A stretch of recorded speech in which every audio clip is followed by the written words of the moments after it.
Independence Day, and so this is a pretty stacked card. So it is a fight night technically. There is no number on this show, but they've done a great job recently of making the fight nights feel so much bigger. Obviously, a few weeks ago, we came out of UFC France. We were over in Paris. We got to see Rose Namajunas. We got to see Cyril Gane in action as well.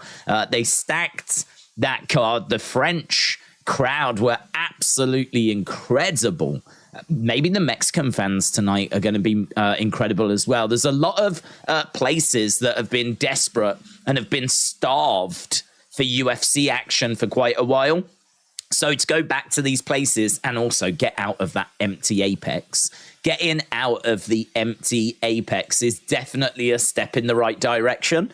So yeah, this is going to be a lot of fun, man. We're going to see some really good fights tonight. There's only 11 fights as well, which I'm really pleased about. I know a lot of people want as many fights as possible. I am someone that would rather have less fights, but fights that actually look good, rather than just like 15 fights and the majority just people we've never heard of. This is a decent card. I mean, we've got a real mixed bag here. Even though there's 11 fights, there's plenty of names that we've seen before, people that we are aware of. As we said, they've kind of stacked the cards. Not only are we getting Valentina Shevchenko, Alexa Grasso tonight, but we're seeing Kevin Holland and Della Maddalena. We've got the return of Rosas Jr., who's only 18, and he is such a prospect. He is one-on-one in the UFC. Someone that is very, very exciting for his age. There are a few question marks as to whether maybe he's come a bit too early to the UFC at the age of 18, but I think he's shown enough to show that he's there or thereabouts. So tonight is going to be really interesting, and tonight I think is a winnable fight for him against Terrence Mitchell. We've also got Godinez in action. She's got 8 UFC fights to her name. Taking on Elise Reed, she's got 6 UFC fights to her name. We've got Kyle Nelson. We've got Jasmine Jasdovicius. We've got Tracy Cortez. Kopylov. There's quite a few, man. There's quite a few names on this, considering it's a fight night. I'm judging it by fight night standards. This is a pretty fun card tonight. So, yeah, I am very much looking forward to this. So much so, we've started that a little bit earlier so that we can just talk about the main event in particular and jump into any other bits that people want to talk about. I am very excited, as we said, about this. And we do have a poll that is up and running, so you can vote as to who you think is going to leave as the UFC Women's Flyweight Champion. Is Alexa Grasso going to retain her title, or is Valentina Shevchenko going to recapture her title? I am leaning to Valentina Shevchenko. I think that Valentina is showing signs of a decline. I think that this is quite a hard fight to call, because I think that Valentina has shown signs of her slipping, and then she finally did lose her title. I think that it was a surprise, but in retrospect, it probably shouldn't have been. Now the question is, how much has the decline set in? How much has her skill sets started to slip? Because if it's a case that it's slipped, but only by a very small percentage, I still think she's got enough to get past Alexa Grasso. I think her experience, her skill set as well. I mean, she has just traveled all over the world, improving her skill set. I think she's got the skill set to get past Alexa Grasso, but and she is super dialed into this as well. I mean, maybe too dialed in. Maybe she's going to be too aggressive. Maybe she's going to want it too much, and maybe that's going to lead her getting into some really bad positions and situations. So actually that could work against her. But she has been, I mean, some of the language that she's been using, talking about what this means to her, how important this is to her. I mean, we could be seeing, like, not the end of Valentina Shevchenko, but it would be very interesting if she does lose, what she decides to do after. I think fighting is in her blood. but so is being a champion. I think she's a very proud woman. I think like her being away from the title, I think that would be a big problem for her. And I don't know that if she loses, she retires. She's 35. She's done everything she needs to do. She's had a great career. I don't know what she does after this. I genuinely don't know if she loses. I think that everything she said is true. I think she does need this win. She needs this win. She doesn't need this win to obviously stay in the company or anything like that. She ain't on the verge of getting cut, but she needs this win. She needs to get this championship back. And I think that it's going to be a very difficult job in a very difficult place, in very difficult circumstances. But I think that she will get the job done. I just think that she's going to have the right game plan. Hopefully she's going to have the right mentality. But this is going to be hard. This is going to be difficult. This is going to be a real challenge for her to get this job done. So we'll jump in the chat. We'll see what people are saying. Obviously, a big shout out to Biplob, who has become a supporter on the channel. I appreciate the support, dude. We was going to do something for the members last week, but I said, was it last night? I ended up having to go for like emergency dental work, which is like super, not fun. Because I chipped a tooth and it was like razor sharp. So I had to get like that sorted. So I ended up going on Thursday and it meant that I couldn't do that. So we will do something this week for the members. So we will be doing something on Thursday this week. So Piplob, appreciate the support, my friends. Let's go down the chat and see what people are talking about.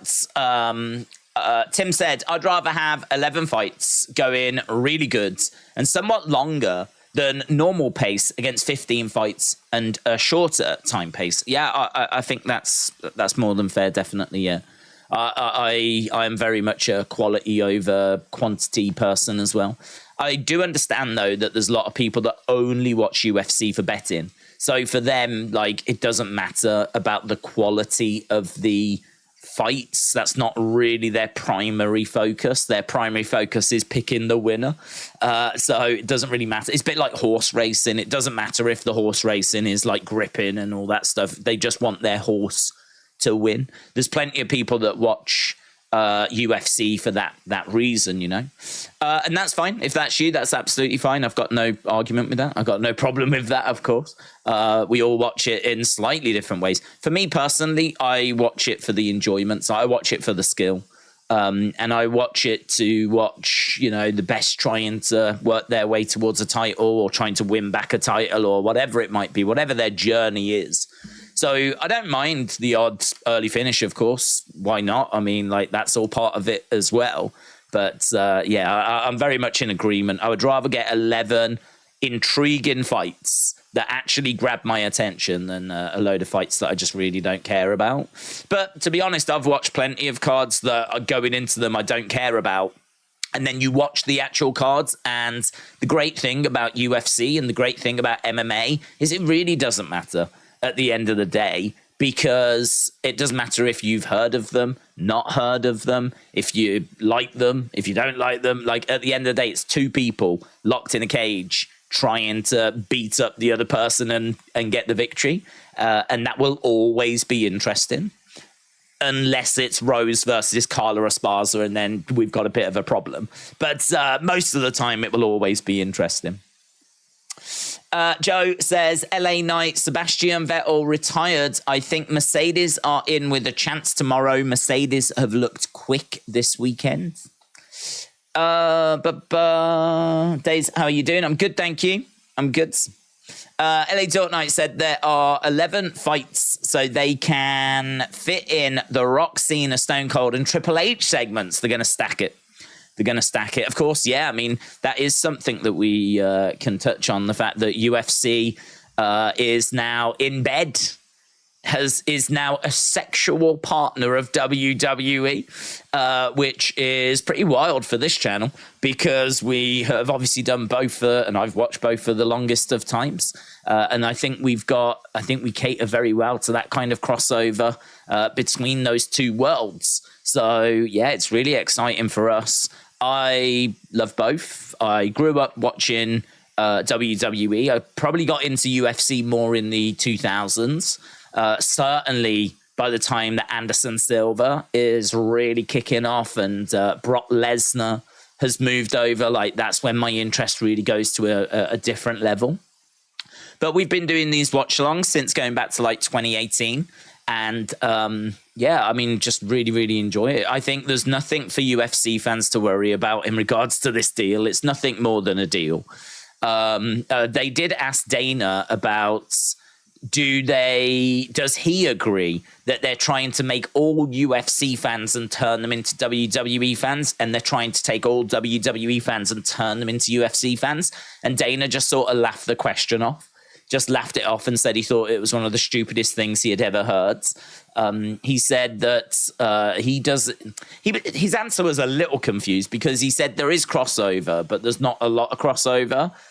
But you could kind of tell he was thinking about it. And then I think the more he thought about it, the more he thought, oh, there actually is a bit of crossover here. Because there is quite a bit of crossover. But they are equally like two very different things. I mean, first, you can't get past the fact one's scripted and the other one isn't, right? You can't get past that fact. That's the biggest hurdle in it. It's the biggest hurdle. If WWE wasn't scripted, then I think you would stand a really good chance of converting UFC fans over. But because it's scripted, like you're talking about a completely different world. One is sports, the other is sports entertainment. So yeah, there is crossover, though. I mean, this community is clearly an example of that. You know, this community is clearly an example of people, or some people, that do enjoy both. But I don't think UFC fans have got anything to worry about. You know, we ain't going to start having people coming out like hulking up and ripping off their shirts and, you know, tassels and all that stuff. You don't need to worry about that. I don't expect to see Lycra or anything. But, and vice versa. I mean, I don't think there's going to be a great change the other way around either. I've been quite vocal on this. I think that there'll be a change at like an office level. I think there'll be a change with a lot of the departments that cross over being kind of scaled down. And we have seen that with, unfortunately, some layoffs on the WWE side. I don't think there's been layoffs on the UFC side. I haven't seen any news on that. But WWE have been laying off some of their behind-the-scenes staff, marketing department and everything. So it looks like there's going to be a lot of things that get shared over. A lot of things going to be streamlined. And we'll see. We'll kind of see as to how it plays out. But I think the product that you see, you know, Dana's going to keep it in his vision, and Vince will keep WWE in his vision. I can't see us deviating from the shows that we know and love. So. Matt, shout out to you, said, how can fighters maintain good mental health? Oh, that's a really good question. Having the world love you only to turn after a defeat could be soul destroying. How can they accept this? Well, do you know what, Matt? I do find your questions to be quite probing and quite deep, and also quite interesting to answer. And I think that's a very interesting question. So, Matt, I appreciate it, and I hope you are well. I think mental health is really important to everybody, not just sports stars. But mental health is something that I think there wasn't a great understanding of going back, like, you know, the 90s, the 80s. I remember Gareth Southgate missed a penalty for England. It was a big football tournament and he missed the penalty that knocked us out. And I've told this story before. Like, I remember the TV adverts where he was sat in a Pizza Hut, which is like a pizza restaurant here. I don't think you have them in America. And so he was in this pizza restaurant advertising it on TV on an advert. And we had a couple of England players that were going, miss, like trying to call over the waitress by go, miss. And of course, Gareth had missed this penalty. So like, as they were calling for the waitress saying, miss, like they cut to Gareth, and Gareth like shrinks in his seat, like feeling a bit like, yeah, I did. And at the end of it, he puts like a paper bag over his head because of the shame of missing this penalty, right? There is no way you would do that now. There is no way that you would take someone that had that experience and sort of publicly humiliate them in an advert campaign. I mean, what I would say is that he took it in great spirits. Like, he was like in on the joke, if you will, but you sort of had to be, because back then in the 90s, if you weren't in on the joke was still going to be told, and you would just have to watch it all play out. And no, I don't think anyone was putting their arm around him at that point. I don't know that anyone was really protecting him or looking after him, or that kind of, you would just never ever run that campaign now.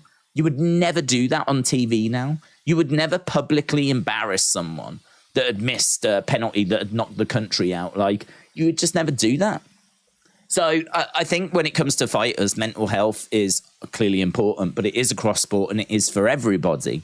And I think that the understanding of mental health in the past just wasn't as strong as it is now. So what I would say is, first of all, I think that to be around in this time period is probably better than it was kind of in the past. I really think there was no understanding, no acceptance of mental health in the past whatsoever. Whereas now I think that it is, on the radar a little bit more. A more recent example would be a footballer called Harry Maguire, who I'm a bit concerned about, to be honest. We did speak about this on the stream the other day. I think it was Hasib asked me the question about like Maguire and what's going on there. There's a player that's not playing very well, and he's a defender, and he's not playing very well. And actually for Man U, he's not playing at all. He's not getting into the team, but he still gets picked for England. And a lot of people are angry about this, and there's a lot of comments about this. I think the comments about why is he being picked, like why is he being picked? He can't even play for his team. I think that's acceptable because it's a valid question. Right? I think it's perfectly acceptable to go, how can he play for England if he can't even get in the Man U team? Like, what? Like, I think that's fine. But if you look at some of the tweets on social media, I mean, you want to talk about a dumpster fire. Social media just takes it way too far. Takes it way too far. I mean, we are talking about like personal attacks, things being said about him, about his family, just like really awful stuff where people just, there is no filter and things get taken way too far. So as much as I can sit here and say that now is a good time or a better time for mental health, there is still the toilet that exists that is social media, right? Where things get taken way too far, way out of context. And I do think that a lot of sports athletes are subject to that as well. Not just sports athletes. I think all of us. There's kids that go to school that get bullied via social media that, have nothing to do with sports. There's politicians that obviously get, and celebrities that obviously get it. This is something that I think affects everybody. So in regards to a sports star, like having to like deal with a defeat, I don't think it's much different to like people having to deal with criticism in any form, really anything you do is going to result in some form of criticism. Like I saw a brilliant interview with Dana. I don't know if you saw it, but Dana was on Piers Morgan. And I watched the interview, and it was a great interview. And they spoke about his family, and they spoke about his upbringing. And it was really insightful, and it was really interesting. And Dana actually spoke about how now is a really good time to get into business because the world has gone very soft. And he was saying that if you can't take criticism, if you can't take having someone like say bad things about you, right, you're going to really struggle in this world, in this modern world right now, because literally anything you do is going to drive a negative reaction. And they were talking about, his relationship with Saudi and UAE and going over there, during lockdowns. And they were talking about the backlash that UFC has received for that. And, Dana was like, I do what's right for the business. I do what's right for the fans. And, if you can't take criticism in this modern world, like you are not going to get anywhere. Like the world is going to pass you by. And I think, unfortunately, that is something that fighters need to be aware of when they come through is that this is going to happen, but this is going to happen in all sports. This is going to happen. They could leave fighting and go into pretty much any fields, and there will be criticism, right, that is made of them. Like if you're a manager of a business, like I would have no doubt that you're not going to be Mr. Popular all the time with all of your employees, because you're going to have to make some tough decisions. Now, that might not result in stuff being put on social media, but I would imagine it still means there's conversations being had about you and you as a person and your decision making by your employees, right? If you're having to make those kind of tough decisions, it's the way that the world is. So I think everybody, not just sports stars, but everybody needs to be thinking about how they deal with that criticism. And I think everyone needs to think about how they deal with, making themselves and protecting themselves and making themselves a bit stronger, kind of getting that thicker skin. Because if you are thin-skinned in this world, if you do take everything to heart, if things are gonna get to you all the time, it's going to be hard, isn't it? In whatever it is that you do. And if you're a fighter that's going to be fighting and you take a loss and that's going to, really knock you around and set you back, you have to deal with that. Maybe some fighters just don't know how they're going to react until they lose, Maybe it's one of those where they think they're all right, but then the loss comes and, they then have to try and deal with it. But yeah, I mean, that is definitely something that needs to be considered. It's definitely something that's going to be a challenge. And for some people, it might be that they have to go and get therapy and they have to really work it through a sports psychologist and actually work it through in that kind of a setting. But for a lot of people, they can work it out themselves. But yeah, it's a hard world, man, in whatever it is you want to do. And it's not just fighting, but sports as well.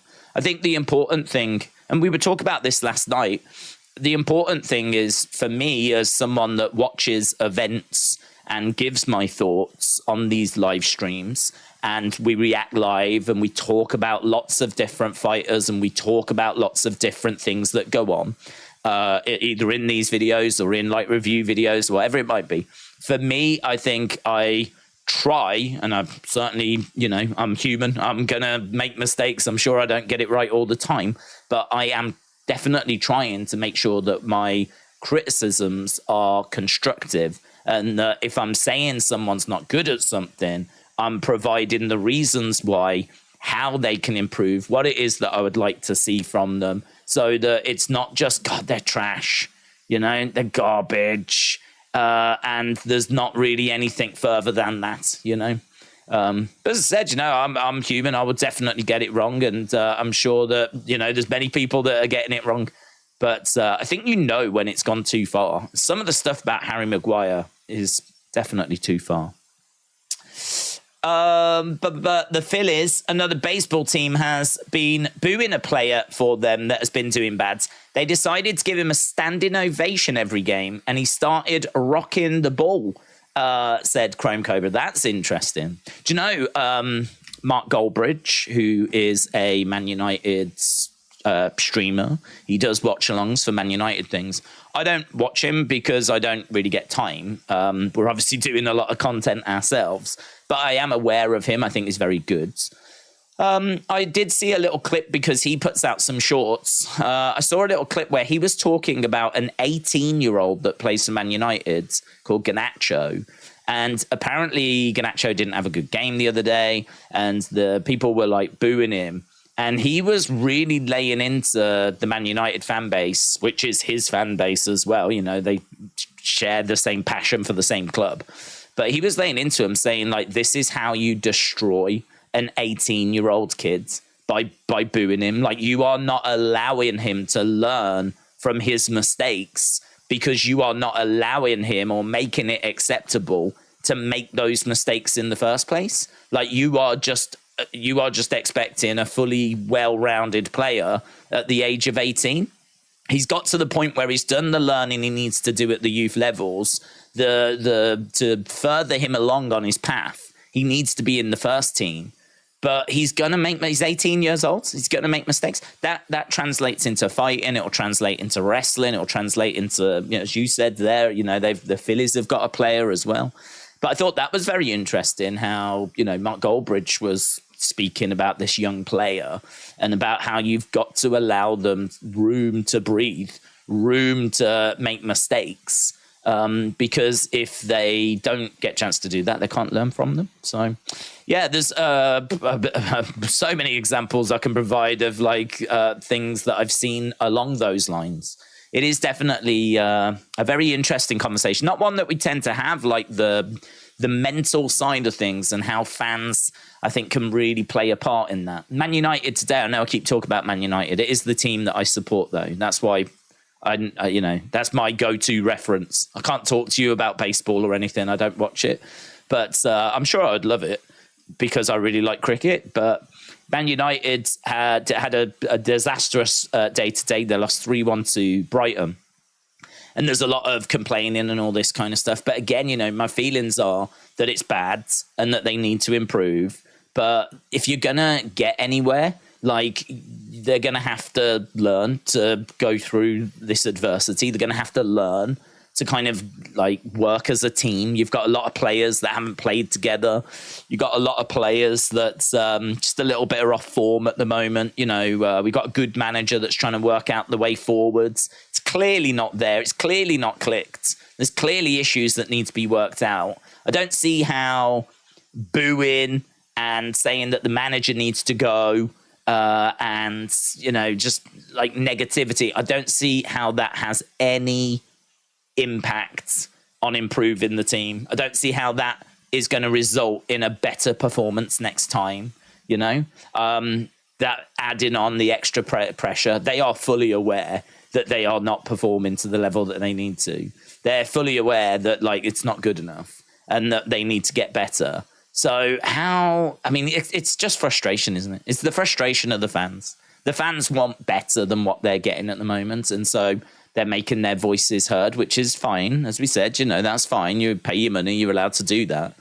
But those fans aren't helping. That's not helping. They need to try and find a way of working that out.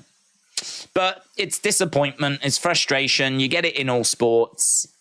But there is just no patience in this modern world, is there? It doesn't exist. It's just not there. If as was said by Matt, if someone's winning, they're king of the world. If they lose, they could be booed out the building. If you're a winner, everyone loves you. If you're a loser, just you might as well go. And that's the world that we live in. That is it in a nutshell. The winners thrive, the losers see you later. It's a harsh world, man. And I would say if you're young, then you need to know this is the world that you're coming into. It's harsh, it's hard. There's going to be criticism. So really work on building that thicker skin. Really work on thinking to yourself, how do I just let that bounce off me? How do I get that thick skin? Because you need it in whatever you go into. Kian, shout out to you, said, hope you're well, having a good stream. It's only 99 days soon, 98 to Christmas. Did you see that Liverpool are second? Thoughts? I didn't. I haven't seen the table. Thoughts? I don't really have any thoughts, to be honest. I think it's early doors. I think we've had, 5 games out of 38? I think that I still don't know what the table's going to end up looking like at the end. I've still got high hopes Man United can get into that top 4, and they're a million miles away from it at the moment. So, yeah, at this stage, it's, I don't know, 5 games in, what can you say?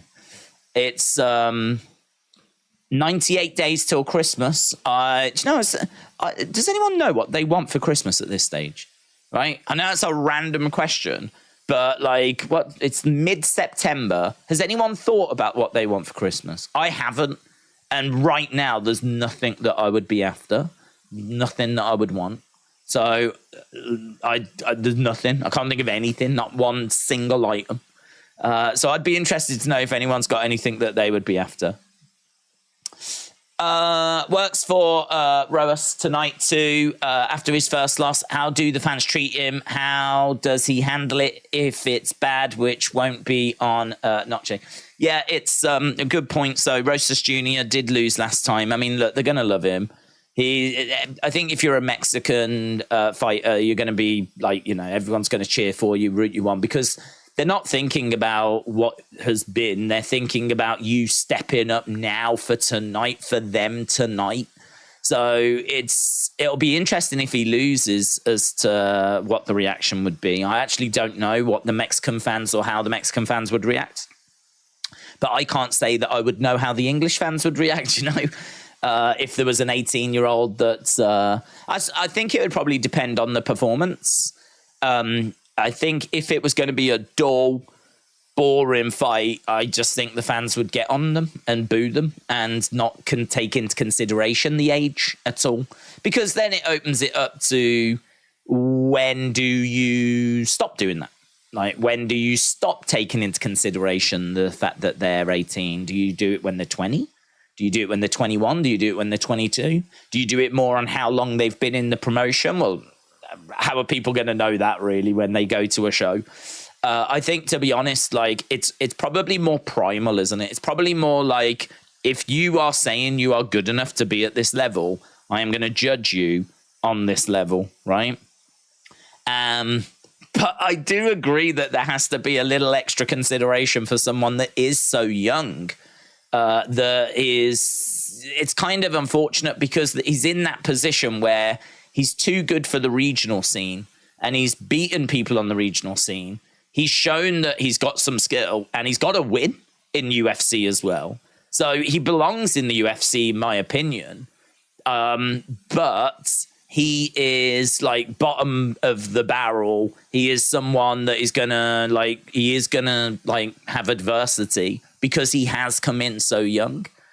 That I don't think will be considered. I really don't think that will be taken into consideration when it's time to react to what you're seeing, It's one of those. I mean, I actually don't know what the right thing is in that regard, because I think one side of me is saying that if you're young, you should have extra support. But then the other side of me is saying, but then if you're saying that you're good enough for this level, then you should be judged by this level.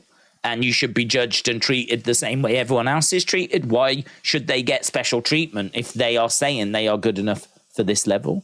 I think for me, the line is, don't make it don't personal, don't go insulting and all that kind of stuff, I think keep it constructive, keep it about their fighting, and try to focus maybe more on that. But yeah, I agree. It'll be interesting tonight to see how Rosas Jr. gets, what reaction he gets if he loses. But at minus 550, I think they've given him a fight that he should be able to come away with the victory with. Rosas Jr. in the bantamweight division, taking on Terrence Mitchell, 18 years old, taking on a 33-year-old. There is a 15-year age gap between these two. A 15-year age gap, which is pretty wild. So, yeah, he's coming in and really looking forward to that one. It's on the main card. It's just before the co-main event. And we'll have to see kind of how he goes. Minus 550, taking on Terrence Mitchell at plus 400. Rosas Jr., 89% of people on Tapology have gone with him. Terrence Mitchell, 11%. LA Dark Knight said, United fans singing Viva Ronaldo was stupid by the fans today. I didn't see that. James said, Bayern will murder us on Wednesday. Chrome Cobra said, in the States, we see a lot of Wrexham stuff where the actor owns part of them, but we don't get any news for soccer or football usually. LA Dark Knight says, saying that days, Liverpool have had the odd bad season under Klopp with no trophies, but I never wanted him gone. Class when you see it, and it will turn around. That's a really good point, and I think you would have been stupid to have got rid of Klopp. I think that other fans chipped in saying you should get rid of him. And there's a reason why other fans were saying that, because they would love to see you get rid of Klopp. I mean, he's brought you your only Premier League title. He's was it just last year or the year before that? You were like close to the quadruple, just like a few games away if you could have maintained it. Like, you are in the conversation, and, you know, as pointed out, you're second in the table at the moment. I'm sure you'll be in the conversation by the end of the season as well. So you've got someone there that's took Liverpool from being, like, at times quite a way off to being right back in the conversation. You are going to have ups and downs. There are going to be moments that are challenging.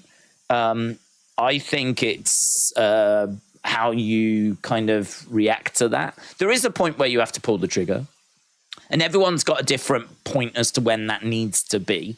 So, you know, you can't just have underperformance for a sustained period of time. But yeah, I mean, the odd bad season is something that I personally would be able to accept. For me, if Man United have a bad season this year and they're completely outside of Europe, and, you know, it's just been a horrible year, I could cope with that for Ten Hag. I wouldn't be calling for his head at the end of the season. I could cope with it because I believe in him and I believe he's the right person. And we did well last year and we got a trophy. And, you know, if there's been a bad year because of certain circumstances, then so be it. And we are seeing some of those circumstances at Man United. Man United at the moment have got a lot of injuries. We've got issues with, like, you know, allegations against certain players. You know, there's a lot of different dramas going on, unfortunately. There's more, as bad as it is on the pitch, I would argue it's worse off at the moment. So Man United's, you know, you don't have to look too far to try and understand as to where the problems are at United and how this is probably not a harmonious group of players at the moment as well. And lo and behold, the performances on the pitch don't look great. So I think try and get through this period, try and get some unity, try and work together, try and get those players back. And I'm sure it will turn around. I'm very confident in that. So, yeah, I think you was right to not be calling for heads. But equally, we have to say there will come a point where you do have to part ways with someone, you know. Underperformance can only be tolerated for so long. David said, I'm here for each stream, coming in from Scotland. Who have you got in the Hostess Junior fight? I think his age experience showed in his last fight. I've got Hostess Junior. I think that Mitchell is someone that is 0-1 in the UFC. Lost his debut in July. He's quite unproven at this level. He will be a threat on the feet. He's got some decent jiu-jitsu. He is a finisher as well. He's got plenty of finishes on his record, but he struggles to pace himself. He can go a bit heavy early and then leave himself gassed. I think that Hostess is a great talent. I think that he is like a massive prospect, someone that's just really unfortunate in that in-between stage where he could have stayed on the regional scene and picked up more wins, but the opportunity was to come to the UFC and really test himself. And the thing is, if you are really testing yourself, you are potentially going to fall short sometimes, and you are potentially going to, like, you know, show your weaknesses. And as you say, I think we saw that in his last fight. So it could be that this is a bit too early for him. And it could be that he is, you know, going to have to go away. I've got him winning today. I think they know this guy is a star. This kid is a massive prospect. I think if they can help him, they will try to help him. And so I think they've given him someone, I mean, couldn't really ask for much better here. You're talking about someone that we're really questioning as to whether they're UFC quality as well. Terrence Mitchell is 0-1 in the UFC. And as we said, we really don't know if his standard is like this level. So we're going to find out. I mean, that's one of the most interesting fights on this card. This is what I'm saying, like, this card actually looks quite good. That fight in particular, you've got a kid who's 18, 1-1 in the UFC, coming off a loss, taking on someone who we've got big question marks as to whether they should be in the UFC, 0-1. And, like, who doesn't want to know how that fight's going to play out? Because I certainly do.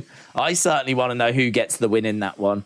And so that's the kind of story, if you will. That's the kind of fight that I get excited for because I want to see that fight. And then afterwards, we've got Kevin Holland against Della Maddalena. I mean, both of these are finishers. This is going to be wild. It's going to be really exciting. We know that both can be very creative. Della Maddalena is 5-0 in the UFC. He's won twice in 2023 already. This is his third fight, and he's going for a victory up against Kevin Holland, who I think he was voted Fighter of the Year in like 2020. And it's been a mixed bag since then. But he is still someone that is a name, that is a problem, that is trying to get somewhere, who has got like, he's an efficient striker, a creative striker. He's got like a kung fu stance. He's a Brazilian jiu-jitsu black belt. He's good all round, good kicks as well. There's lots to like about Kevin Holland. There's lots to like about Jack Della Maddalena. It's going to be a real exciting fight. And that's our co-main. And then you get to the main where you got Valentina Shevchenko taking on Alexa Grasso for the Women's Flyweight Championship, where you've got the champion trying to keep that belt, show that she is the rightful champion. And then you've got Valentina Shevchenko trying to get that belt back. And we're talking about one of the most recognized names in all of MMA.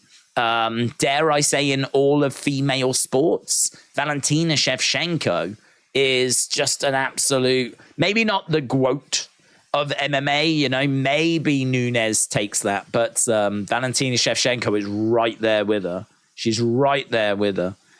She is, a lot of people wanted to see that third fight, and a lot of people said that if it happened, it would be Shevchenko that would win it. And then, of course, we've started to just unfortunately see that decline in her now.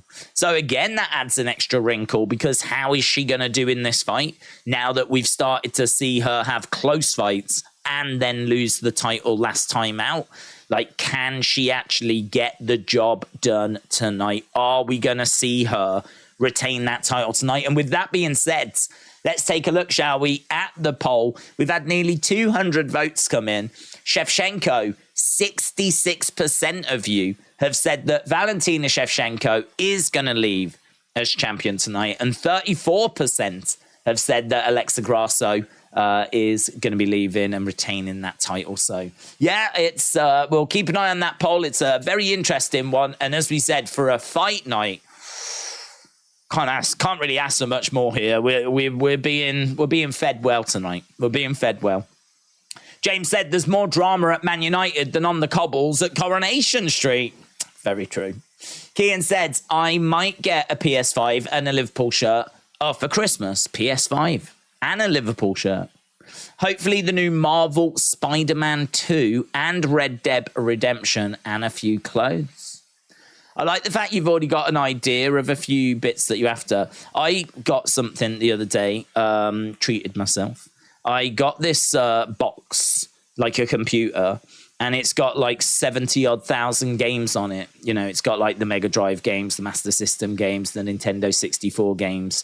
I've tried so many times to get something that plays these games. And I've tried loads of different things. There's ways that you can do it yourself. I'm either too stupid or I don't have the time. Right? It's either one or the other, and sometimes it's both. And so I've tried you can buy the mini PlayStation, and there's loads of tutorials about how you can go and get games onto a stick, plug it in, and then you can have all the PlayStation games on a mini PlayStation. There's loads of that kind of stuff that's out there. And so, I've gone down so many of these roads, but in the end I was like, do you know what? I'm just gonna buy it already done and sorted. And I did, and it arrived, and it's brilliant. It's so good. It's so good. I'm having so much fun, reliving my youth, playing Mario Kart 64 again and GoldenEye, playing things like WrestleFest and Teenage Mutant Ninja Turtle arcade game, Streets of Rage, Sonic 2, two-player. Just loads of stuff, man. Just really working. NBA Jam, been playing lots of NBA Jam. So, I've just been doing that and reliving my youth a little bit, and it's been so enjoyable. So, I would say that if you are a bit of a loss for something this Christmas and you're I just don't know what to get for myself. If you are an old school retro gamer and you don't have like something like that, I would recommend that you look into something like that, because I got one and I love it and it's brilliant. So, yeah, it is a lot of fun. It is something that I recommend. Now, we are about to go over to the early prelims. We are live with the early prelims. Good. So we've got the event that's starting up right now. I don't know how long it'll be till we get to the first fight. First fight is going to be Knutson versus Mann. This is one that I don't know a great deal about, to be perfectly truthful. Don't know a great deal about these two. I do have some notes. I have seen a few bits. But, yeah, both of these are making their UFC debut. So it's... there we go. Lovely. We are live. They did good. If Eddie Hall went to WWE or AEW, who would be the best person to face him? Roman or The Rock, said Off Tom. If he went into pro wrestling, who would be the best person to face him? I don't. Well, it would depend. If you're probably going to bring him in as a face, what with him being a former world's strongest man. So you're probably bringing him in as a face. I don't know I think he'd be able to do some sort of promo, but I don't know how great it would be.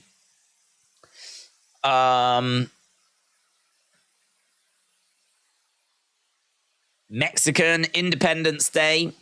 Yeah, I think that you would probably put him in with Brock Lesnar. That would be the fight. I think Eddie Hall against Brock Lesnar would be the fight. So I'd go in that direction. Right, we are in Las Vegas. Actually thought we were in Mexico, but we're in Las Vegas. Should still be a lot of Mexican fans, though, that will travel for this, of course. John Anik, Dominic Cruz, and Daniel Cormier. That is our lineup for tonight's action. We've got about an hour to go until we get to the prelims. Then we work our way through the prelims. And then I think it's in 3 hours, less than that now, we get to the main cards. So we should be done and dusted in around about 6 hours, which sounds like a long time, but listen, we all know how quick it goes. If you are watching and you've not left a like, leave a like. There's no expectations tonight. Actually, we did the stream last week for Adesanya and Strickland, and oh my God, what amazing action that was. What a result that was. We didn't get to 1,000 on that. It's one of the first streams in quite a while. We did not hit 1,000, but the amount of people that joined us was like really good. So I still think that it is a help. But it did kind of show that it's not the be-all and end-all. So, yeah, if you haven't left a like, leave a like. It is appreciated. The commentators are just running down the main cards. I want to run down what people are saying. But the stream is sponsored by Mountain Dew, MNDU. Let's go. Mountain Dew, if you do want to sponsor the stream, hit me up. WrestleLandy said, who have you got winning the co-main? Hello, WrestleLandy. I hope you're well. Co-main, I'm leaning to Jack Della Maddalena. You think that Kevin Holland has shown that he can blow hot and colds. I think he's shown that if he is on his day and he's got some momentum, that he can go in there and be a problem. And I think he can go in there and be a problem for Jack Della Maddalena, but Jack Della Maddalena, 5-0 in the UFC. I mean, 2 wins already this year. He's coming in with such confidence. I think that he should just have enough to get past Kevin Holland. He's a good volume striker. He's someone that puts the pressure on. He's got good cardio. He ticks a lot of the boxes that you really like to see in a fighter. I think cardio, especially, really important. You don't want to be seeing someone gassing out. And he really does bring some really good cardio. So, yeah, I'd be leaning Jack Della Maddalena for the co-main, and I'm leaning Shevchenko for the main, and I'm leaning Rosas Jr. as well. And I've got Zell Huber, and I've got Padilla. Those are my main card predictions. Sunny, hello. Sunny said, you've sold 9 books so far. That's really good. That's actually really good. Considering like that it kind of came out of nowhere. Like the fact that you've managed to sell 9 books, that's excellent. So Sunny has got a poetry book out, and I know that she is promoting that in various literature groups and whatever. So if you are interested in poetry, and I'm sure many of you are, don't lie, then hit Sunny up. James said, all I want for Christmas are the Glazers out, but it's a very unlikely present.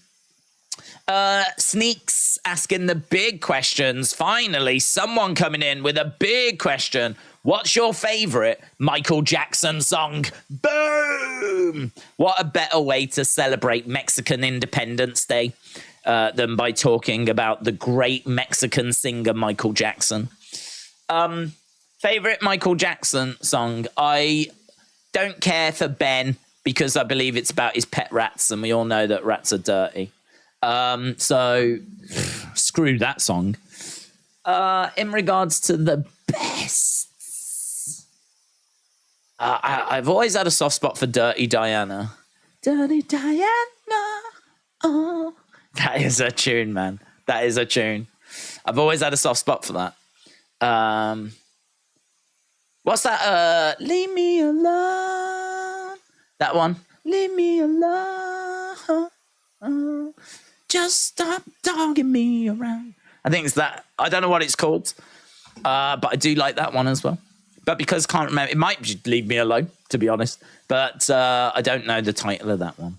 But I do know the title for Dirty Diana, so I might lean with that one. Obviously, you've got like the big hits of Thriller and Billie Jean, Man in the Mirror, Earth Song, blah blah blah.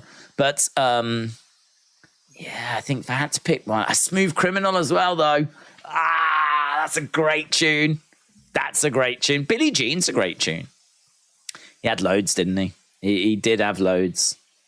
Pinning it down to one is very difficult. I feel like I might have to do the Mount Rushmore.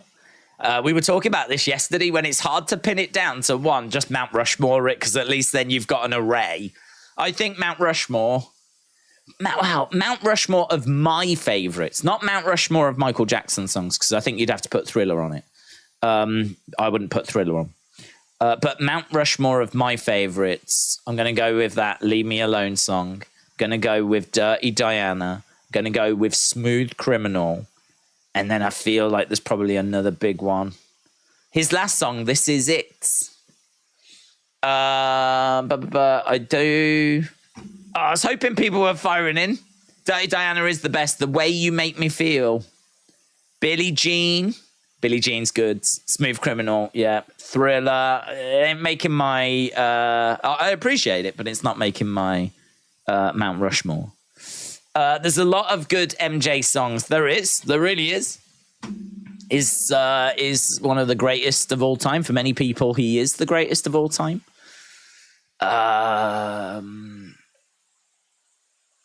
I know there's one that's like super obvious that I'm super forgetting that I'm going to go, no, that's got to be on there. It's got to be on there. Let me have a look at his history collection. Michael Jackson. I didn't expect to be doing this. Michael Jackson history. I had that album. Great album.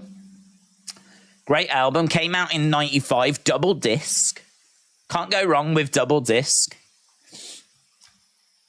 Billie Jean, Way You Make Me Feel, Black or White, Rock With You. I wanna rock with you. That's good. She's Out of My Life, Bad, I Just Can't Stop Loving You. That's great, actually. Man in the Mirror, Thriller, Beat It. The Girl Is Mine sucks. The girl is mine, mine, mine. That sucks. Remember the Time. Do you remember the time? Don't stop till you get enough. Oh, that might be it. Don't Stop Till You Get Enough might be it. That might be the one I was thinking.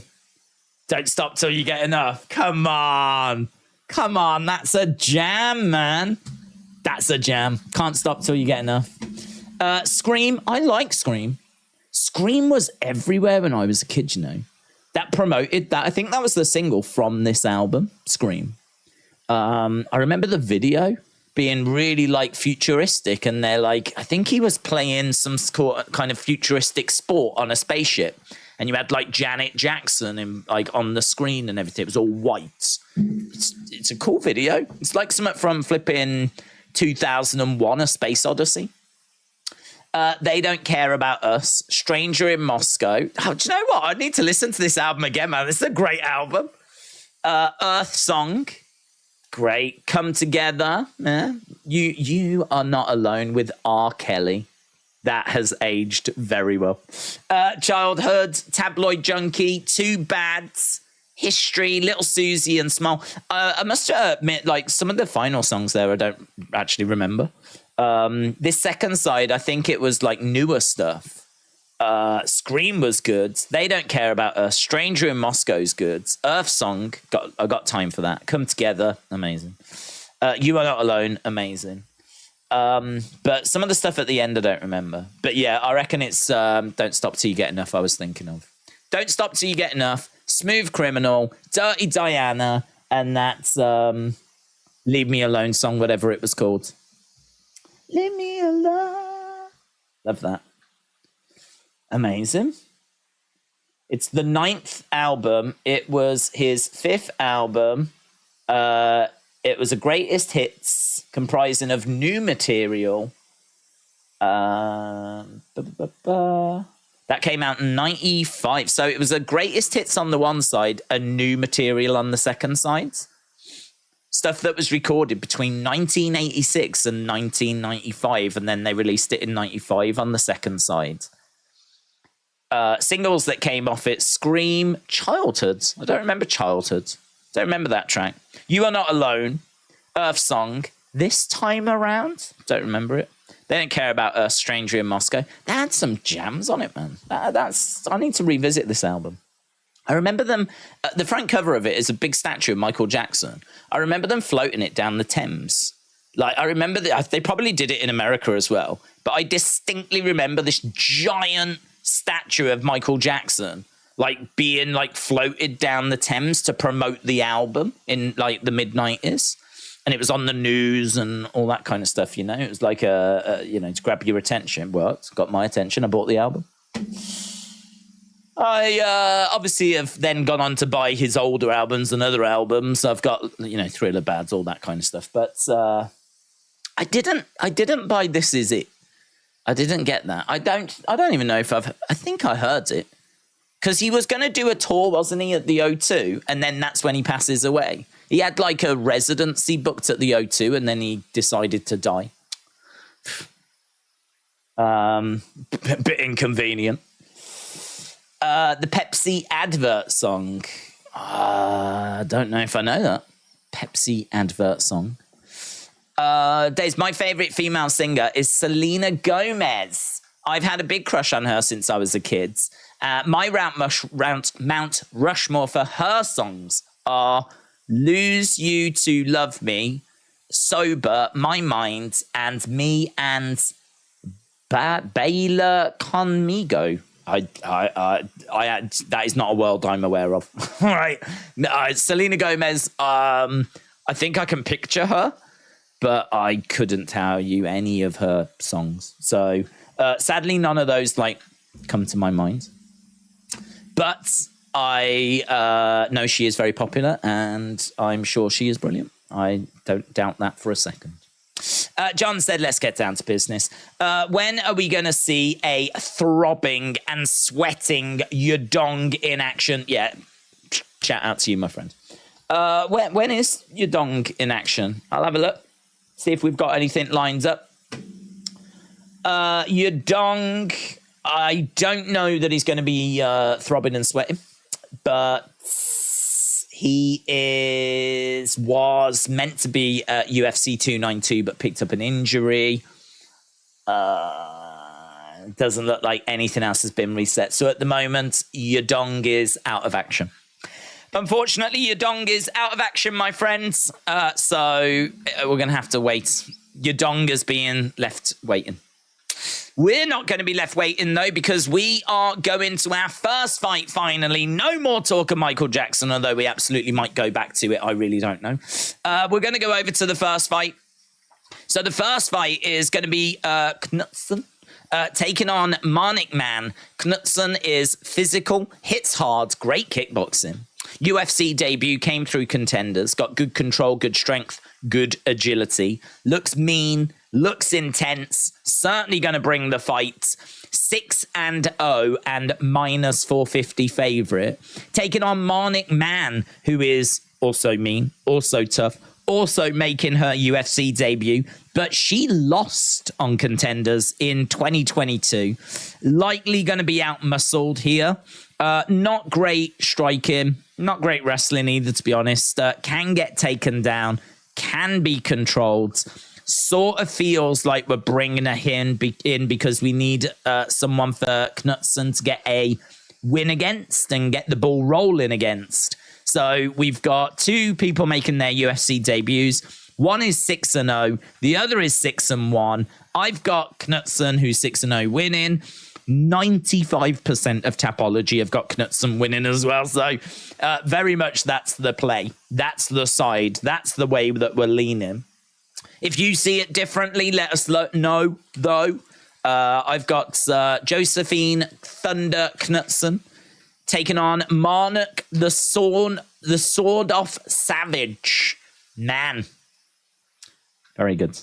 Right, so first fight coming up very soon. A.B. Jobson said, I like Knutson at minus 700. She has a jaunty reverse Frankenstein. A Knutson must leverage the unthinkable. Let's go. Sunny says, love you like a love song by Selena Gomez. I was going to say Godes. Is the most annoying of songs. It's just the same words over and over. Listen, I don't want fighting in the chat. And if we are having fighting in the chat, I certainly don't want it to be over Selena Gomez. Right? If there's going to be fighting in the chat, can we at least have it for a cool reason? Right? I don't want it over some boomer I've never heard of. So let's all walk away from the Selena Gomez conversation, please. If we're going to fight, let's at least do it over Michael Jackson. Thank you. I'd take the Swedish fighter with the superior skills. The high intensity of face-off leans me towards the IDT prop, says A.B. Jobson. Sometimes I just think A.B. Jobson's just living his own life, living his best life. God bless you, my friend. Sonny says, buy my book, an easy reads, 70 plus pages of pornography. Good with a cup of coffee. Wow, is that what it's called? Jesus. Good with a cup of coffee. I bet it is, my friends. I bet it is. Need a bit. You don't need no perking up, do you? When you've got Sonny's book. The caffeine just pushes you over the edge. Well, there we go. Sonny has sent a link in. Ernest said, not great striking and not great wrestling. That's me. Yep. This is where you now find out that you are actually in the first fight of the evening. So, there is someone from Castaway by the looks of it, but there is the friends and family of Marnik Man. Sword off, shotgun. Big smile on her face. She is showing a few little signs of nerves there. We're bouncing around. It's going to be a tough ask. It's going to be a big challenge. Can she get the job done? Here comes her opponent, Josephine Knutson. Making her way down. This is our early prelim. I think we've got... I don't know, actually. Have we got only one early prelim? How's this going to work? How's this working? Normally we have 4 fights on the prelims. We have 5 fights on the main card. That would be 9 fights. This would make 10. Have we lost a fight today? No. So we're going to have to get 2 fights in the next 40 minutes. Okay. Okay, UFC, if that's how you want to play it, that's fine. Right, undefeated UFC debut, 5-0 Dana White Contender Series takedown ratio, 3-time Swedish Muay Thai champion. Guys, please stop asking me who is the Swedish Muay Thai champion. Who's the Swedish Muay Thai champion? Who's the Swedish Muay Thai? I keep saying it's Josephine Knutsson. Yeah, 3-time Muay Thai champion, and in she steps into the octagon. You can watch and enjoy her skills in a few moments' time. Our first match coming up very, very soon. Josephine Knutsson taking on Marnik Mann. Twig Bear said they are trying to start a civil war between old folks who already have jobs and young people who don't this afternoon. Who's what? who's trying to start a civil war between people that are old and have jobs and young people that don't? Is everything all right? Do you need me to call help, Twig Bear? Is everything okay? Nothing is accidental. Everything is predetermined in false charity front round tables of death. Oh, Twig Bear, you are welcome here anytime. Anytime. I have no idea what you're on about. Part of me doesn't want to know what you're on about, but I am very entertained by it. I am very entertained by it. The mental imagery that's going on in my head right now is very entertaining. Twig Bear isn't making any sense. Chrome Cobra said, I'm retired at 43. I'm getting into no wars. Well, apparently you don't have a choice. It's coming. You need to start picking fights with the unemployed youth. Right, both guys getting there. Here we go. Nothing is coincidence. You did nothing but make the world this way. The church did.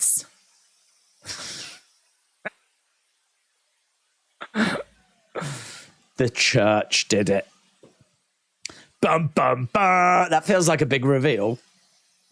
But who was it? Who did it? The church did it. Bum, bum, bum.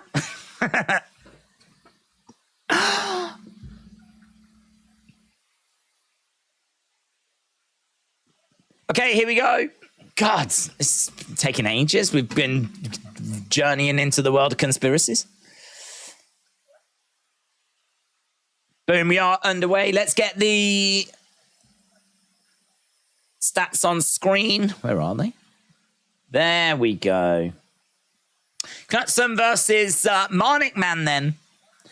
And we have got a strike on the boards already for Knutsson. Knutsson is a prime example of determination, never back down, road to UFC through Contender Series. Right, knee strikes coming in. Mann is being controlled. She's down. Look at how she's like pushing the head as well. Knee strike to the side of the body. Really nice there by Knutsson. Really nice. Mann grabbing a hold of the leg at the moment. Hammer fists coming in. So Mann grabbing the leg as Knutsson's trying to find a way of escaping. Hammer fist coming in again. And again, another shot coming in there by Knutsson as knee strike comes in by Knutsson. Knutsson standing the ground in the center. Mann backing away. Low kick coming in there by Knutsson. And she's oh my God, lovely hook shot coming in. Mann definitely feeling the effects of that. Definitely feeling the effects. She's backing up. Knutsson again kicking out at the leg. Another kick coming in. Mann trying to grab the leg, but a heavy knee. Big heavy knee crashing into the midsection there by Knutsson.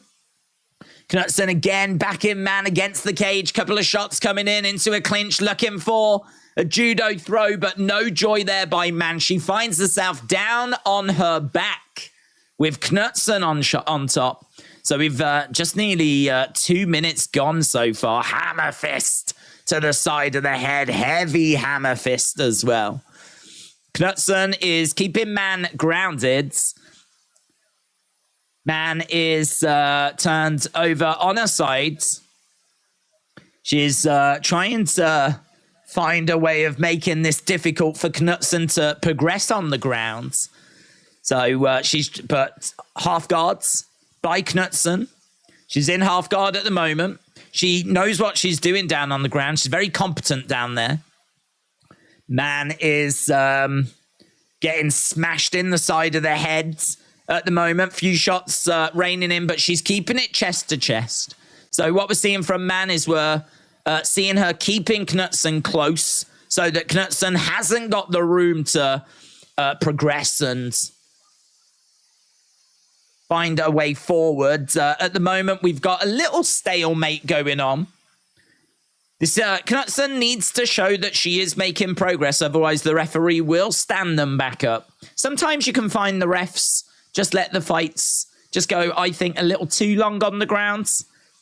You know, Knutson could get somewhere eventually, but there's not a great deal of progress that's been made here in the past, like, minute and a half.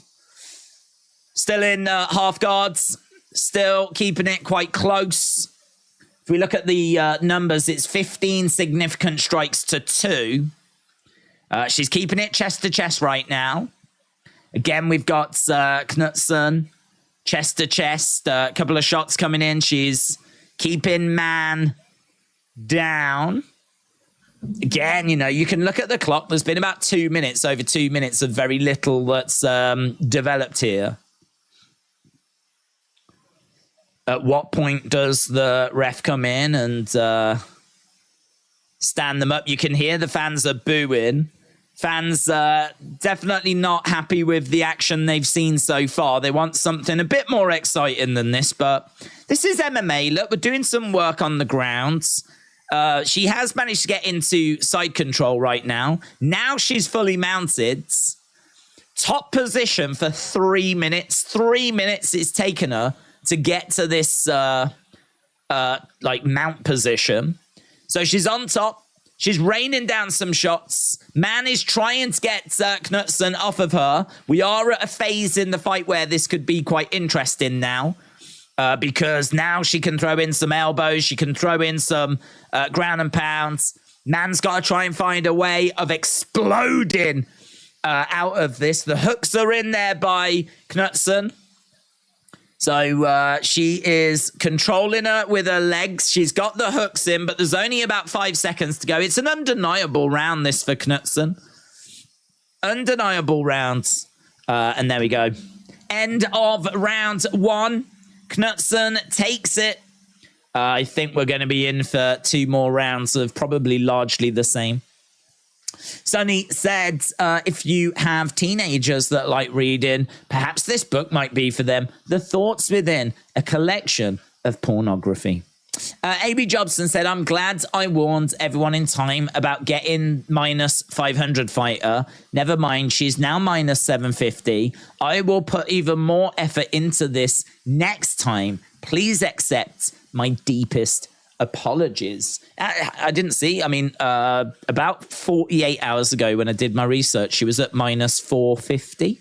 So if she's moved to like minus 750 now, then it shows that there was some value out there even 48 hours ago. But it's still hard to get excited about putting money on a minus 450 fighter, innit? You ain't getting much back for that. Let's put it that way. So we're about to go to round number 2. Alexa Grasso, Shevchenko 2. We are in the arena in Las Vegas. This is in the strawweight division. I don't think I actually said that. Strawweight division, good first round for Knutson, 10-9. I don't think it's a 10-8 round, but it was an extremely dominant 10-9. Ryan Frederick said 10-9 Knutson in the first. Right now, we've got Knutson over against the side of the cage. And we've got Man driving her up against the fence. Knutson looking fine at the moment. She's got the arm. She is being controlled right now, though. She definitely needs to find a way of getting this fight to the ground or reversing this position. She is trying to reverse, but Man's got a good stance, actually. She's leaning all of her weight onto it, but Knutson manages to break out. Man is now up against the cage. Big knee to the midsection. Big knee. That will have hurt. Knutson just threw a monstrous knee to the midsection of Man. Man up against the cage. There's a shot that comes in. Head kick just whistles past her head. 25 to 5, 30 to 5 now. She is seemingly right there for the taking. Kick coming into the midsection. Another kick coming into the midsection. She's trying to grab a hold of Knutson. Knutson has driven Man back against the side of the cage. You got to say, like, respect a Man who came into this as a firm underdog. And she knew she was going to be in for a rough night, a difficult night. And so it has proved so far. There's an advert, by the way, for a Lime Crush Monaco drink that says it's got 2 shots of tequila in every can. We are not sponsored by them. I have never heard of them. I would definitely try that. Tequila and lime. 2 shots of tequila in every can. Drink responsibly, guys. Drink responsibly. And by that, I mean have loads. I mean fill your boots. Right now, we've got Man up against the side of the fence. And Knutson putting that pressure on at the moment. There's a strike coming in there by Knutson. They're into a clinch at the moment. So we're halfway through the fight. She's got a swelling coming on her head there, Man. Kick coming back there by Man. She's, a couple of ones straight down the middle. She definitely felt that. I felt that. Kick coming in there by Knutson. Man's like, bring it. Smile on her face. I mean, you've got to admire that. I admire that. Kick coming in there by Knutson. Knutson again, having a little look. Shot coming back there by Man, but no joy. Into a clinch, over by the side of the cage. Knutson has got Man up against the fence. Knee strike coming back there by Man. And Knutson again, just keeping Man pinned up against the cage. Knutson in control. This round, 41-8 overall in the fight. Knutson's definitely going to be up again in this round on significant strikes. Control time, 5 minutes 48, 33 seconds for Man. I think she's going to have won on strikes. She's going to have won on control time. It's going to be another Knutson round. We've still got another minute to go. Not quite the same fight as what we saw in round 1. We've been keeping it on the feet a little bit more. But there's still been plenty of control time. Shot coming in there by Man. Now we go down to the ground. Man goes down. Knutson on top. And right now, Knutson throwing in a shot to the side of the head. 40-odd seconds left to go. And this is probably going to fizzle out, I would imagine. Chrome Cobra said, don't try the fruit cake Mountain Dew. It sucks. Never heard of it. And it sounds atrocious. I mean, in my mind, they don't go together anyway. Cake, to me, sounds like something a flipping 85-year-old woman would have. You know? What market are they going for there?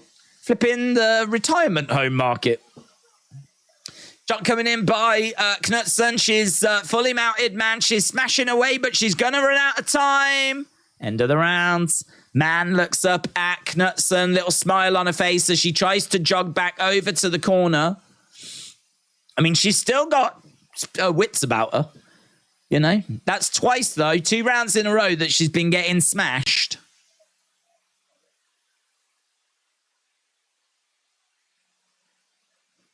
So she's in a bit of pain here. They're telling her to breathe. Look for 1 and 2 pieces on the outside. Let's go as hard as we can. If 1 lands, then we follow up. Make them remember this fight. This 3rd round. 2 pieces from the outside. That's what they've been saying to Marnik Man. Hit from the outside. Make them remember this fight. I mean, I don't see much that she can do here. I think she's outgunned. It was going to be a real mountain to climb. But let's see what she can do in the 3rd round. So Knutson edging forward. Man backing away a little bit. Oh, man. Big kick coming in by Knutson. Man goes back against the sides of the cage. Man trying to come forward with spinning back fist, but it was very telegraphed to her. Spinning back elbow coming in by Knutson. Isn't sweet. Doesn't land the way she wanted, but it does drive Man back. That might be 10-8 for Knutson. There was more damage than the first round. Kevin said that was probably a 10-8. I've got it 2017. Knutson is just having target practice. She hurt her opponent bad. 0 offense from Man. She's trying to throw a couple of shots, trying to get a hook shot in. She is tough. She's still in there. She's getting hit a lot. Knee to the midsection. Those knees, man. Those knees to the midsection look brutal. They look horrible. They look really, really bad.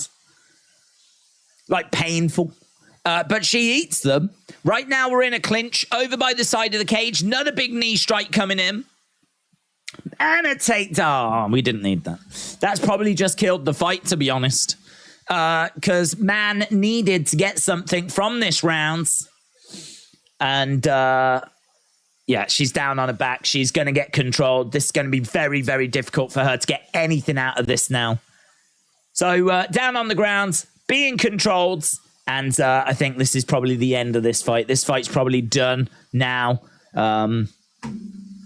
I can't see her being able to find a way back up. If anything, Knutson might get that ground and pound going a little bit quicker than she has in the previous rounds. And we might start to see... the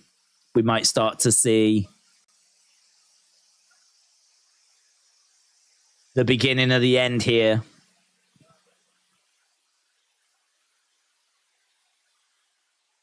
Shots coming into side of the body there by Knutson.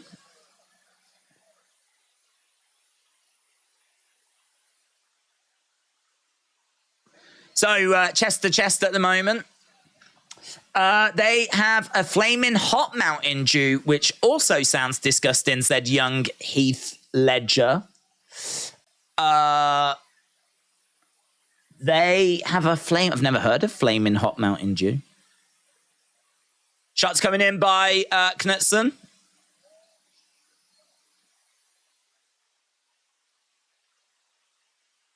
Right now, she's on top of her. 2 minutes to go. We're not making any progress here.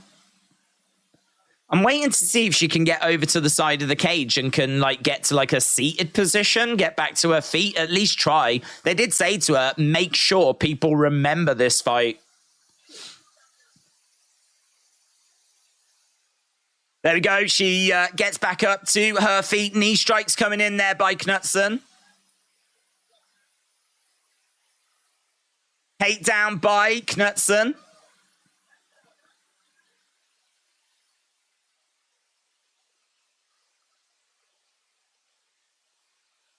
So, Man is down on the ground. We got a forearm strike coming in. Knutson still in control. Just over a minute to go. Chest to chest at the moment.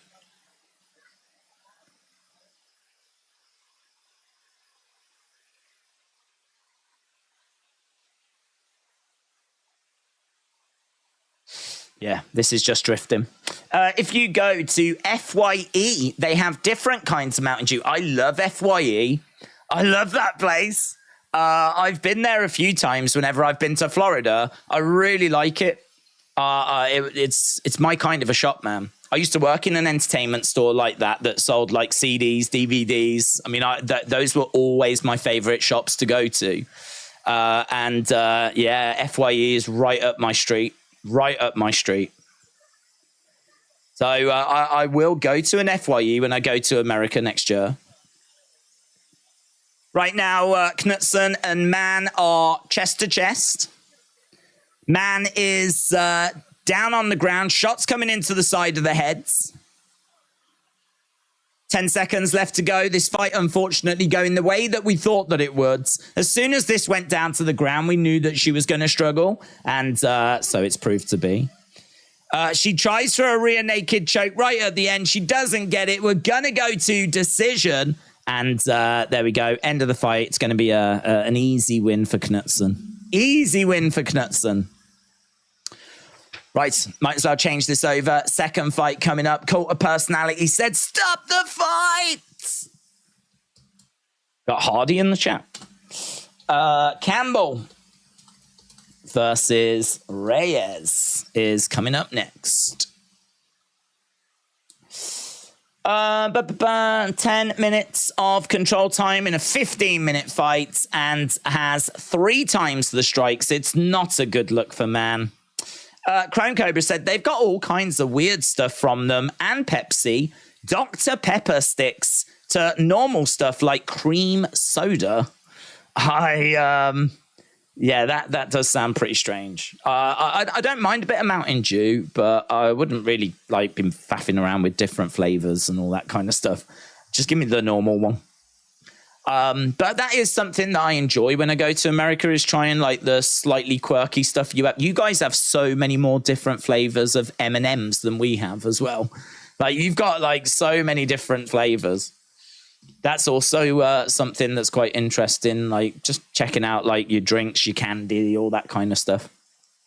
So yeah, I'm looking forward to going over, seeing what you crazy cats are doing over there next year. Here we go then. Time for the decision.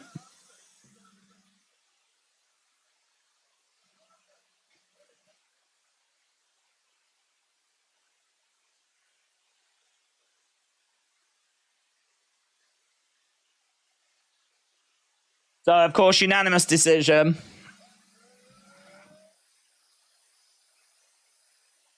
Right, Daniel Cormier going over, just having a word.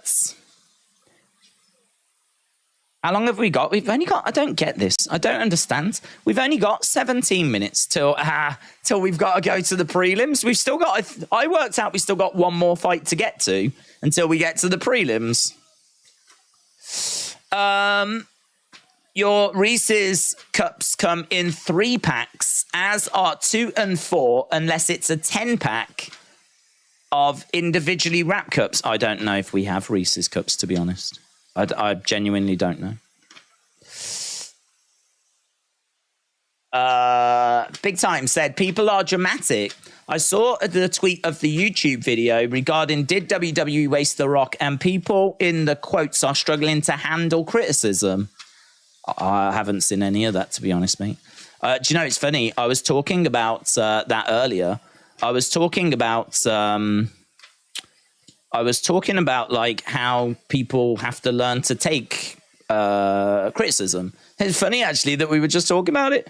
We were talking about like mental health and having thick skin and all this kind of stuff. And I haven't been on to X to have a read of what people are saying. So if people are like taking it, like, you know, struggling to accept like some criticism that I think was quite constructive, that's nothing to do with me. That's like, you know, that's my honest thoughts of the segment. So if people have got a problem with that, they can just choose to move along. So that doesn't bother me in the slightest, but yeah, kind of interesting. But that's the world we live in, isn't it? We know that everyone has to fall in line in agreement with the same opinion. If you don't have the same opinion as, dare I say, the masses, if you don't have like the same opinion, then people really struggle with that, you know, with accepting the narrative. So I don't know. It's certainly not anything that bothers me. I actually want to get more of those opinion pieces out, because I know that I'm not going to be alone in thinking like certain things that I think. And so, and I also think it's quite interesting as well to hear that other perspective. I listen to a lot of Jim Cornette, and I don't agree with everything Jim says, but I still enjoy hearing his honest opinion.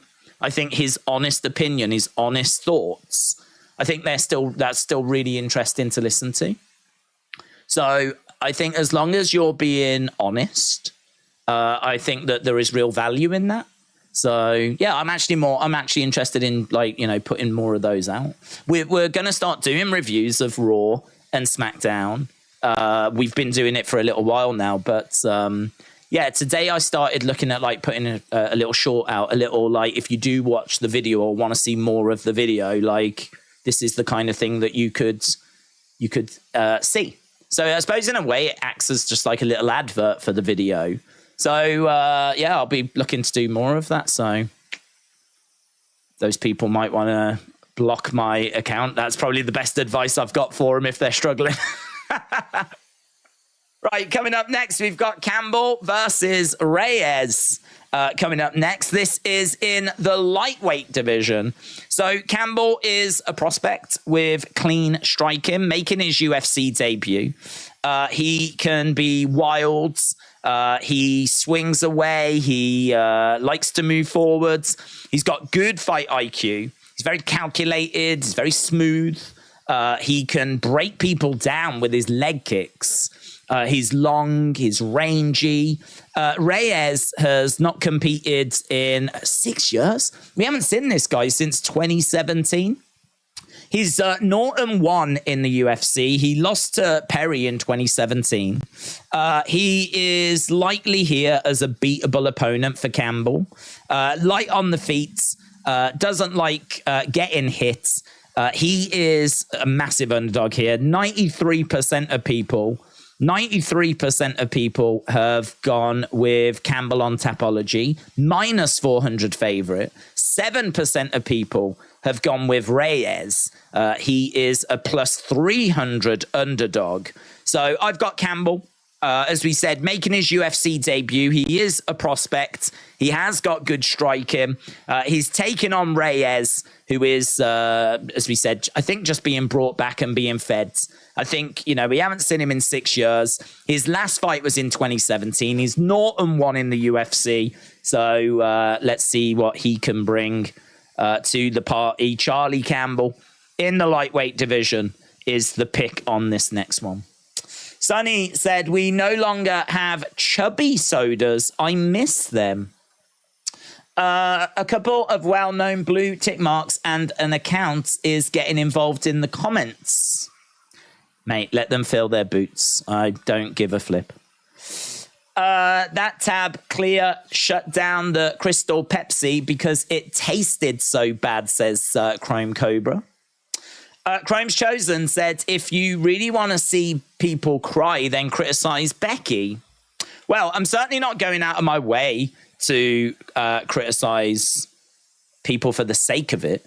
But if I feel that she needs criticizing, I mean, thankfully for people, I've been quite complimentary of Becky down in NXT. I think it was a good move. I think it works well for her. I think it works well for WWE. I think it works well for a lot of different people. So I'm actually on board with the Becky stuff at the moment.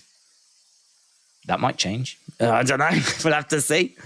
So yeah, my advice to those people would be block my account, because if you don't have the ability to just move on from, or like, you know, if you don't want to see that opinion, you didn't have to read it, you didn't have to watch it. Like, you chose to sit and watch it and take that information on board. If you can't then deal with that and it's for some reason upset you, then this probably isn't the right, you know, place for you to be. It's, you know, it's what we said, wasn't it? Like mental health and dealing with, it's not even dealing with criticism, is it? In that regard, it's dealing with an opinion that you don't agree with. That's also a struggle in the current world, isn't it? That, you know, that is also something that seems to trigger people and make people quite uncomfortable. So, yeah. Will Grasso versus Shevchenko, the sequel will be better to the first? Well, I don't know, to be honest, because, I mean, that first fight was really interesting. And, of course, it did result in a new champion as well. So Grasso is someone that has got a skill set that is she is capable of beating Shevchenko. I think the fact that she won the title, I mean, this is going to have to be like a 5-round war to better that first one, because not only was the first fight fun and went like 4 rounds, but also it resulted in a new champ as well. So, and an upset, quite a big upset. So it's going to be difficult for this to better that. I'm not really going in with that as an expectation. I'm just looking at this as could we see her get that title back? How much of a decline has Shevchenko gone through? How much has she started to fall away?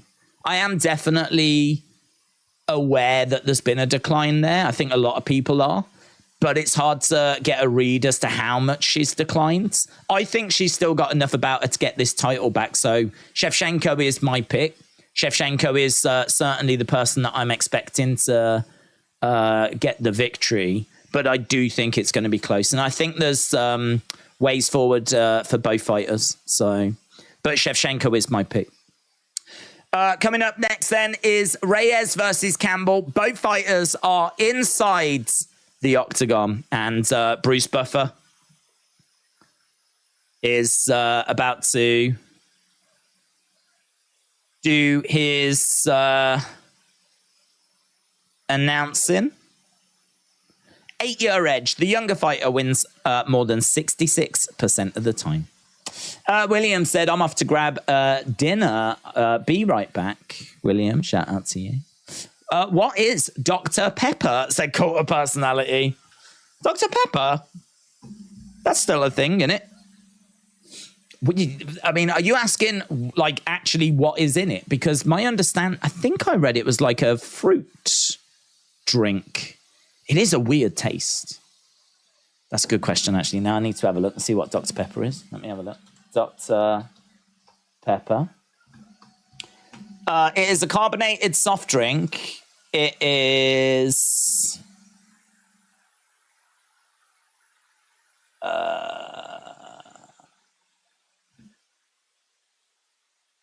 it's a combination of 23 flavors.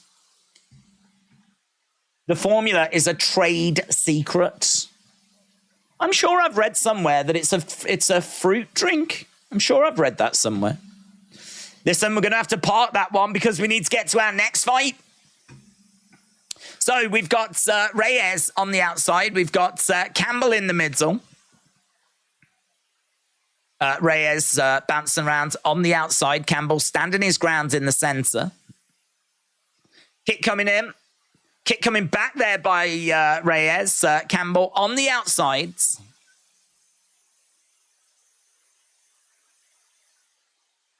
Kick coming in by Campbell. Campbell in yellow. Reyes in blue. Reyes is the one that's not fought in 6 years. Reyes trying to find a way forward. Kick coming into the midsection. Reyes on the outside as Campbell shoots forwards. Team Charlie here. I've trained with him, says Billy Q. So Billy Q is behind Campbell. Campbell standing his ground in the middle with Reyes. Low kick coming in there by Reyes. Campbell again trying to find a way forward. Kick coming in there by Campbell. Another kick coming in. Reyes with a low kick. These two in a clinch at the moment. Knee strike coming in there by Campbell. Kick coming in there by Campbell as well. Reyes on the outside. Another kick coming in there by Campbell.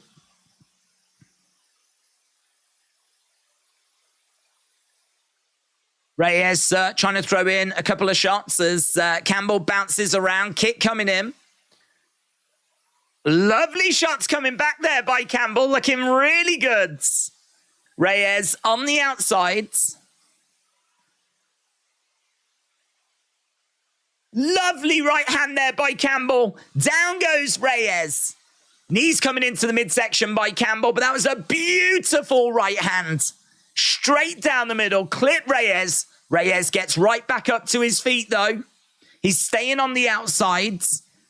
Leg kick coming in there by Campbell. Campbell stalking Reyes. So a big right hand drops Reyes momentarily, but he gets right back up.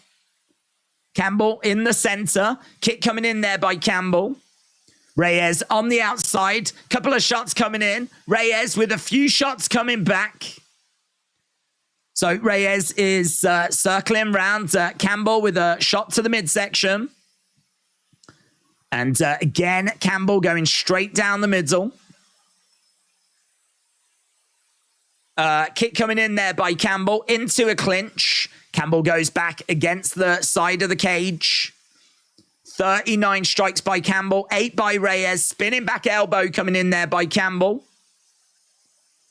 Campbell again trying to find a way forward. Shots being blocked here as Reyes tries to move forwards. Kick coming into the body there by Reyes. Right hand going straight down the middle.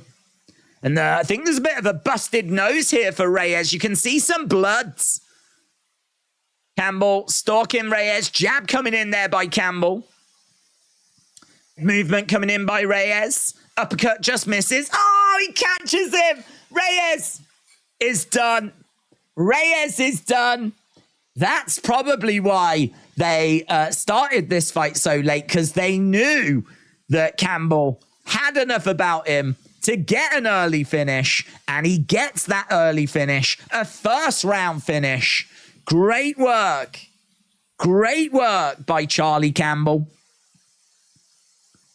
That is how you close the show. Charlie Campbell, minus 400 favorite.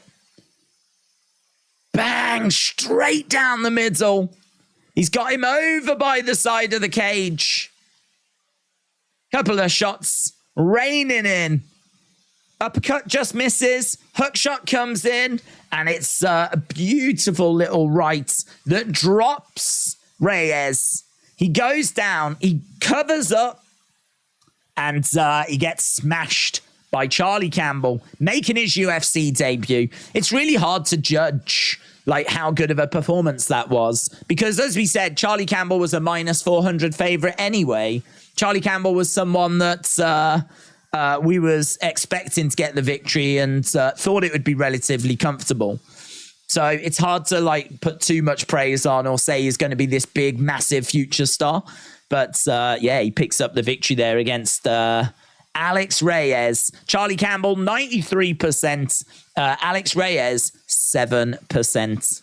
That's what Tapology had gone for. They were firmly behind Campbell, and so it proved to be. He gets that first round victory.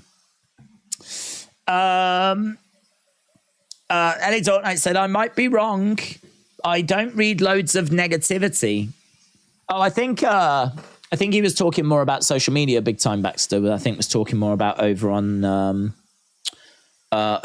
X, where negativity lives. Caffeine is a great stimulant. There we go. Charlie gets his hand raised, and Daniel Cormier comes over to have a word. Top Tier said, "What's the most popular food in the UK?" I think it's a curry. To be honest, I'm sure that we're done with Fight Pass now. We're done with the early prelims. I think it's like a chicken tikka masala is the most popular. I think that became like the nation's dish. I mean, to be honest, people probably aren't having that like, you know, all the time, but it is very popular. It is very popular. I mean, I'd imagine it's your pizzas, it's your curries, it's, you know, the kind of traditional British foods is, you know, fish and chips, for example. That'll probably still do well. But I wouldn't be surprised if fish and chips didn't feature in the top 5 now, you know, and it'd like kind of slip down the pecking order a little bit. Beans on toast, amazing. Yeah, the food of kings. And then you've got, as we said, I'm sure it's like a chicken tikka. What is it in America? Hot dogs. Hot dogs. Hot dogs and more hot dogs. pancakes, piles of them, stacks, hot dogs with hot dogs on top. Power poops. Curry goat is goat, said Red, White, and Red. Who have you got in this next fight, said young Heath Ledger. This next one, I am... Oh, do you know what? That's a really good question, because this next fight's really interesting. So this next fight, we've got Cortez taking on Jasmine Jasdavicius. Jasmine Jasdavicius is someone that I think's really interesting. I think she's interesting because she is 3-1 in the UFC, but there's so many areas of weakness. I think that Tracy Cortez is probably the rightful pick. She's probably the one most will go with. Cortez has got great wrestling in the clinch. She's got great jiu-jitsu. She's got great ground and pound. She's 4-0 in the UFC as well. 10-fight win streak. She's got a good jab. She's got a very close skill set. Obviously, she is American. Jasmine Jasdavicius is Canadian. I don't think that's going to play into this too much, though. I don't think the fact that Cortez is American and we're in America is going to make that much of a difference. I think this is close. I really think this is close. I think that Cortez probably is the rightful pick. But on a card where we've got some really heavy favourites, I mean, our first fight tonight, 48 hours ago, was minus 450 favourite. I think by the time the fight started, it was like minus 700 or whatever, right? That last fight was like minus 400 as well. We've got other ones coming up that are like minus 450 and minus 550. There's 11 fights tonight, and a good chunk of them have got some real heavy favourites. There is a smattering of close fights. Certainly our main event, our co-main event. I think both of those are close. I think this next one's close as well. I am leaning Jasmine Jasdavicius, right? It's a shot in the dark. It could 100% be wrong. I have no confidence in this. But saying that, I wouldn't have any confidence if I went with Tracy Cortez. You've got two fighters that are fairly well established. Both of them have had 4 fights. One of them is 4-0. The other is 3-1, right? Both of them have got about the same amount of experience. About Jasmine, she's got decent wrestling. She's won her last 2 as well. She's a gritty wrestle boxer. She can get countered. If she's going to win this, she's got to keep it standing. She needs to stay on the feet, and she needs to try and outstrike Tracy Cortez. Tracy has got good jiu-jitsu. She's got a decent jab. She is got great grappling transitions. If this goes down to the ground and we actually get into the grappling, Tracy has got this all day long. And as we said, she's got good jiu-jitsu as well if we go down to the ground. So, you know, Jasmine has got dirty boxing. She's got good combos. She's got decent volume. So Jasmine is definitely someone that has got the ability, if she can keep this standing, she's definitely got the ability to get the result here. As I said, I think Tracy is probably the play. But if you are looking for a dog, that could potentially bark on this card. I didn't think it would be either of the first two in the first 2 fights, and it's proven to be that the firm favourites have won. I think Jasmine's got a chance here. Jasmine's got a chance. So I'm going to go Jasmine, because if it comes off, I'm going to look amazing. If it doesn't come off, well, I took a chance. It was the underdog. You know, she wasn't meant to win anyway. I've basically got it covered either way, right? I'm going to come out of this all right, whatever happens. So that's that way I'm going to go with Jasmine. Days, I want you to try my legendary New Orleans red bean burrito. It's like a non-stop party in your mouth. Thank you, my friends. That sounds very interesting. I like parties, certainly ones that don't stop as well. So, yeah, sounds good. I like burritos as well. Don't get to have them that often. Aaron said, I don't get the pancake waffle argument. You can easily get a waffle making a pancake better, or you can get a great waffle making a pancake garbage. It's about what you get. Is there an argument between a pancake and waffle argument? What is that argument? That pancakes are better than waffles, waffles are better than pancakes? I don't think that's an argument that we have over here. For some reason, like pancakes and biscuits, you know, those biscuits that you have in America, we don't have them here. That kind of stuff just seems to be in your DNA in America. Like, if those things didn't exist, I think you lot would be lost. I just don't think you would know what to do. Same with, like, if we got rid of Eagles and apple pie, you'd just be like, oh, I'm just going to stay in bed. You'd be ever so confused. Very much like me. I'm not throwing shades. Very much like me. If we didn't have like a evil royal overlord, I would be lost as well. I wouldn't know I wouldn't know who to serve, would I? I wouldn't have a clue. I wouldn't get out of bed. So, yeah, but that's a conversation we're probably not having over here about pancakes and waffles and biscuits. I don't know what you call. We've had this conversation before. We call biscuits, you know, those kind of like cookies. I think you just call them cookies, but like we call those cookies as well, actually. But anything that's like crumbly, that's like a cookie kind, and you know, it might just be like a biscuit with like chocolate on top. We what you call biscuits, we don't have, and we call something else biscuits. And I think you just call all of that stuff cookies. It's. Do you know what? It's ever so. You've really confused things, America. You've really messed this up. It's such a simple system that you just couldn't stick to, and I don't know why. I don't know why you had to make this so complicated. I really don't. J-Dub has arrived, and Ryback is still the GOAT.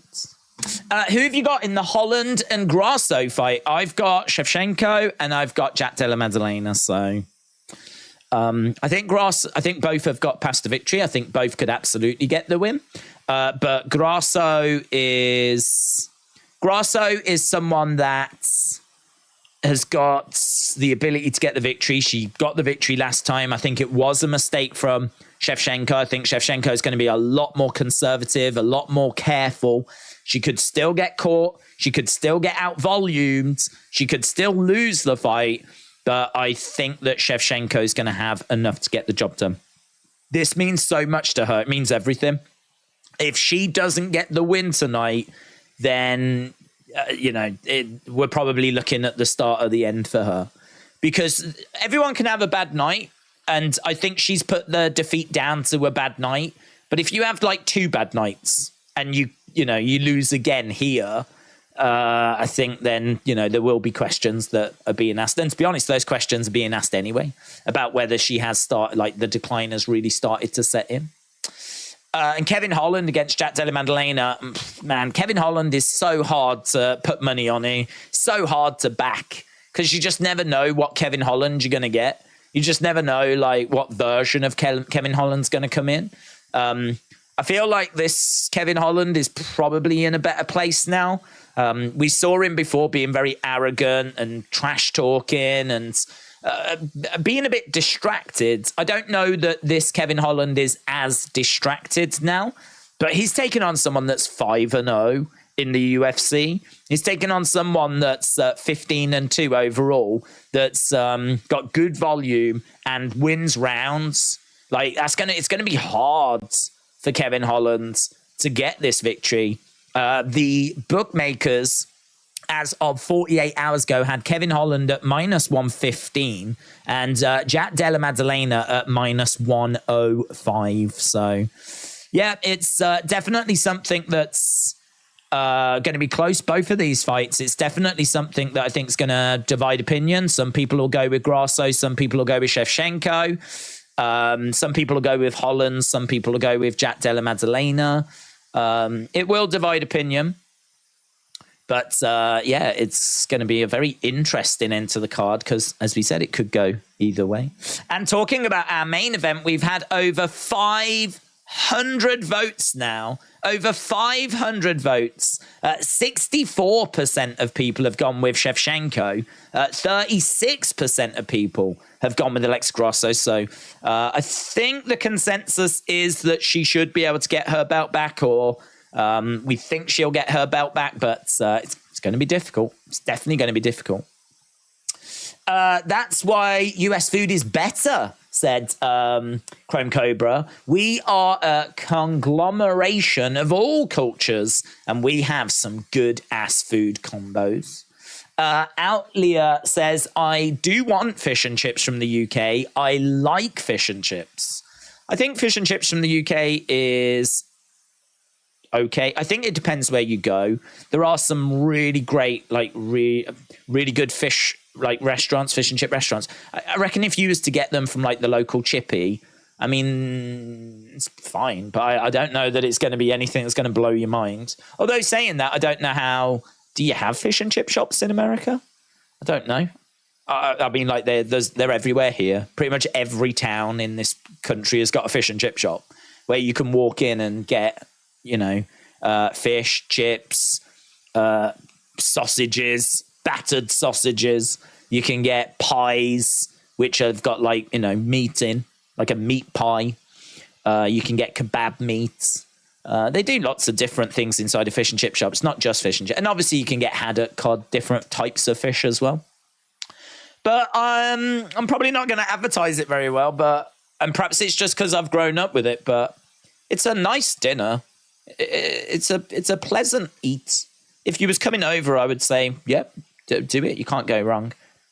But I don't think it's going to blow your mind, I don't think you're going to have it and go, oh my God, I'm moving to the UK because this is where it's at, On a cold day, though, if you're at the beach or something and you get like fish and chips wrapped up in paper and you unwrap it and you've got your little fork and you're eating whatever, I mean, it's pretty pleasant.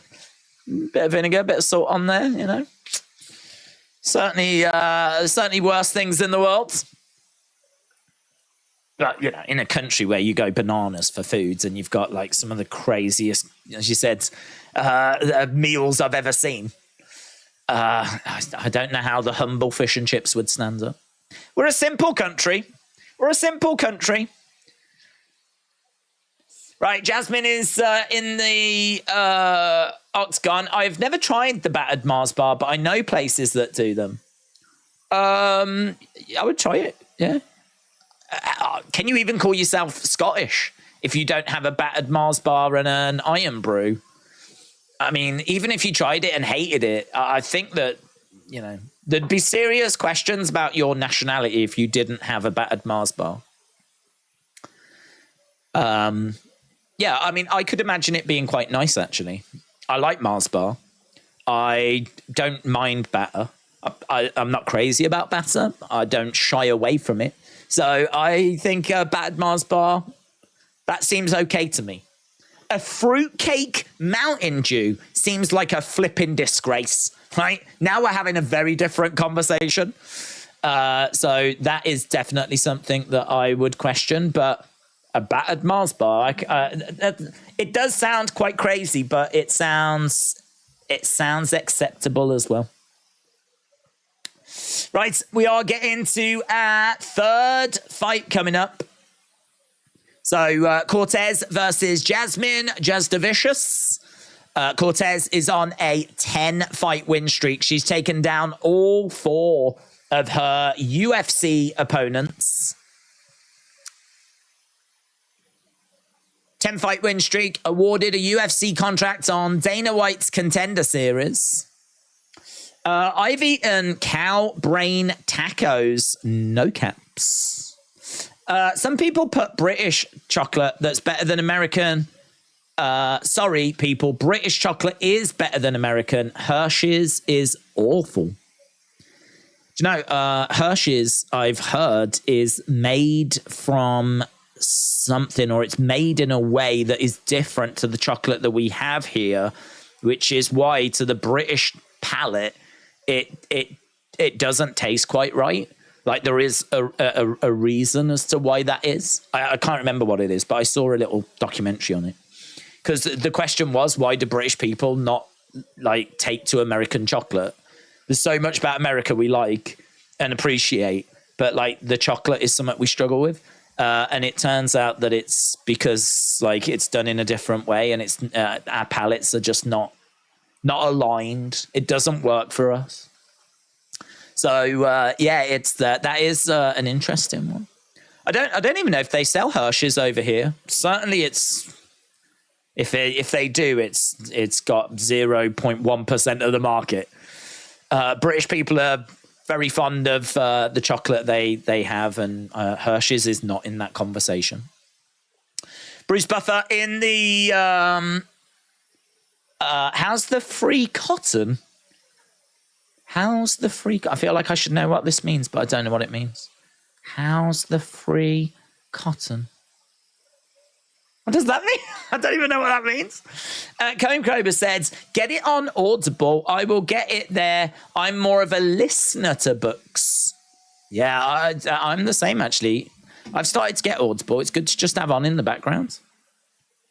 Cobra said, I love Peeps. Who's with me? I like people as well. We need more love in the world. Me and Chrome Cobra, we love all of you peeps. Shout out to the world. Let's bring harmony and joy. Do the UK like Snickers? I don't know if our Snickers is the same as your Snickers. Don't know, because there is a bit of confusion about our Mars is not the same as your Mars. I think your Mars might be like our Milky Way or something, and there's a bit of like... So I'm not 100% if your Snickers is the same as ours. With like peanuts in and caramel and... I think, is it Nougat? Is it Nougat? I don't know. We need to get to our next fight. Boom! Right, we've got Cortez in black and Jasmine in white. Cortez standing in the center of the octagon as Jasmine is edging her way forwards. Jab coming in there by Jasmine. And again. Cortez throwing in a shot. Couple of shots coming in as Jasmine takes a few steps back. Inside leg kick there by Cortez. Side leg kick there by Cortez as well. Another outside leg kick as Jasmine continues to edge her way forwards. Couple of shots coming in there by Cortez. Side leg kick there by Cortez as Jasmine tries to find a way forward. Jab coming in straight down the middle. Oh, swinging away. Outside leg kick by Cortez. Another outside leg kick by Jasmine. Jasmine trying to make sure that she keeps this standing, trying to maintain that distance. As soon as Cortez took a few steps forward, you could see that Jasmine took those few steps back. Shot coming into the midsection by Jasmine. Couple of shots going in upstairs. 1, 2. Cortez in the center of the octagon as Jasmine tries to find a way forwards. Nice straight right down the middle there by Jasmine. So Jasmine again trying to edge forward as Cortez bounces around. Kick coming into the midsection. Lovely shot straight down the middle as Jasmine regroups. And again, goes back to edging forwards. Outside leg kick there by Cortez. As Jasmine again tries to find a way forwards. Couple of shots coming in there by Jasmine. Doesn't land though. Lovely work by Cortez. You can see that Cortez is doing really well with her striking at the moment. Jasmine needs to find a way of making this a little bit dirtier. Right now, she's making it too easy to get tagged. Cortez on the outside as Jasmine is edging forwards. Jab, that was good. Hook shot comes in into a clinch. Knee strike coming in there by Jasmine. 22-12. She needs to find something that's really going to give Cortez something to think about. Jab coming into the midsection. The problem that Jasmine has got here is that this is where she needs to win the fight. She ain't going to win it if it goes down to the ground. Cortez is allowing this fight to remain standing. That's a lovely shot coming in there by Cortez. Jasmine, again, trying to find a way forward. Trying to keep it tight. She's giving her a lot of room to operate here, Jasmine. Shot coming in. Jasmine trying to drive Cortez back against the side of the cage. That was a mistake, man. That was a mistake. She's got in closer. Now Cortez has got her in a Muay Thai clinch. Do you know what? Jasmine got frustrated because the striking hasn't quite clicked for her. And she's behind on the striking. And so she went for that takedown. And I really think that was a mistake. Again, in the middle, throwing in a kick. Cortez resets, backs up. Lovely right hand straight down the middle there by Cortez. Jasmine, again, edging forwards. Cortez goes for a kick. Cortez with 33 significant strikes. Jasmine with 18. Inside leg kick coming in there by Cortez. Jasmine, again, trying to find a way forwards. Swinging and missing into a clinch. Knee strike coming in by Jasmine. Another knee strike coming in. She needs to work. She's trying to drive Cortez back against the cage. But Cortez is stronger. She tries to kick her on the exit. They go back to striking. Jasmine again stalking after Cortez. She needs to make sure that she doesn't get caught. But at the moment, she's just too slow, isn't she? She's just... By the time she's waiting to throw something, like Cortez has tagged her and caught her into a clinch at the moment. Knee strikes coming in by Jasmine. Knee strike coming back. That's a tough round for Jasmine. That is a tough round. Definitely second best in that round. And she just looks too slow. She's not fighting the game plan that I was hoping she was going to be fighting. She's trying to pick her shots rather than trying to make the fight dirty. What I want to see is I want to see her making this a brawl.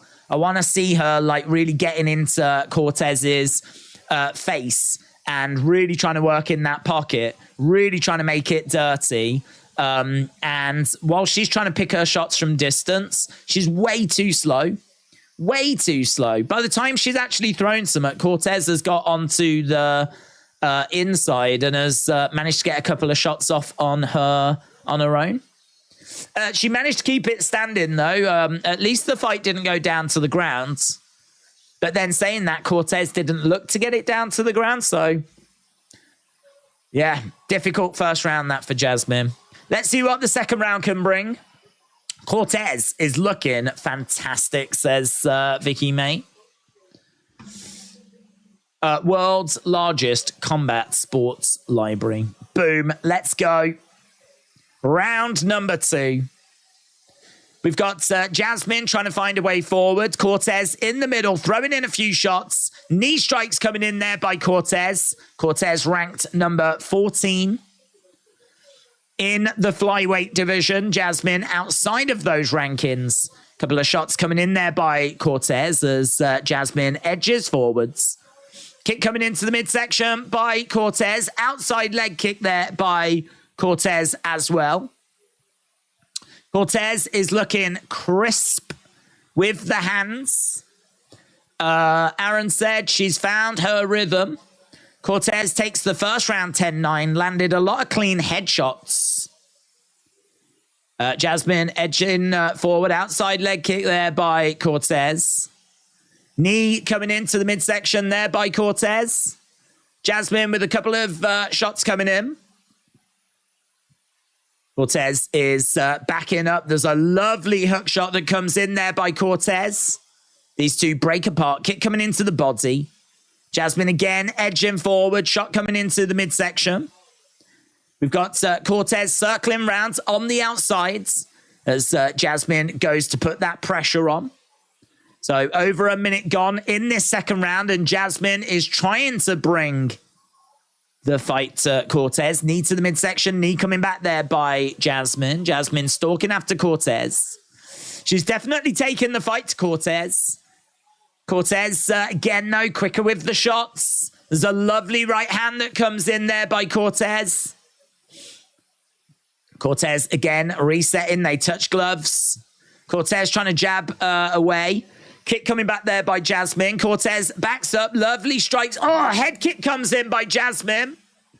Feels like Cortez is still ahead on the striking even in this round. But it feels like Jasmine is getting some shots through here. Lovely shots going in upstairs. Jasmine continuing to put that pressure on. Cortez just doesn't look as comfortable.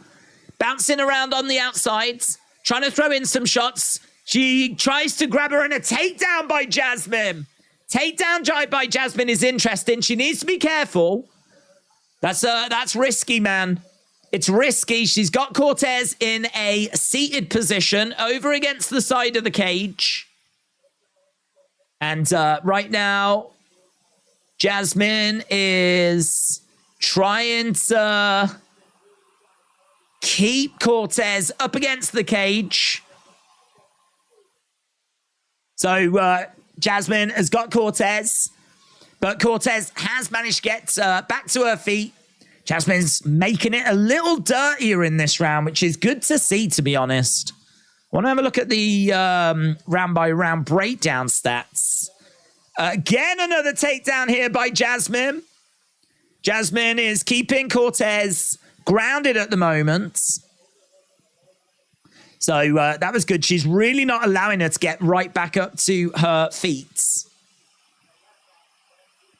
According to UFC, Jasmine is actually ranked 15th in this division, but that doesn't say it on screen at the moment.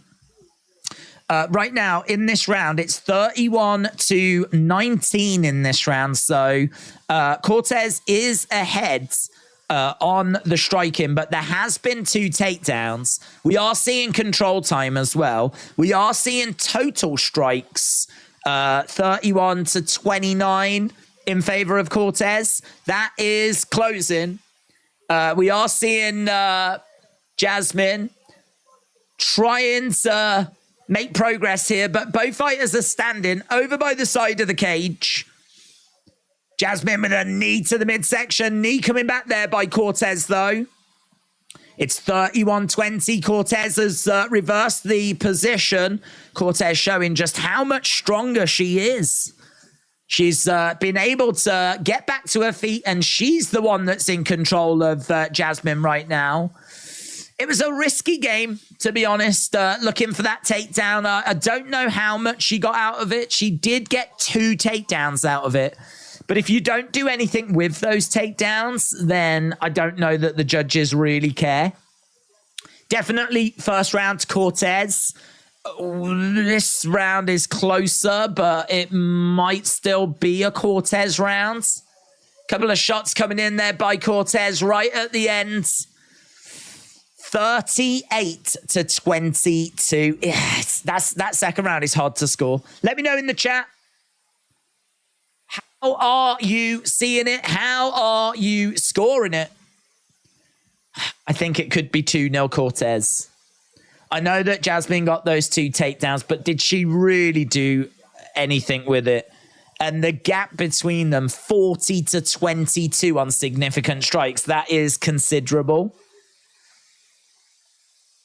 Let's watch female fights without going on about what they look like. It's unfair that it's Sunday already, said Surya. Raslani said, now that the UFC and WWE merger is official, it's been announced that Money in the Bank can be cashed in on UFC titles. Let's go. Cortez still better, but that was closer, says Vicky May. People have got it 2-0 right now. 2-0 in favor of Cortez. I think that's fair. I think Jasmine did definitely close that gap, but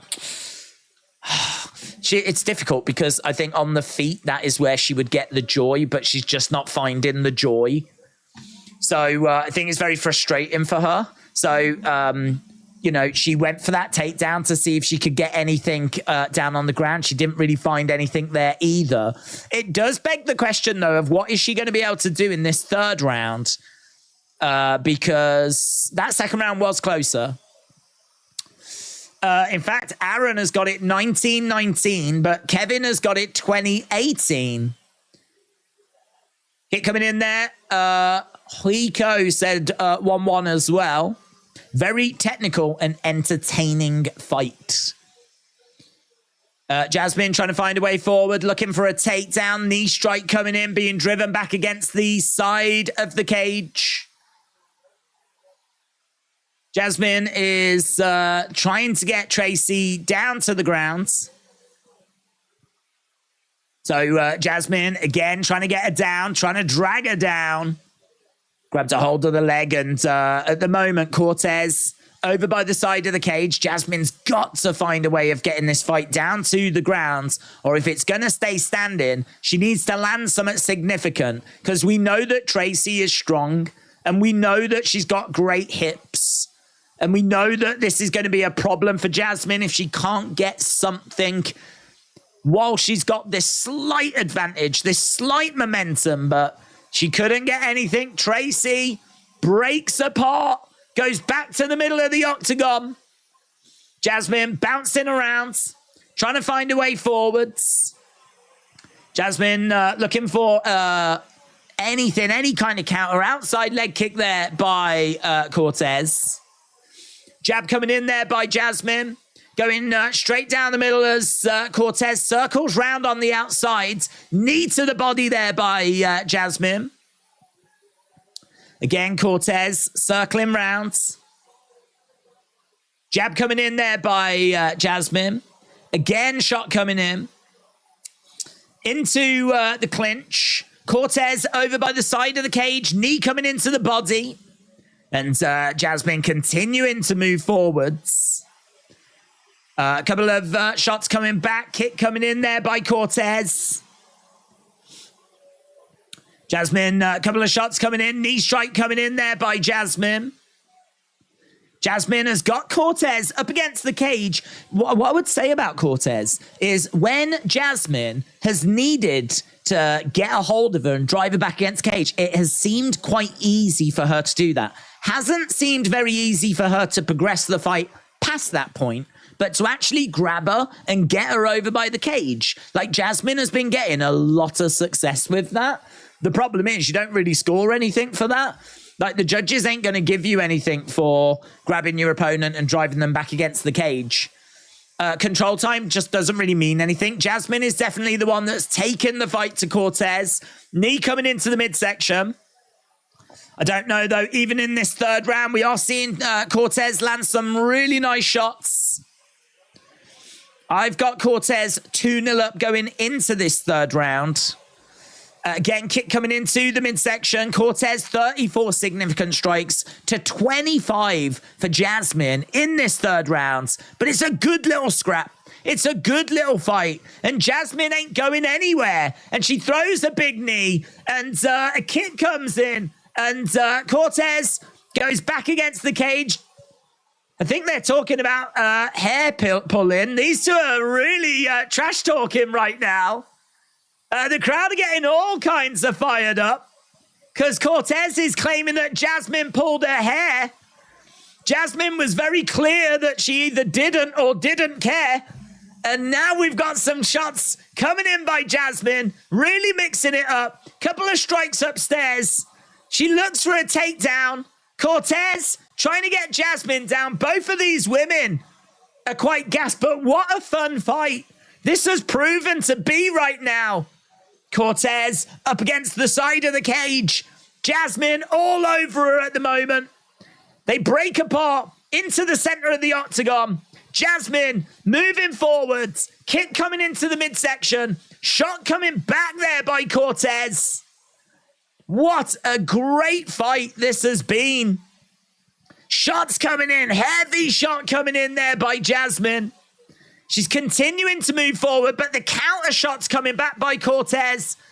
They look really good, really effective. Kick to the body. End of the fight. Really fun. Really fun. Best fight we've seen so far tonight. But that was entertaining. Both fighters think they did enough. There does seem to be a slight black eye there for Jasmine. She's certainly celebrating. She's got her arm in the air. Yeah, that was fun, man. That was fun. But I remember when Stone Cold had hair. Dennis is lighting him up. Sonnen should manage Logan Paul after the Dennis stuff. Cortez is a knockout, said Ken. Man, that was good. That was fun. That was fun. I think Cortez has got it. It's... Do you know, I got to tell you, though, even that third round, the unofficial numbers, you have to remember these are unofficial, 47-40 for Cortez. It's quite close. You know, it's quite close. 7 shots in it. Could the judges have seen some of that control time?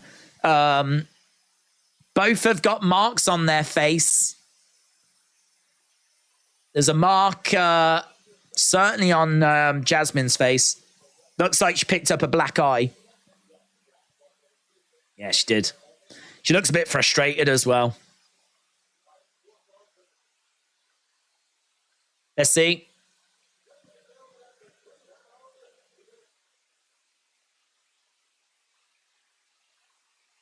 $30-27. 30-27. 30-27. 29-28. It's got to be Tracy. Tracy gets it. Gets it by decision. Jasmine can't believe it. She looks a little bit shocked.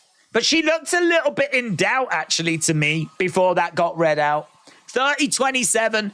30-27. 29-28. Tracy bursts out into tears. I thought it was a great first round for her. But that got quite difficult for her. That was a fight for her.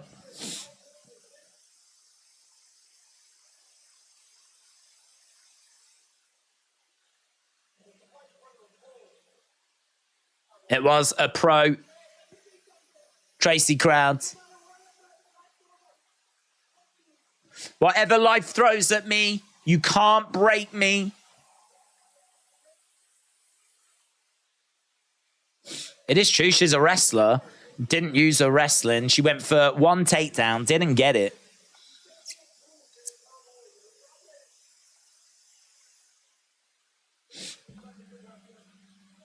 There we go. Tracy picks up the victory, and we are done with the third fight of the evening. We're moving on.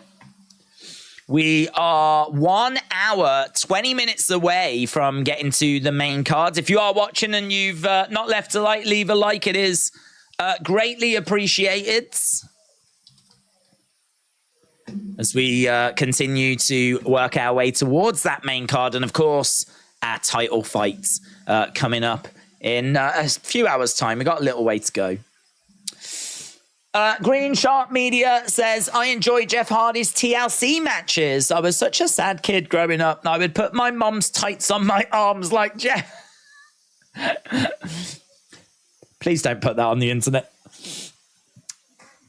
That's it. As long as you was very young. I mean, if it turns out this was last week, then I've got some serious questions. No, that's fun. Do you know, when I was a kid, I made I got cardboard. So I don't know where it came from. I don't know that we went to the shop and bought it, but this load of cardboard appeared. I don't know if it was like something my dad was doing, but I took this cardboard because no one seemed to use it for a while. And I made a coffin out of it because I was wrestling with my brother. And so we wanted to do coffin matches. So we would fight on the beds.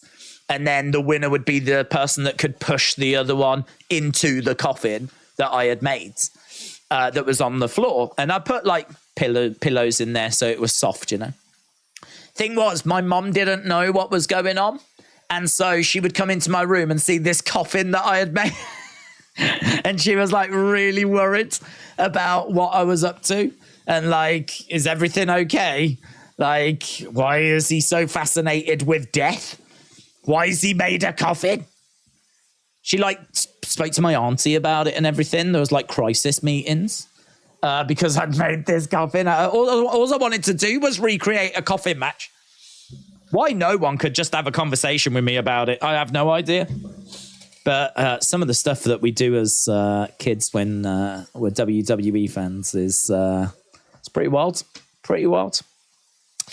Right, let's go to our next fight, shall we? This is Edgar Chairez taking on Daniel Da Silva.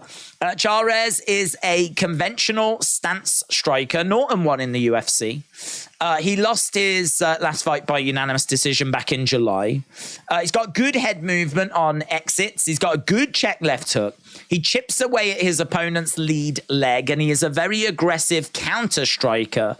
He's got a good jab. He's low volume, though, but there is a lot to like about Edgar Chairez. He comes in as a -225 favorite. He's taken on Daniel Da Silva. He is 0-4 in the UFC. I don't know how he's managed to get to 0-4 without getting cut. I remember in his last fight, we were like, if he loses this, he's done, he's gone. And then it turns out, no, they've given him another fight. So he is really good in round one. Really good in round one, and then he just dies. He's kill or be killed. He's explosive. He trains with Charles Oliveira. He's got good offense, good striking, throws lots of spinning attacks, but he has the same level cardio that I have. Like, actually, mine's worse. But he very much struggles once we get out of round one. Of his 11 wins, he has 10 first round finishes, right? This is a guy that is kill or be killed. He gives everything for 3 minutes. He might be all right in the first minute of round two, and then he dies. I think Edgar Chairez has got to be the play here. I think it's got to be the play. I think they've given Chairez Lacerda so that he can get the win. You know, Chairez, Mexican, on this card, going up against someone that's 0-4, shouldn't be in the UFC. If you're 0-4, you would have expected to have been cut already. I would have expected you to have been cut. And I really thought he was gone. So the fact that he's got this opportunity is a big opportunity. Here is Chairez. He's coming down with, like, ammo, like Rambo, over his shoulder. He had another one that he just threw into the crowds, and he's thrown that one as well. I really hope that's not real ammo. I hope that's just like decorative, because if he's throwing real ammo into the crowds, that is next level. That is next level. I think it was ammo. It looked like bullets. In my mind, it was bullets. The only shots I want to see fired are inside the octagon.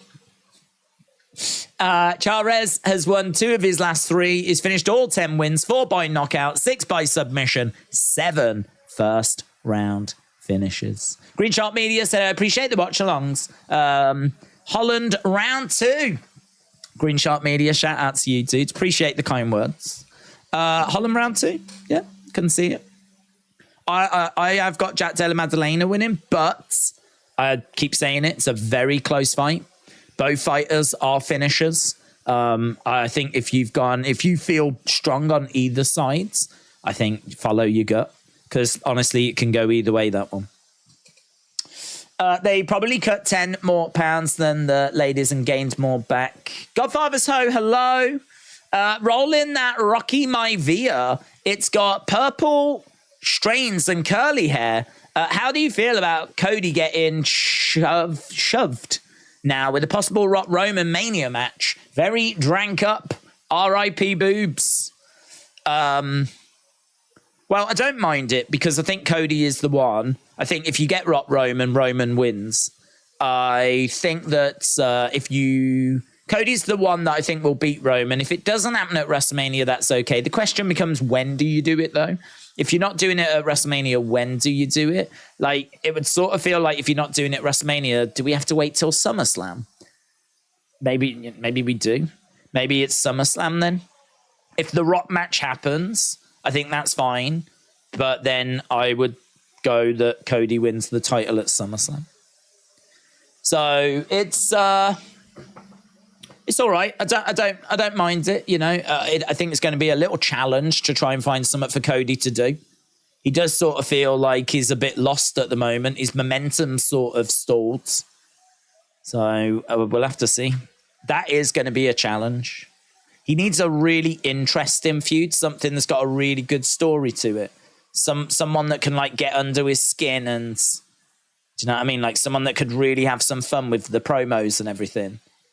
We weren't really getting that with Brock, and we're certainly not going to get that with Dominic.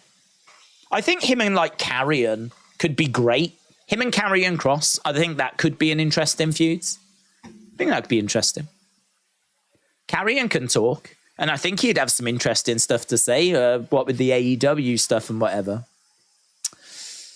Right, here we go. Round number 1, Charez versus Daniel Lacerda. Right, kick coming in there by Charez. Great fight that we just enjoyed. If you are just joining us, really enjoyed that Cortez, Jasmine Just the Vicious fight. Now we've got Charez against Da Silva. So we are into second fights on the prelims. 2 more fights to go after this, and then we get to the main cards. 5 fights on the main cards, and it's a good-looking main card. So we are working our way towards that. Feel free to put in the chat which way you think this is going. It kind of goes without saying. We've got Lacerda in white. We got Charez in green. And as we said, neither of these have got a UFC victory to their name. Lacerda is 0-4. Outside leg kick there by Charez. Lacerda with an outside leg kick. Charez bouncing around as Lacerda stands his ground in the middle. Charez is trying to find a way forwards as Lacerda circles round on the outsides. Charez again bouncing about. We've got Lacerda. Oh, spin kick. That was nice. Going upstairs, but no joy. We've got Charez trying to find a way forward. Lacerda on the outsides. Charez again throwing out a jab. He goes into the center. Hook shot coming in there by Charez. Outside leg kick by Charez as well. Another heavy outside leg kick. Charez, a shot coming in as Lacerda goes to find his way forwards. Trying to edge forward. We've got Charez on the outside. Kick coming into the midsection. Charez circling round. Again, he's back against the cage. We got Lacerda trying to explode forward, trying to grab the leg, looking for a takedown. We got Lacerda on top. And right now, Lacerda is on top of Charez. They've got the names inside the octagon for this event as well, which is kind of interesting because I didn't know they did that for fight nights. I thought they only did that for like the UFC like pay-per-views, but looks like they're doing it for like key fight night events as well. They probably did it for Paris, but I didn't notice. We spoke about that in WWE. I think it'd be a good idea. It doesn't get in the way, but that black strip that's inside the octagon, the writing that's in there that you can't quite read, that's people's names. And they will get that piece of canvas after the event is over. Shots coming in, which if you really care about this event, maybe you went to it or like some of your favorite fighters are on it. Maybe you love Shevchenko and she wins the title. Like to have that is like pretty cool. It's a bit of a gamble as well, though, because what if you love Shevchenko and she loses? Do you really want a piece of the octagon after that? Right now, Lacerda has got Charez up against the side of the cage, but a guillotine. That is really tight. Really tight by Charez. Lacerda's in trouble. Lacerda is in trouble. I think he's out. Oh, he said he wasn't out, but the arm definitely fell. It's a win for Charez. He says he's not out. They're saying that if they look at the replay, this might be a no contest. He's saying, I wasn't out. I wasn't out. It's so hard for the refs, though, isn't it? I mean, the refs have got to protect the fighters. His arm goes down, and it really looks like he's out. That is it's a sign that he's out. He is protesting that he didn't go out, though. We're going to have a look at the replay here. Lacerda is upset.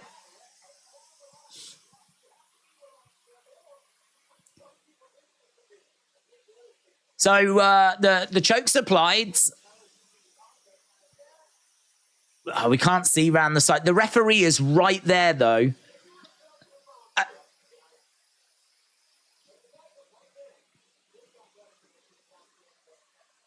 They're saying, look, his arm goes, man. His arm goes. His arm goes down.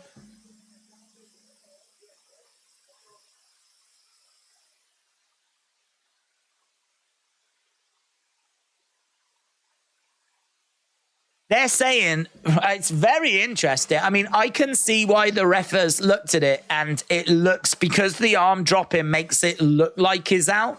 The ref can't wait around. He's got to make sure that he's protecting the fighter if the fighter is out, you know? He wants to make sure he's doing the right thing. But the commentators are saying that, well, you know, if he's relaxed his arm, if he's trying to relax because he's got to be loose and relaxed to survive this moment, that doesn't mean that he's out.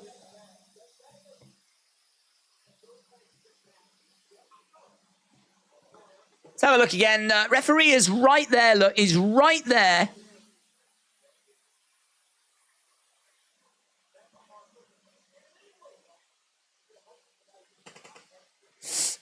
Didn't do anything, Sonny, like make me top or anything. It's a testing thing. What do you think? Bad stoppage. People saying bad stoppage. Bad call.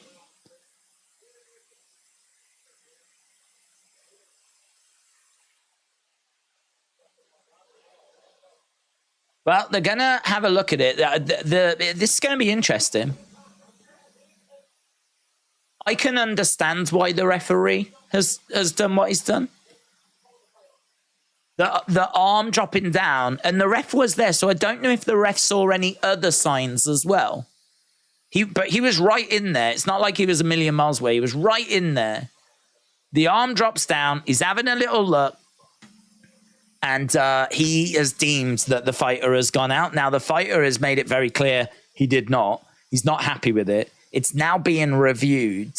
I'm interested to see how this is going to go. I am interested to see how this is going to go. They could fight again in 3 weeks' time. Yeah, well, let's do that. We'll do that. The arm dropped. No contest, said Bots. I agree with Dom.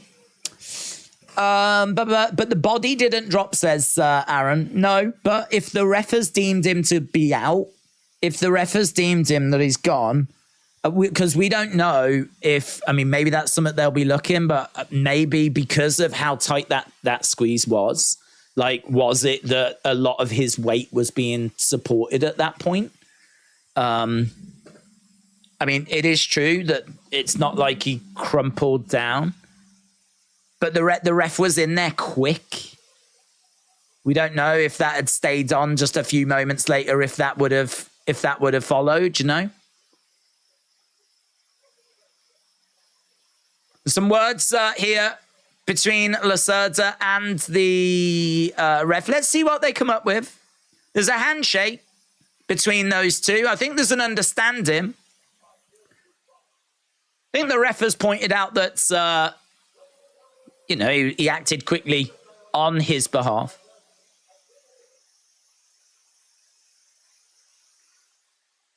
Replay. Okay, so they have gone no decision.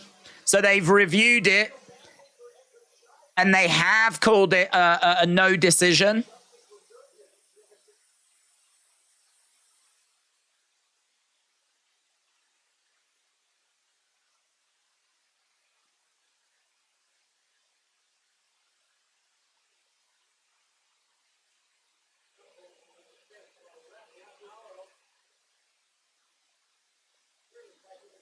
I would like to see an interview with the ref That's what I would like to see. I think in these moments, I mean, I know it will never happen, but I would like to know as to, what it is that he saw that resulted in him calling that, because the arm does drop, but not only does the arm drop, the ref is in there and I'm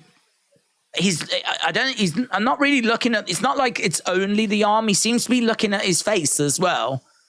So clearly the ref, I don't think it's a bent ref, right? I don't think we're talking about a dodgy ref that's got money on the fight or anything like that. I think he is looking for signs that this guy is out. And I think the arm dropping is a sign, like that going limp is a sign. But the ref's also seemingly looking at their heads. It would just be interesting to get an interview with him, even if we can't ask follow-up questions, even if it has to be done backstage and there's no follow-up questions, it's just, can we get a few comments on it? And he just says, I observed this, I observed that. Following the review, it was felt, blah, blah, blah, blah, blah. Like, I think that would be really interesting. I think that would be like a great way forward to just get a bit more insight. It's a little bit like, on the field of play with like American football. And I think they do it with rugby as well, where you actually hear the refs talking and you hear the conversations that are being had and you can hear like part of that side of the game. They don't do that with soccer. They don't do that. They don't do it with UFC either. I think that's part of it that I'd like to see kind of get brought in. Upset the UFC wants Lacerda, said AB. I wonder how many parlays that messed up. Where does it stand, actually? That's deemed no contest, so is it just non and void? Does it mess up parlays, or is it just basically the same as not happening? It might not have messed up any parlays. It might be okay. If anyone's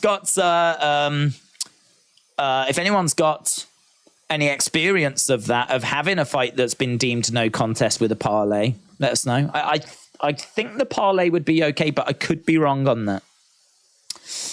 He did look out for a second, says Duck. Macarai said, Jack Maddalena struggled in his last fight. I'm curious why you picked him over Holland. Would love to know your thoughts.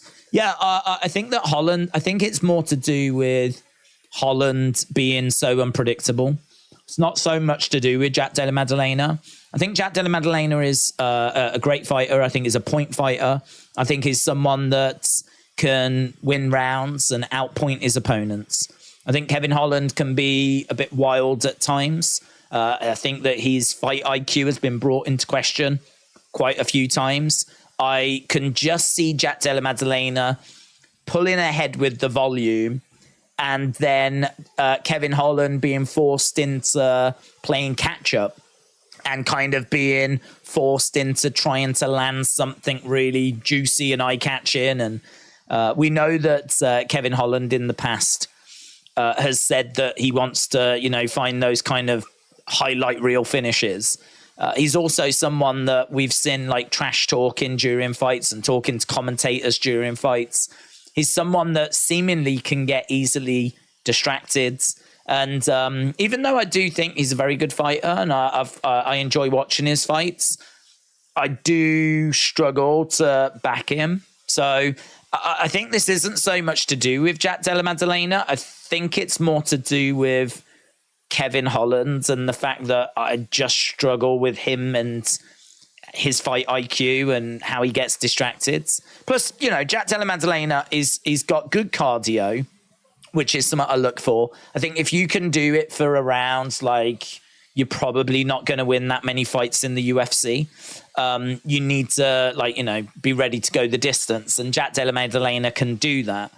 He applies good pressure as well. But the key thing is that he wins rounds. He's got good volume and he wins rounds. I mean, I think Jack Della Maddalena by decision is the play that I'm looking at. I'm not looking at him to get a finish, even though both of these have got plenty of finishes on their records. I'm leaning towards Jack Della Maddalena just being able to edge each round and then, go on to get the decision victory. He is very tight. He does leave some openings. He has got some good counter shots of his own, though. He is very good at closing people down, and he can box from both stances. So he can box from like southpaw, he can box from orthodox. That is an interesting challenge for people. We know that Kevin Holland is very creative. We know that he is got improving grappling. He's got Brazilian jiu-jitsu. He's got good top pressure. He's got a decent chin as well. I mean, this is why I just don't know that Jack Della's going to be able to put Kevin Holland away. But Maddalena, 5-0 in the UFC, is on a 2-fight win streak in 2023. He's got those wins, even if they were tricky. And I think that he's coming into this with bags of confidence. Close on the odds as well. Actually, as of right now, Jack Della Maddalena has just edged into the leads. They've just got the main cards on screen. Jack Della Maddalena is a -135 favorite. Kevin Holland is a +115 underdog right now. When I had it about 48 hours ago, it was actually a pick'em. So it was 50-50. So it's close. If you've got Kevin Holland, you'll get no argument from me. I won't try and dissuade you. If you really think Kevin Holland has got enough to get the job done here, and that Jack Della didn't look that great on his last outing, go for it. That would be my advice. Trust your gut. Go for it. Because I do think that it is quite close. Right, we are working our way towards the main parts of the prelims now. We've got 2 fights left to go, and we've got 58 minutes to go as well. So as we said, we are working our way towards the final stages. Less than an hour now till we get to that main card. 5-fight main cards. We'll find out who's going to win between Kevin Holland and Jack Della Maddalena. We'll find out if Shevchenko can get her championship back. We'll find out if Raul Rosas Jr. can shake that defeat off, bounce back with a victory. There's a lot that we're going to find out on this main card, and it's a juicy main card as well. Aaron said Caribbean Food Shack is the place, but it's too bad that it's closed. Chrome Cobra said you can probably pay to see Paige Van Zandt's feet now. I mean, that's not something I'm looking for, but fair play. William said, I start out with 10 seconds, then 1 minute, then 5 minutes, then 10 minutes, then ban if the CIV doesn't stop. What's CIV? What's CIV, William? Bets are voided and refunded in a no contest, said Brian. Brian, shout out to you. Right, cool, but it sucks because Lacerda was going to lose, said AB. John said, we need a list which UFC female fighter has the cutest feet. I'm not sure this is the right channel for that. We are a lot more fascinated with your dong rather than female competitors' feet. But maybe that's something we can branch into. I'm not sure. Right, we are going back to the action at, is it Noche UFC? It's a word I have never encountered before in my life. If you don't know, now you know. Right, let's go down. These cards have been killer lately, said Chrome Cobra. Lane Wilson said, I used to get doubles when I was NYC. Amazing foods. But said, Holland is a black belt. Maybe he strangles Jack Della Maddalena. Well, maybe. He's definitely got skills. I mean, he's a good all-rounder, actually. I mean, he's going to be a problem on the feet as well. He's got a good long strike ability as well. He's good at distance, and he's got a big reach on him. Is very creative, A lot of the stuff he throws, it's not stuff you'll see in the textbook. So you never quite know what's coming. And then, as you said, he's got that Brazilian jiu-jitsu black belt. So he can, kill you on the ground as well. He has 6 losses in the UFC, though. His decision-making at times can leave a lot to be desired. And that is always the thing with Kevin Holland, that just makes me approach him with caution. I think if ever it's a close fight and he's really up against it, I don't trust him to make the right decisions. If he's in a fight that he should win and he should be able to go out there and, get the victory, then I feel a lot more comfortable with him. So fights where he's an underdog, fights where it's really close, I struggle a bit with Kevin Holland.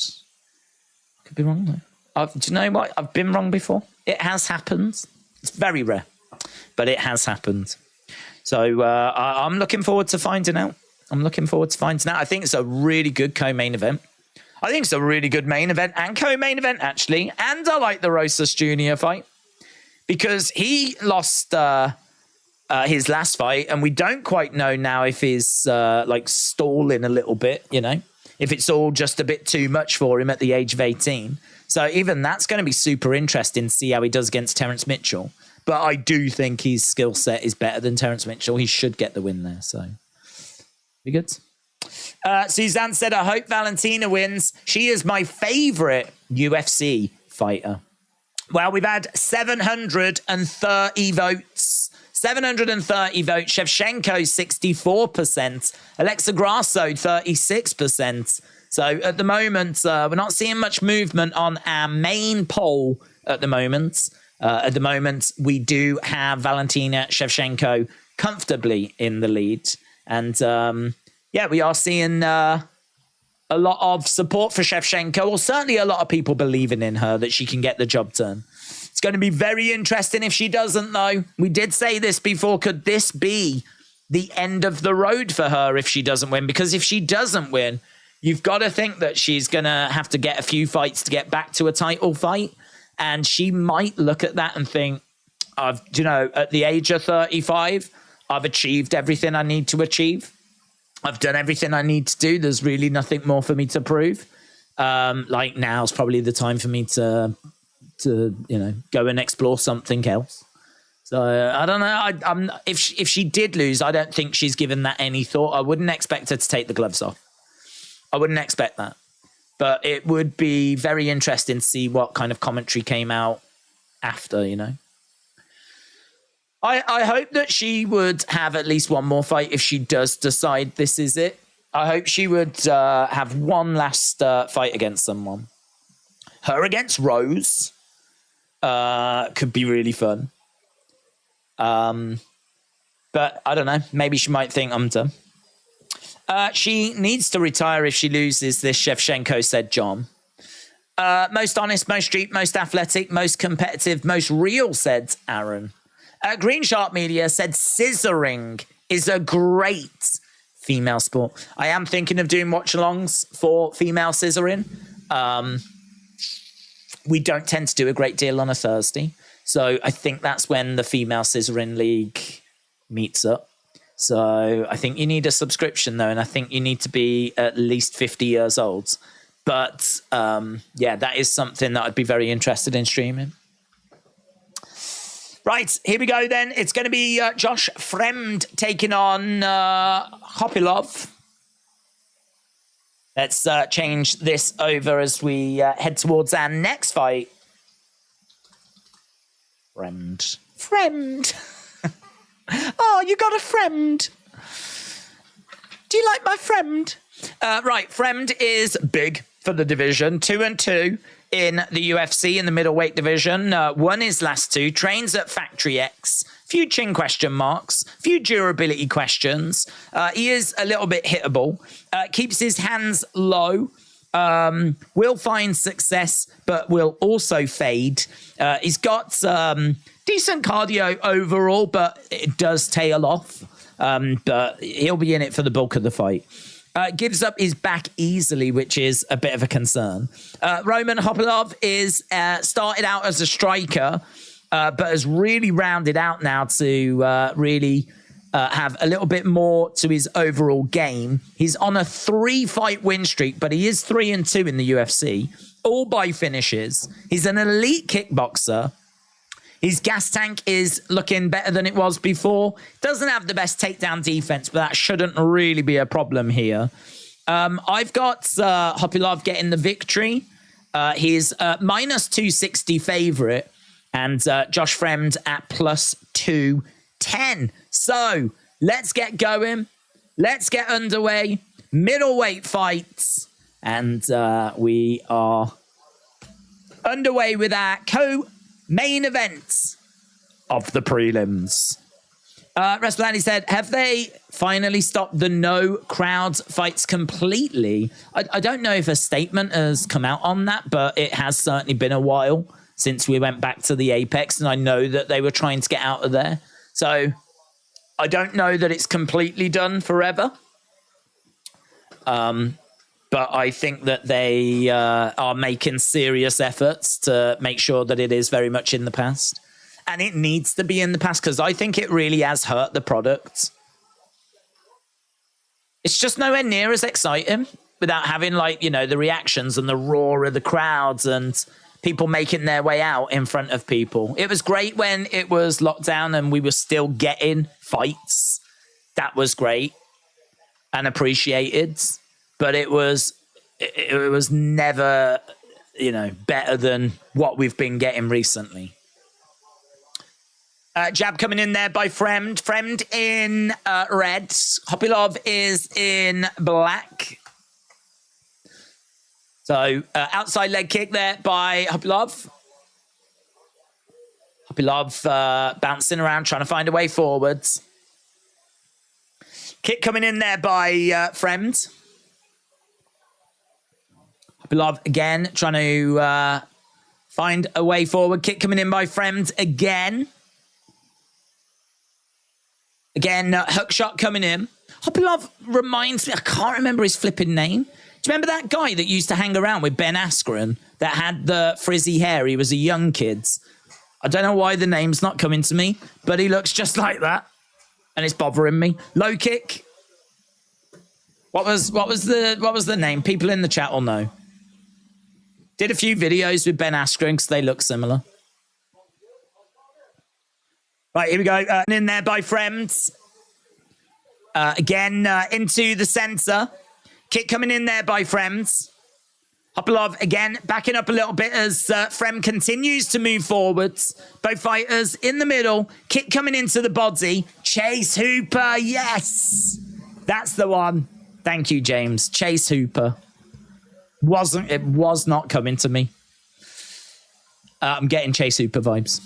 By Hopilov, just over 2 minutes to go. James, Gappy, Gilmore, McGillen, well done. Okay, we've got Hopilov standing his ground in the center. So far, it is 10 significant strikes to 8. Hopilov again bouncing round. He's got the slight edge at the moment. Inside leg kick coming in there by Fremd. Outside leg kick coming in there by Hopilov. Fremd continuing to move forward. They've got a little advert for that. Get your name printed on the UFC canvas. Outside leg kick there by Hopilov. Fremd trying to charge in, trying to take down Hopilov. Hopilov over by the side of the cage. Again, he's got Hopilov up against the fence. Fremd in control, but he's got to do something with it. Fremd is got Hopilov breaking apart. Knee coming in there, but that was a great knee on the exit. That was a really good knee. Less than a minute left to go here as Fremd continues to move forward. Nice kick coming in there by Fremd. Right now it's still, let's see if we can refresh this. We have just been over by the cage. 12-12 is what we're looking at the moment on significant strikes. 19-19 now. Looks like ESPN are just struggling a little bit momentarily, but I think we've got the numbers back to where they should be. It's very close. Very, very close. Right now, Fremd has got Hopilov up against the side of the cage. And they break apart. Hopilov again back into the center. Kick coming in there by Hopilov. My God, who do you think's won this? Oh, spinning back elbow and an uppercut. That might just get him the round. That might just get him the round. right at the end. A couple of big shots. That might just get him the ranks. I think it bust his nose, you know. I think it bust his nose. They're asking him, are you back yet? Are you back yet? He's taking a deep breath. His nose has just got busted, man. His nose just got busted. Again, look, they're asking him again, are you back? Are you back? Frem's in trouble. Recover, recover, breathe.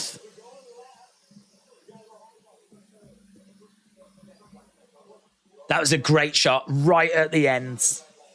I have a friend. Oh, friend. Here we go. Hopilov looking over. He knows that he caught him. He knows that he did some damage.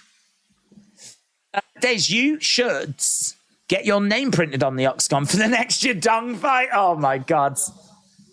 I would love Yadong to writhe all over my name. Amazing. Right, here we go. About to get underway with round number 2. Hopilov is, that was such an explosive finish. Only a couple of strikes difference, but those were significant. Extra significant. We should have extra significant strikes. Total strikes, significant strikes, extra significant strikes. And Hopilov getting a few shots in right at the start of round number 2 as well. Fremd, I think, is struggling to breathe. To be honest, his mouth is open. I think the oxygen's going in through his mouth. I think his nose is completely broken. Kick coming in there by Fremd. Hopilov again trying to find a way forwards. Again, he's just staying on the outside, a little bit out of range here. He's trying to find some explosive. He's looking for the openings. There's blood dripping down the face of Fremd. Nice jab coming in. Fremd's doing a decent job of just trying to throw stuff to keep Hopilov busy. Hopilov back into the center as Fremd continues to move forward. Couple of shots coming back there by Hopilov. Hopilov standing in the middle as Fremd continues to move forwards. And again, kick coming into the midsection there by Fremd. Another shot coming in. Fremd grabbing a hold of Hopilov and driving him up against the cage. So right now, Fremd has got Hopilov's leg, his right leg. We're over by the fence. The shot's coming into the side of the head there by Hopilov. And they break apart. Fremd goes back into the center. Look at the deep breaths that he's taking. Oh, he gets kicked. And he stumbles. He stumbles. Fremd in trouble. He's in trouble, man. He's in trouble. He's struggling to deal with what Hopilov is dishing out. Again, he tries to throw a 1-2 straight down the middle there. Hopilov, you can see that his foot is bleeding as well. So I think there's probably warning signs going off everywhere, all over Fremd's body. I think his nose is busted. I think his legs could be a little compromised as well. His movement is really labored. He's in a bad place. He's in a bad place. We've got a potential low blow. Saying to Fremd just to go back over to the other side. Low blow for Fremd. Hopilov is the one that was on the receiving end. It was lovely as well. Fremd actually jumped up and threw like a kick out, a bit Karate Kid style. Kicked him right in the dong. It was really impressive. It's one of the best MMA moves I've ever seen. A couple of shots coming in now by Fremd, and he backs away, but a few shots coming back. Even on significant strikes. I mean, let me refresh it to see that we're not like a million miles away. But, yeah, according to ESPN, they've got it 36-30. It feels wider than that. It really feels wider than that. And as I said that, it updates to 41-32. There we go. Fremd edging forward. Jab coming in there by Fremd. That jab again, just falling short. 1 minute 30 on the clock. Days, you probably say no, but do you think Ronda comes back to UFC 300 for one more fight? I don't think so. Yeah, no, I don't think so. Unless they put her in there with like the lowest of low levels. She would get murdered by the top end of the division now. You would have to be putting her in there against someone that was on their way out, and you would do it as a showcase type situation. A little bit like they did with Brock at UFC 200s. You know, there was no plans for like a big run as far as I know. It was just a cool little like, you know, return. I don't think it's going to happen. I'm not expecting it to happen. I think even Dana has kind of shot it down as well. So, yeah, I'm leaning towards no. But if it's something that she wanted to do and it's something that they could make work, I wouldn't say it would be completely impossible.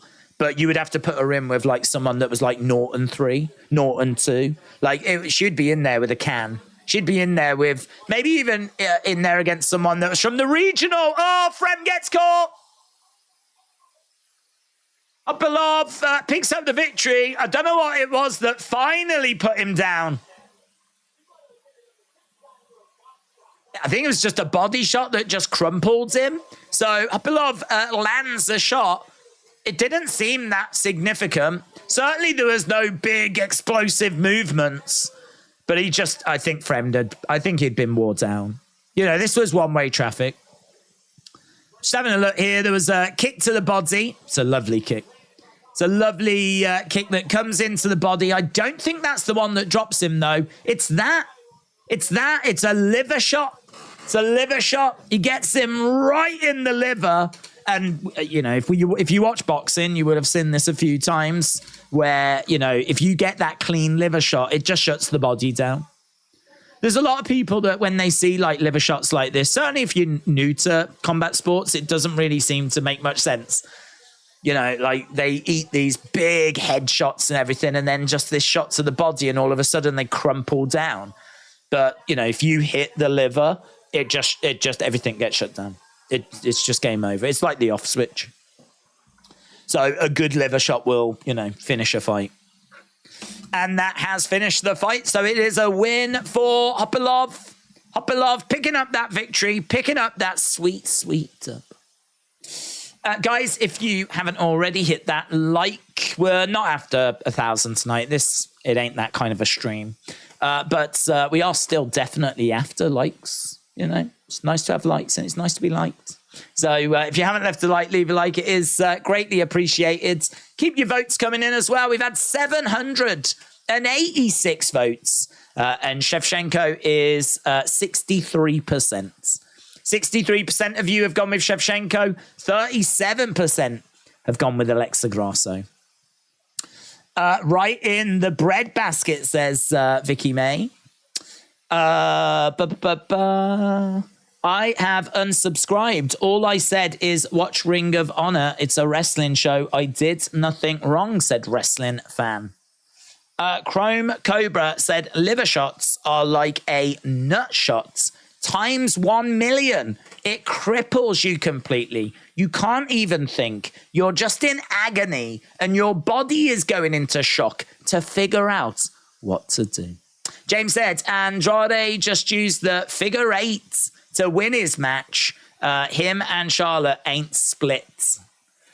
Red, White, and Red said nothing like finishing with a shot on the body. WrestleLandy said Ronda versus CM Punk, UFC 300, Paddy as special guest rep. Well, Paddy would win. If Paddy is involved in any way, UFC will give him the win. Got to keep him away from that matchup.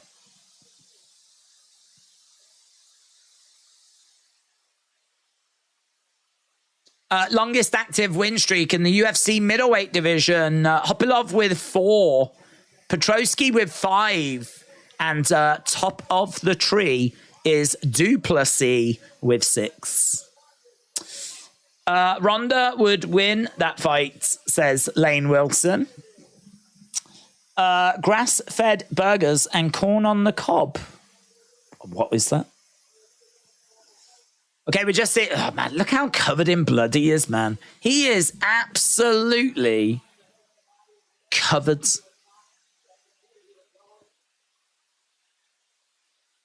I could see he was lowering his hands. I knew I had to keep going to the body.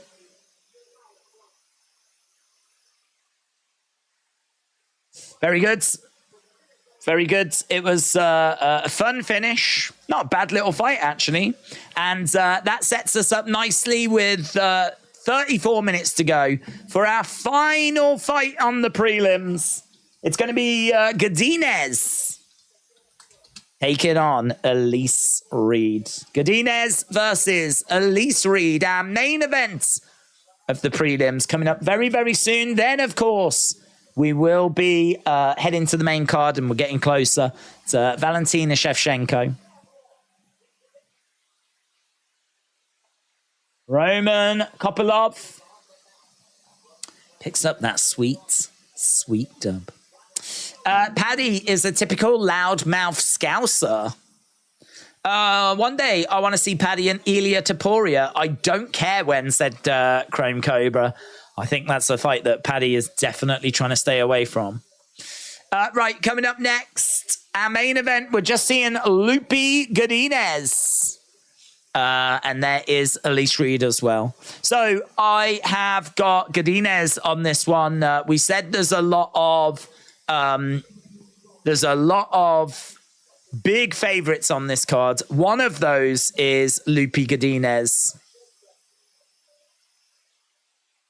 So Godinez is a former LFA strawweight champion. She's 5-3 in the UFC, and she won her last 2 fights. She's a basic striker, but has got high-level fundamentals. A strong grappler. She's powerful. She's got a stiff jab. She's got good straight shots and hook shots. She will look to use her wrestling, and if she does, then she should secure the victory. She's taken on Elise Reed, who is Cage Fury strawweight champion, former Cage Fury strawweight champion, 3-3 in the UFC. She's got good output on the feet. She has got a Taekwondo black belt, I believe. She is hits hard, light and bouncy, lacks grappling, but is showing improvement. She's got blistering speed. She's got good accuracy. She does struggle against more physical opponents. Elise Reed comes in at plus 340. Loopy Godinez comes in at minus 450. 96% of people on Tapology have gone with Godinez. I am not going to go against that many people. So I am just very much in with the crowd with that one. So 96% Godinez, minus 450. Elise Reed's plus 340. 4% have gone with her. I've got Godinez to secure the win. Restani said, Paddy hasn't fought all this year. He must be due a fight soon. Maybe Yadong? Question mark. What is happening with Paddy? I know that he has had injury that he's been trying to come back from, but I have not seen any news as to... Oh, hello. It would be electric. Matt Fravola has set his sights on a match with Paddy for UFC 295. Paddy Pimlet, all major Pimlet fights. Nothing. Yeah, nothing. So it looks like Matt Fravola has called him out, but nothing other than that. The worst thing about liver shots is that you pee blood the next day. Is that true? Is that true? I didn't know that. Oh, do you know what? That's one thing that I'm really... You know, like how people can't swim in the sea because they saw the film Jaws and they're worried about sharks. And there's like people that can only have a little paddle near the beach because if they go deeper, they're pretty sure they're going to get eaten, right? I'm okay with that, but I probably would still stick quite close to the beach. I'm not a bad swimmer, but I mean, I ain't no match for the flipping sea, right? I ain't no match for whatever sea creatures are out there either, right? So give me a swimming pool over the sea. But in the same vein as that, I was traumatized by the Green Mile. You know that bit where he goes to the toilet and he's peeing and he's like in so much pain because he's got like a urinary infection and the guy has to like heal it for him. I mean, the way they shot that, it looks horrific. Touch woods, I have never had to deal with that, but it looks horrific. I mean, hopefully now there's something that you take for it. Hopefully now there's just something a pill you take and it deals with it, right? I don't know.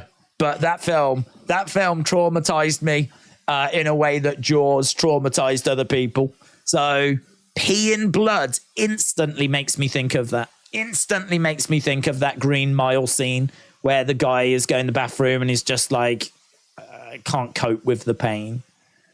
Oh, do you know what? The stuff that UFC fighters go through, we don't even see, do we?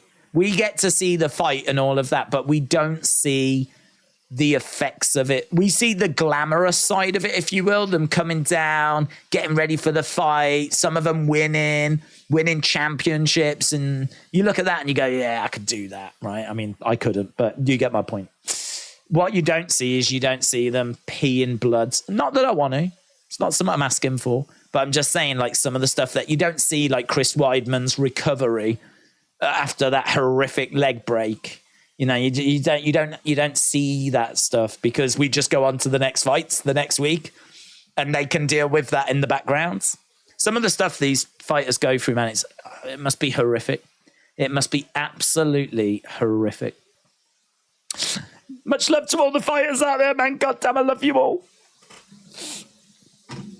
Apart from Macy Barber, I don't like you. Tom Hanks peeing in a league of their own was the most satisfying on-screen pee. I've never seen it. Never seen it. Maybe I'll Google that scene. I don't know. Do I really want to see Tom Hanks peeing again? How many times can you watch a man pee? That is a big question. That is a big... Finally, it took years of streams. I've been doing this since 2018, and finally we have got to the point where I am legitimately asking the question, how many times can you watch a man pee? Oh, I'm doing that live on the internet during a UFC stream, and I meant it as well. I meant it. How many times can you watch a man pee? Wow. Feels good. Feels good to be here. I thought we would get here one day. I didn't realize it would be today, but it feels good now that we've arrived. Lupi Godinez is tied for the third most takedowns in a UFC strawweight fight with 8. Former LFA strawweight champion. I peed out a 5.5 mil kidney stone that had me in... Oh, mate. God, I'm just so sorry. I'm so sorry. It just sounds awful, mate. It just sounds awful. I'm scared, says William. I'm scared as well. You mean the electric chair frying the guy's head scene? Did that not bother you? Nah. I'm not bothered about that. I ain't going to find myself in that situation, am I? Why would I be worried about something that I'm pretty sure I won't find myself in that situation? I mean, for starters, we don't have the death penalty over here. So I don't expect to be strapped to a chair and electrified and for it to go badly wrong. But I could get an infection. Couldn't I? That could happen. He said it was like peeing razor blades. Oh, my God. That could happen to me. It always happens to the good guys, doesn't it? Always happens to the good guys. Elise Reed is plus 300 underdog.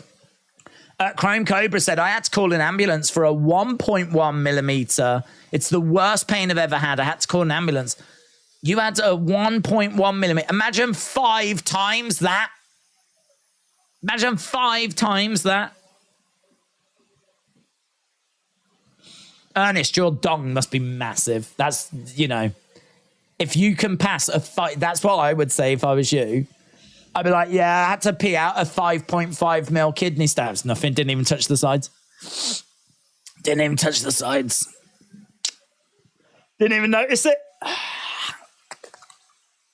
I'm trying for an 8 millimeter one next year. Why not? I thought it'd be fun to feel a little bit of pain. Didn't even feel the 5.5 one. That is quite the brag. That's a good brag. Although, Chrome Cobra, the fact that you was in a lot of pain after a 1.1 millimeter one doesn't bode as well, does it, bud? Just saying. Right, here we go. We are underway. Let's go.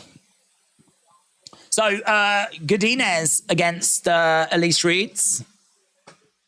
Kick coming in there by Godinez. Reed on the outside, circling rounds. Graham said, that's why mine was so bad. Small space to get out. I'm sure it wasn't, man. I'm sure it was 10 millimeters. You just miscounted. That's how big. It was a 10 millimeter kidney stone. Right, here we go. Godinez has got Reed up against the side of the cage. And she is in control of this one in the early stages. Elise Reed needs to make sure she's not giving up her back here as Godinez is looking to try and get this fight down to the ground. This is our main event. Our main event of the prelims. And who step over. Crowds are olaying. Looking for a takedown. Godinez trying to get round the back. Godinez is on top of Reed. Reed is down on the ground. Godinez staying on top. Reed is down. Godinez in control at the moment. We said this about the first fight, though. Like, you do want to see progress getting made. I do think the referees do allow this kind of stuff to go on a bit too long. Like, sometimes you can go like a good minute and a half. There's just been 2 minutes. There's been no progress. They do get back up to the feet, though. Godinez is back against the side of the cage. She flicks out a kick, and both fighters go back to the center of the octagon. Godinez, again, having a little look as Reed backs up a little bit. Reed's, again, on the outside, trying to find a way forwards. Having a little look at the moment. She's circling round as Godinez is keeping an eye on her. Reed, again, throws in a kick as Godinez continues to move forward. Big hook shot. Connects on Reed. Reed goes down. Godinez has got round the back. She's took the back. Oh, man, Reed was rocked. She was rocked. She got clipped and she was like, oh. Proper went down. Stumbled back, went down. But because she had traveled so far, she was like, this big movement. She managed to kind of get over to the other side. It took a little while for Godinez to get over. It just gave Reed that opportunity to recover, but she didn't recover as well as she would have hoped. Because right now, Godinez is on the back, looking for a rear naked. I don't think she's fully got it applied at the moment. Don't think it's fully in. Shots coming into the side of the head. Right now, we've got Reed in a seated position. We got shots coming in. There's a tight squeeze being applied. This is problematic for Reed, and she's still got 1 minute and 20 odds to survive. But survive she is at the moment. Survive she is. Right now, she might have given up her arm, though. Now Reed is having to try and battle out of this arm bar. Ah, the arm's being bent back. She's having to use her... Oh, my God. She's proper bending back the arm. Oh, she's going to break the arm, man. She's going to break the arm. Oh, she's desperately trying to not give up. Oh, my God. She's going to break the arm. Stop it. Oh, my God. Just tap. Just tap, would you please? Oh, my God. Oh, that arm is messed. It's got to be messed. The arm, it doesn't bend that way. I can't bend it that way. I see her arm's messed. Her arm's messed. Her life's messed. Oh, my God. Oh, my God. Oh, someone ring the bell. Just ring the bell. Oh, her arm's done. Her arm's chewed up. She can't get... Look at it. She's got up to it. What a fighter, man. What a dog. I'd literally right now, I'd be in hospital. I'd already be there. The fight would have ended. Elise Reed, though. Elise Reed, I mean, she still seems to have a bit of movement to it. She's... Oh, my God. Oh, I feel sick. Oh, that was moody, man. Oh, that was moody. Oh, if I'm Elise Reed's family, I've passed out. Yeah, if I'm a... Oh, my God. God damn. Even I feel broken. I feel like Elise Reed's arm. I feel like I'm done. Oh, man. Jesus Christ. She's my hero. She's my spirit animal. When I'm older, I want to be Elise Reed, but only a good fighter. Oh, my God. That shot that dropped her, I mean, oh, I don't need to see this again. That arm might not see the end of the fight, says John. I swear to God, we're going to get to the point where she's going to rip it off. She'll be smacking her over the head with it. I mean, she really wanted that arm. She really wanted that arm. I love that shot. That's one of my favourite shots I've seen this year. That shot that comes in by Godinez that has Elise Reed like going back. I flipping love that shot. Oh, my God. Right, let's see. Round number 2. Let's see. It's her left arm, innit? I don't think that arm's going to be good for anything. I mean, like, she's got movement here, but I don't know what movement we've got here at the elbow. I don't think she's really got any movement there, to be honest. She tried to throw out a jab. Using that left hand, she takes down Godinez, man. She takes down Godinez, but Godinez rolls over. Godinez is on top of Elise Reed. Ryan Frederick said it's a 10-8 round. Kevin says it's a 10-8 rounds. This is a good fight, man. We eating good. We eating good. Right now, Elise Reed finds herself down over by the side of the cage. That was insane. That was insane. That's the kind of thing where people are, if they're like, oh, I just don't get it. I just don't find it that exciting. Go, oh, watch this. Watch this first round. Let's see how you feel at the end of this round. Elise Reed is trying to kick away there at Godinez. Imagine the recovery for that elbow as well. Like, God only knows what she's done to it. She gets slammed down. Right now, again, Godinez is on top of her. Reed on the bottom, Godinez on top. Rest of that, he said, she is like a Stretch Armstrong. Ernest on Purpose says she's better off taking a good hand, grabbing her new gimpy arm. Her new gimpy arm. Getting this arm and just like chucking it around. Let's go. Wow, she's down on her back at the moment with Godinez on top.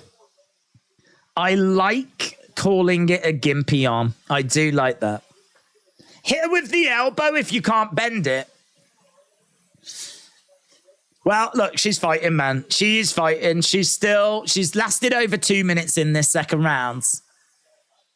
She's on her back. She's got Godinez in full guards.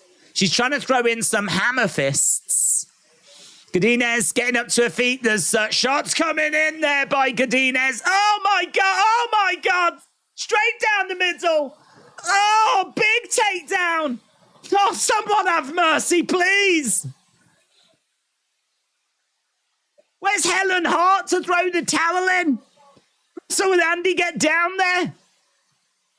Someone, anyone. The referee is smiling at ringside, is enjoying the barbarity. Right now, both fighters are back up on their feet. Again, she trips Elise Reed down. Shots coming in. Oh, God, Elise Reed strikes me as like a nice person. She seems like a nice person. Why can't this be Macy Barber? Why is it got to be Elise Reed? Right now, Godinez looking for a rear naked, and it seems to be in. Everyone's just going tap, just tap, love. She's definitely thinking about it, and she does. You could tell she didn't want to do it. You could tell she didn't want to do it, but she did it. Oh, my God. Godinez blows the kiss to Daniel Cormier. Wow, Elise Reed. Elise Reed leaves with her head held high. She fought and fought and fought. She went well beyond what most people would do. She is a fighter. She is a fighter, man. She's got my respect. Oh, my God. Oh, my God. Lupi Godinez, minus 450 favorite.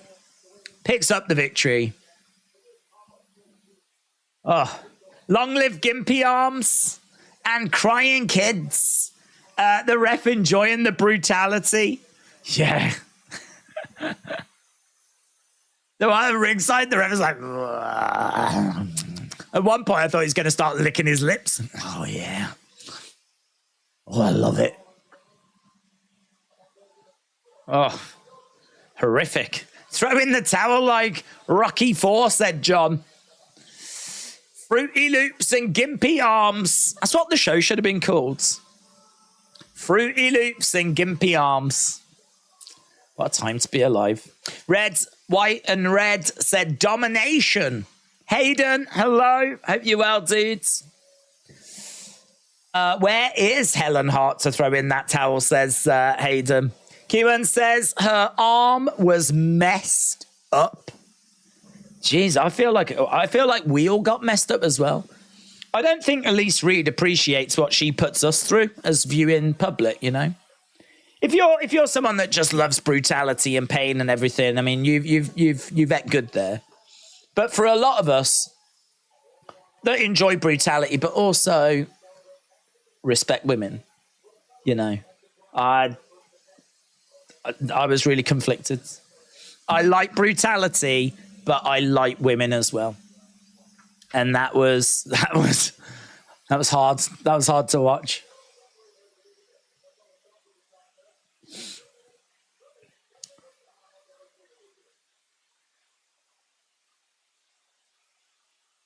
Rear naked choke win. Godinez won. Reed definitely going to need Tylenol tomorrow. She is a beast, said Daniel. Easily one of the sickest women's fights I've seen, said Red, White and Red. It was great. Young Heath Ledge said, that's what I get for picking the underdog. I was perfect before that fight. It's been a night of favourites, though. I don't think there's been any dogs that have barked on this show. I think all the favourites have come through. It's been a very favourite heavy card so far, so don't beat yourself up. Certainly not to the extent that Elise Reed got beat up anyway. That is our early prelims and prelims concluded. We are continuing on our way.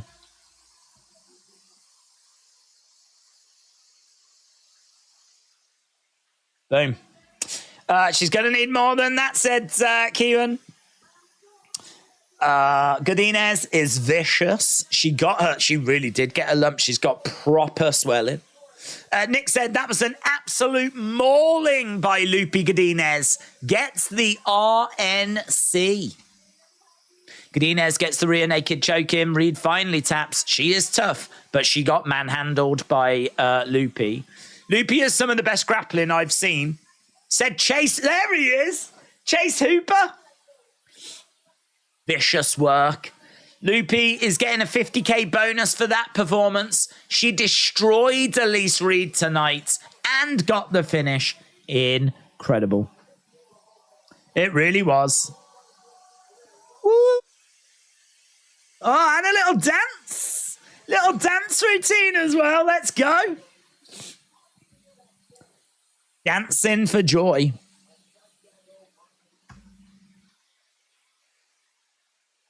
Oh. They're just playing the Spanish commentary.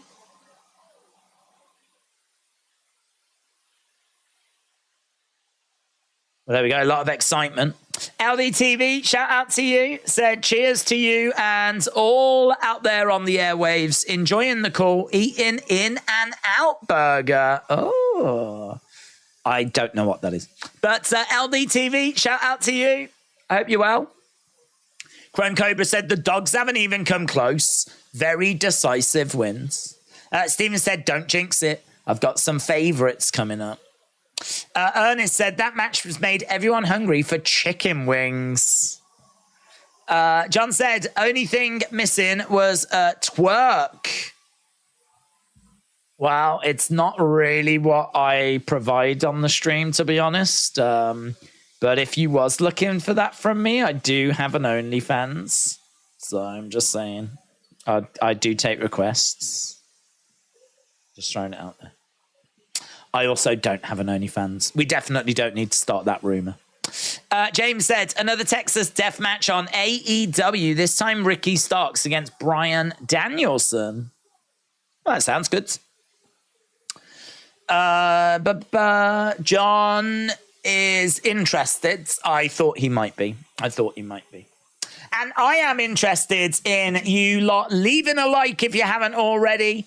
It does make a big difference. It is greatly appreciated.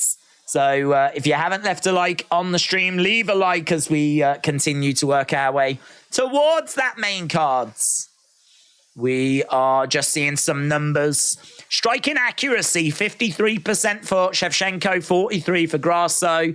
Striking defense, 63% for Shevchenko, 59% for Grasso. But significant strikes per minute, 4.88 Grasso, only 3.29 for Shevchenko. Shevchenko is lower volume, but more accurate. And she has better striking defense as well.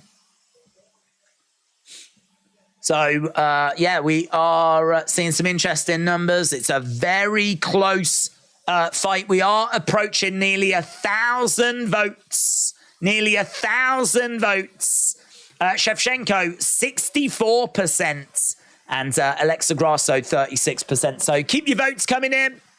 Keep your votes coming in. Keep your likes coming in. It is greatly appreciated. And we are just 6 minutes away from the main cards. 5 fights on the main cards. And as we said, that title fight is going to top things off. Do you wear a cap on OnlyFans? I only wear a cap on OnlyFans. The viewers that are in the know, they know In-N-Out Burger. It's the best burger joint, hands down. John said, do you think UFC will get more custom bouts? And what did you think of the one that Grasso has? I like the one that Grasso has got. The only thing I don't know is, does she like it? Like, did she play any part in it? I don't know enough about, like, Mexican heritage to know, like, what that actually is. It looks cool. I mean, I like how it looks. But I don't know if she played... I don't know if they did it for her and she got it and she liked it and appreciated it. Or quite how it... Or if she played a part in, like, helping to design it. Or is it, like, a traditional Mexican pattern that people know? Like... I'm in the dark, to be honest. I'm in the dark. I like it. I like the belt, though. It's certainly not a bad belt. I really like it. And I think you could have some real fun with allowing people to change the design of the strap. I really wouldn't go too crazy. I think the belt still needs to, at its core, look like the belts. In WWE, we've seen people have custom belts where the belt design completely changes the look of the belts. The problem with that is the belt that they're carrying doesn't really have much prestige because it's not the belt that we've seen in the past, you know? So for me, if you're going to do a custom belt, at least have the plates the same and work maybe on just changing the design of the strap and maybe having a bit of fun with that. It's a slippery road in it because you're probably going to get some cringe belts. But this would be great for UFC because they could sell replicas of those belts. You know, if John Jones has got like a belt that's specific to him, if you're a John Jones fan, then you might want to buy the replica belt of the John Jones design. Or if you're a fan of Valentina Shevchenko, you might want to get her belt, or Alexa Grasso, or do you know what I mean? And that would actually be a thing then. If someone became a champion, then there would be a bit of a, oh my God, I wonder what their belt's going to look like. And then the reveal of their custom belt would be part of the procedure of them being champion. I really like it. I think there's way more positives than negatives. The only negatives for me would be, I think you really do need the belt to, at its core, still look like the belt. I think you do need that title to be identifiable as to what it is, like a UFC championship. And I also think that it needs to probably be checked by UFC. Like, you couldn't just let the champions just do whatever they wanted, because you would probably end up with some real cringe. But I think hers look great. Yeah, I don't have a problem with hers. But as I said, I'm just a bit in the dark as to how it came about. Is this classed as a fight night? It is the best one in ages, if it is. It is classed as a fight night, yeah. Independence Day in Mexico. In and out is better than Whataburger. Paul, shout out to you. Said Days community. I'm a little bit late, but I am here. Paul, my friend, welcome. You know, it doesn't matter that you have just missed a banger. You have just missed a great little fight. There's been a few, actually, tonight that I've enjoyed. I thought the Cortines Jasmine fight was really good. Really enjoyed that. Hopalov against Fremd had some fun action to it. But, yeah, Godinez against Reed, I think that really banged, man. I mean, that was... that probably got the biggest reactions out of me. And it set us up for a real juicy main card, man. So, yeah, you've come at a good time, buds. You've come at a good time. Chrome Cobra said, Aunt B's hamburgers are the best. My understanding is that is some sort of porn request. I don't know what that means, but I think don't put it in Google. I think it's, do you know what I mean? Old ladies with their, you know, hamburgers out. Aunt B. I'm just saying, each to their own. Trav said, Whataburger is mediocre at best. Shots fired. Ernest said, Sonny, does every butt come with cheese? That would make a big difference if it did. Wrestle Andy said, Strickland already broke his belt and he put duct tape on it. It's like a hardcore belt. Let's go. William said, burgers are $10 by themselves, but man, oh man. We have a local restaurant called Babe's Drive-In. Real friggin' burgers. 50-50 prime beef rib and loin ground patties. Do you know what? This is what I need to find out. I'm going to Florida next April. I need to find like really amazing places to go and eat, restaurants to go to, all that kind of stuff. Like, you know, the places people really rave about. Because we went to some places last time that were incredible. Just so good. And we'll end up going there again. But I need to make sure that I really do box off a few things, a few places that maybe we haven't been to before. So, yeah, I'm looking forward to going back. I'll tell you one place I've never been to, Orlando City Centre. Like, I don't even know if it's got one. I would imagine it does. I've never been there if it does. I have never been there. I always just go to the tourist places. So I'm going to look to try and get there. And I will have a look, see if they've got an Aunt B's. I'll see if they've got an Aunt B's. Or what was it called? A Babe's Drive-In? I've never seen one of those. I wouldn't know what one looked like, to be honest, even if I did. But I'll keep an eye out for it. Are you excited for UFC 5? Not really, to be honest. I have played the UFC games, but I've never really invested much time into them. I never got UFC 4, and I kept like, shall I get it? Shall I not get it? Shall I get it? Shall I not get it? I don't know. I never got to the point where I was like, yeah, I need it, and bought it. UFC 5, I'm sure it's going to be brilliant. I'm sure it's going to be a lot of fun. I don't know that they've released that brilliant game yet. I could be wrong, but I've, with WWE games, there are certain games like No Mercy, Here Comes the Pain. There's a few WWE games that get the fans really ramped up and excited. They're the games that people really look to. I don't know that UFC has quite found that game yet. Maybe UFC 5 will be that game that's just unmissable. You've got to get it. You've got to play it. Oh my God, the reviews are through the roof type thing. I'll be very interested in the reviews. If the reviews are 9s and stuff like that, then maybe we're cooking. Maybe we've got something to get our teeth into. But this stage, I got to be honest, I said earlier, I got a box that's got 70,000 games, Master System, Mega Drive, all that. I'm so loving that. So loving just working through games there that I've never played before. That I'm done, to be honest. I'm done. I've got so much to work through. I don't need a new game. So yeah, if the reviews come in, I could end up picking it up. If the reviews come in and they look good, I'll tell you what game I really am interested in. I know we've gone off topic, but there's no fights at the moment. The one game that I'm really interested in is the new Street Fighter.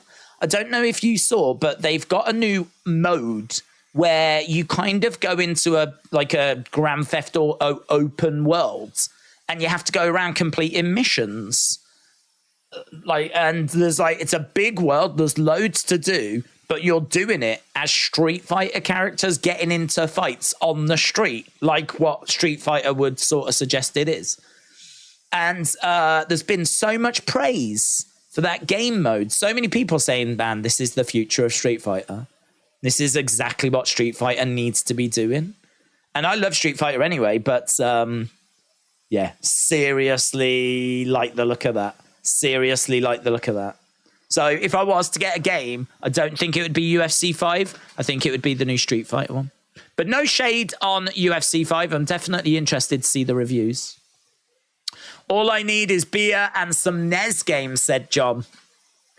Biplob said it's a good fight card so far. I am eagerly awaiting for JDM versus Holland.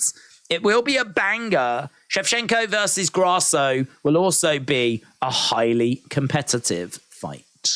Courtney, hello. Hope you're well. Sonic Drive-In is the chain burger place. Sonic Drive-In is the place to go, is it? Okay, I've definitely seen those. I've never been to one. But that might... I'm going to tell you, man. Oh, hello. LDTV said you must check out a classy place in Florida called the Boar's Head. It's where good times flow. Why are you coming to the States? Oh, I'm going over to the States because it's been 5 years since I last went over. And it's a brilliant place to do toy hunts. So one of the big things on the channel that people in our community seem to enjoy is when we go out and we look for those WWE action figures. We just see what's kind of in stores. We have a bit of fun with it as well. It's not just looking at figures. We have a look, basically like a vlog really. Go out, look, see what's out there. And, me going into a Walmart and just seeing what's there. Me going into a Target, me going into Walgreens, and as an English person, just kind of giving my perspective on what I'm seeing. I know there's a lot of those videos that are already out there, but we kind of do it more from a WWE angle, and there's not as many of those. It's a shame they don't do the UFC figures anymore. I mean, I did get the first series of those, but I don't know, that line just seemed to not take off. It's difficult, isn't it? Because I don't know how many kids are into UFC. I think they're more into WWE. And I think that the adults that are into UFC probably aren't going to be going for action figures, you know? They'll go for belts and collectibles. And they were trying to market the action figures as collectibles. But it's a hard battle in it. It's a difficult one. I think you could definitely do with like maybe some statues, you know, like not bobblehead things, but maybe like cool figurines that maybe don't have articulation. Like they're more statue pieces, just look cool. Do you know what I mean? Like John Jones in a stance that you could put on your mantelpiece, kind of a thing. Though, you know, it's not an action figure. You ain't playing with it. It's just something that looks cool. Like I reckon there's a place in the market for that. There must be a place in the market for that. I don't think anyone's done that as well. Why would no one have made statues of like Conor McGregor in like an iconic stance pose, or holding up the two belts, or when he was sat on top of the octagon, like just had that as like a little thing that you could have on your mantelpiece? You know, or Anderson Silva, John Jones, Daniel Cormier, Ronda Rousey, just in like iconic pose. Do you know, like Adesanya, when he was like beckoning, was it Silva? Just like, bring it. I reckon there'd be a market for that. I could be wildly wrong. The figures didn't do it. But I think they didn't do it because they're seen as like maybe a bit kiddish. But anyway, I'm going over to America to see what you crazy cats have got. Get a few videos done and have a bit of fun in the early stages of next year. So that's the reason for it. And, you know, a little bit of a break to some degree. I mean, I'm not going to get much time off because we'll still be streaming, but I'll just be doing it from America. So the streams will actually seem a bit different. But, you know, still be good. I'll still be a part of them. So yeah, we won't stop streaming. That's next April. We are still waiting to get going, by the way. We are just looking at some iconic Mexican fighters and some history of Mexico as we celebrate Mexican Independence Day. Chrome Cobra said there is a good chili place even when the wrestling isn't going on. I go on those streams. I don't watch wrestling at all. Watch wrestling. Got to be careful of that. I was listening to the commentary, watching the fights. I was also preparing for the presentation, which I'll be submitting tomorrow in university. I am now free enough to participate in the chat. Biplob, what's your presentation on, please? What's your presentation tomorrow? I'd be very interested. Just remember, they are sprinkles, not hundreds and thousands, said Justin. Can I have some hundreds and thousands, please? That is a weird name, isn't it? That is a weird name. Even I don't know why we called them hundreds and thousands. It's like whoever named them got really excited. Oh my God, look at all them. There's like hundreds and thousands. Yeah, I'm with you. Sprinkles is a better name. Here we are seeing some of the fans posing and getting their picture taken with the championship belts. So we are just really soaking in the atmosphere at the moment. We've got some Mexican wrestling masks on display. I didn't spot any Rey Mysterio. Disappointing. Right, we should be ready to go very, very soon. Millions and billions, yeah. Millions and oh my God, there's millions and billions. It is like a child called them that hundreds and thousands name, isn't it? Thousands. I agree. It is stupid, and I feel nothing but shame.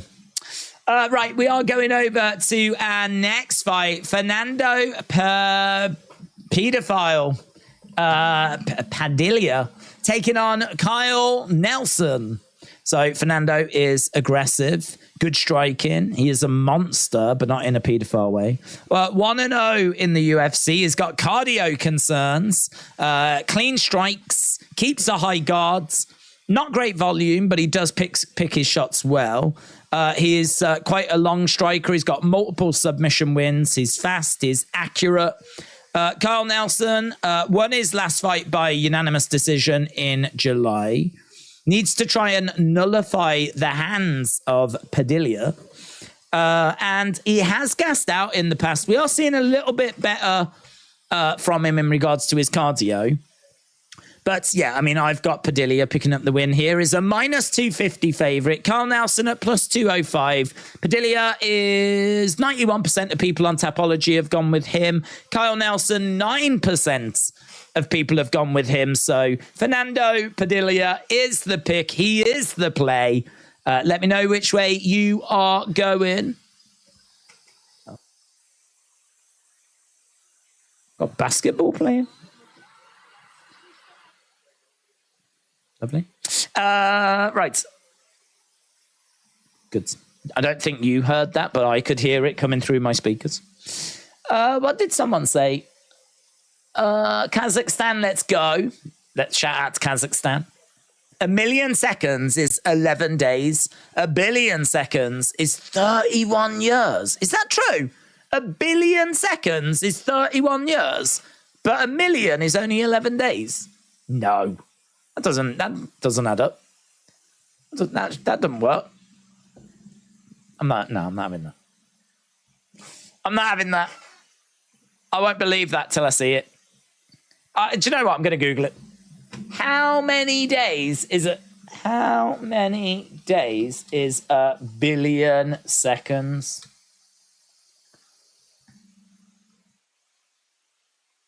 Oh my God. 1 billion seconds is 31 years. So how many is 1 million? 1 million?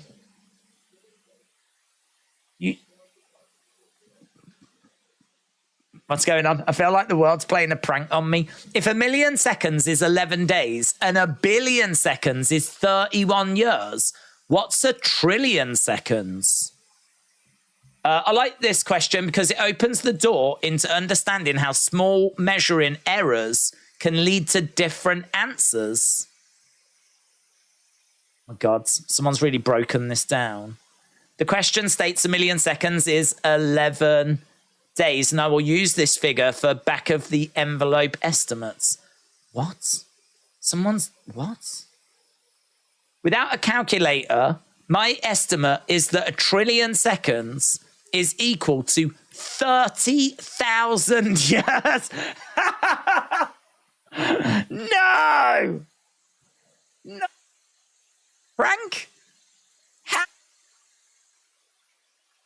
Seconds, 11 days, but 1 billion how is it 31 years? This isn't right. Oh, hang on. If you happen to be British, 1 billion is 1 million, and 1 trillion is 1 million of those billion, then 1 billion seconds is 31 millennia. 1 trillion seconds is 31,000 million years. Huh? What? I'm British. I don't understand. Days is 1 million seconds. Divide it by 60 and you get the minutes. Divide that by 60, you get the hours. Divide that by 24, you get the days. You will see that it's 11.5 days. How many years is 1 billion seconds? Do the same. This yields the result of 31.6 years. 32 days and 1.5 hours. Damn, that has blown my mind. That has really blown my mind. I wasn't having it. I wasn't having that 1 billion is 11 days. That 1 million was 11 days and 1 billion was 31 years. I just how does that work? But it does work. Can't believe it. I feel sick.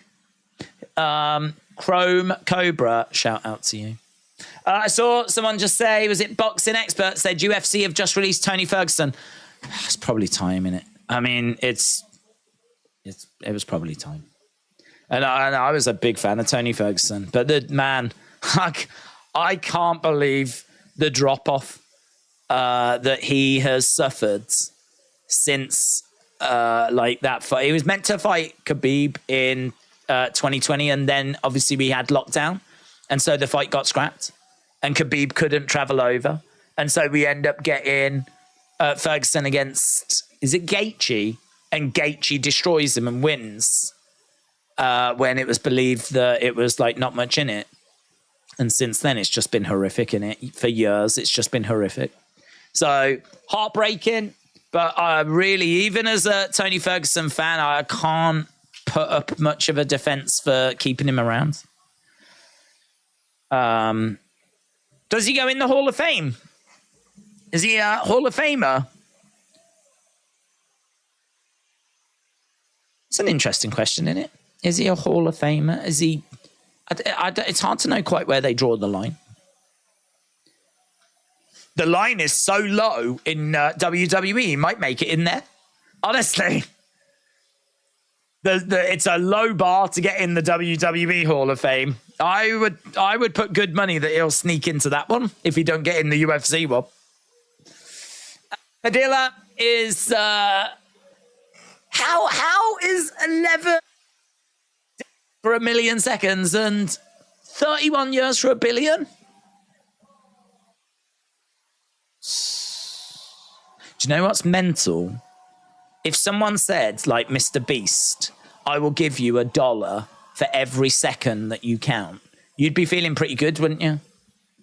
But it would take you 11 days straight of counting seconds just to get to 1 million. 1 million's a lot of money, but chances are you ain't getting there. I mean, you're going to have to sleep.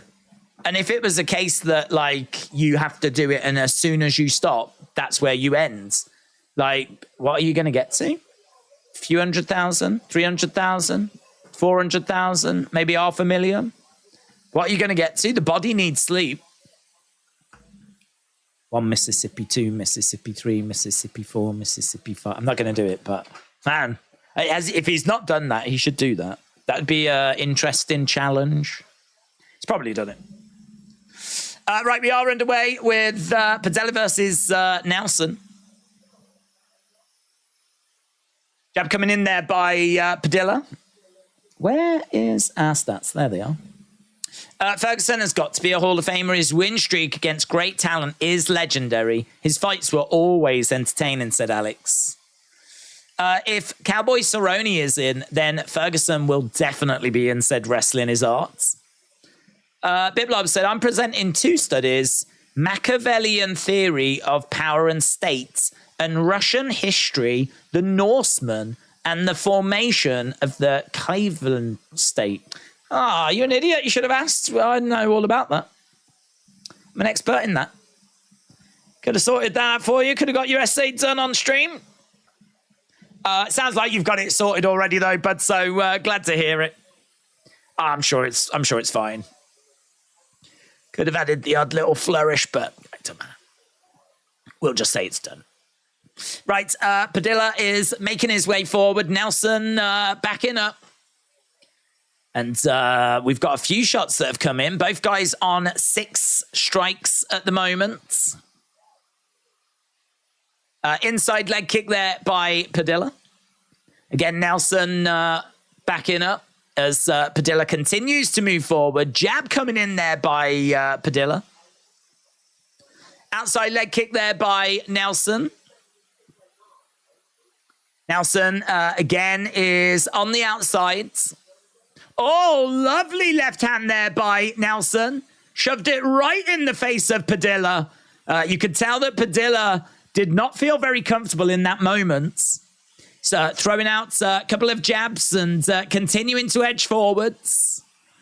Again, lovely right hand as Nelson backs up a little bit there. Nelson backing up as Padilla continues to move forwards. Again, jabbing away as Nelson is in retreat. Padilla is edging this 15 significant strikes to 10. Kick coming into the midsection by Padilla. I think is complaining there of a low blow. Referee just saying, make sure you're going higher. But we continue. No timeout needed. Outside leg kick there by Padilla. He tries for an uppercut. Nelson on the outside, circling rounds. Heavy shots coming in as Nelson again circles about. We got blood coming down the face. Kick coming into the midsection. Padilla again, a couple of shots coming in as Nelson circles rounds. A couple of jabs coming in there by Padilla. Again, a few more jabs as Padilla continues to move forwards. A couple of shots coming in into the clinch. Big strikes being exchanged by both fighters. Padilla again continuing to move forwards. Nelson in the middle. Outside leg kick there by Nelson. Again, jab coming in by Padilla. Nelson again resets. Goes into the center. Goes back to the outsides. Jabs coming in. Jab again by Padilla. Kick coming back there by Nelson. So again, Padilla is keeping the pressure on Nelson. Nelson circling around. Padilla standing his ground in the middle. Nelson looking for a takedown. Kick coming in there by Nelson. Shots coming in by Padilla. Hook shot coming in there by Padilla. Jab coming in by Padilla. Again, we've got Nelson trying to find a way forward. Nelson going back on the outsides. Kick coming in by Nelson. Padilla, 25. Nelson, 19 on significant strikes. Crowd are chanting away as Padilla continues to put that pressure on. Shots coming in. Nelson throwing out a kick in response. Padilla trying to find a way forward. Couple of strikes coming in down to the final seconds. I think it's going to be a Padilla round, 27-22. Nothing too significant there. Not much damage either. But there is a few marks on the face of Nelson. So I think it'll be classed as a Padilla round. So first round down. And we will be going over to our second rounds very soon. Padilla should roll with the punches, said Francis. He's just covering his head and staying still. Bitblob, it's really interesting. It requires a lot of attention. I am lazy. I believe it's pronounced Padilla, but Daisy's pronunciation is killing me. Let's go. Padilla, what is it? I've only seen him fight once. Padilla. I'll do.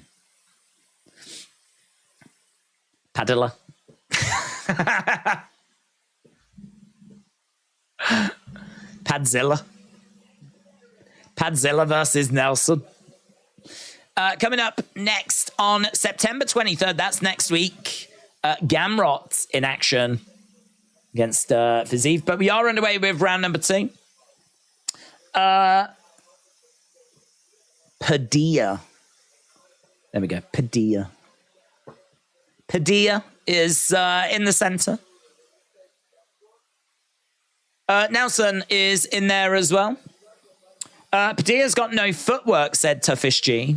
Alex said Padilla should steal Till's nickname and become Vanilla Gorilla. Bob said, please sort it out for me. Padilla taking the first 10-9. Clean 10-9, Padilla, said Chase Hooper. Again, we've got shot coming in. Lovely strike in there by Padilla. Nelson trying to move forward. Head kick coming in. Again, jab coming in there by Padilla. Nelson with blood coming down his face. Kick coming back there by Padilla. Lovely shot coming back. Yeah, these two exchanging blows at the moment. Nelson with a beautiful right hand. Padilla is backing up a little bit. Oh, that's a big right there by Nelson as Padilla eats it and continues to move forward. His ears are all kinds of chewed up, aren't they? All kinds of chewed up. Kick coming in there by Padilla. Nelson in the middle. Outside leg kick by Padilla. We're sneaking our way towards the halfway point of the fight, halfway in the rounds.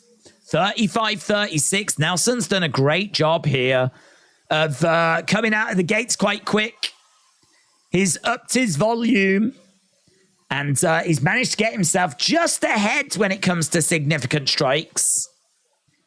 Padilla, again, trying to find a way forward. Let's have a look at the round breakdown. See where we are with that. First fight on the main cards, if you are just joining us. Second round. Nelson, 16 significant strikes. Padilla with 10.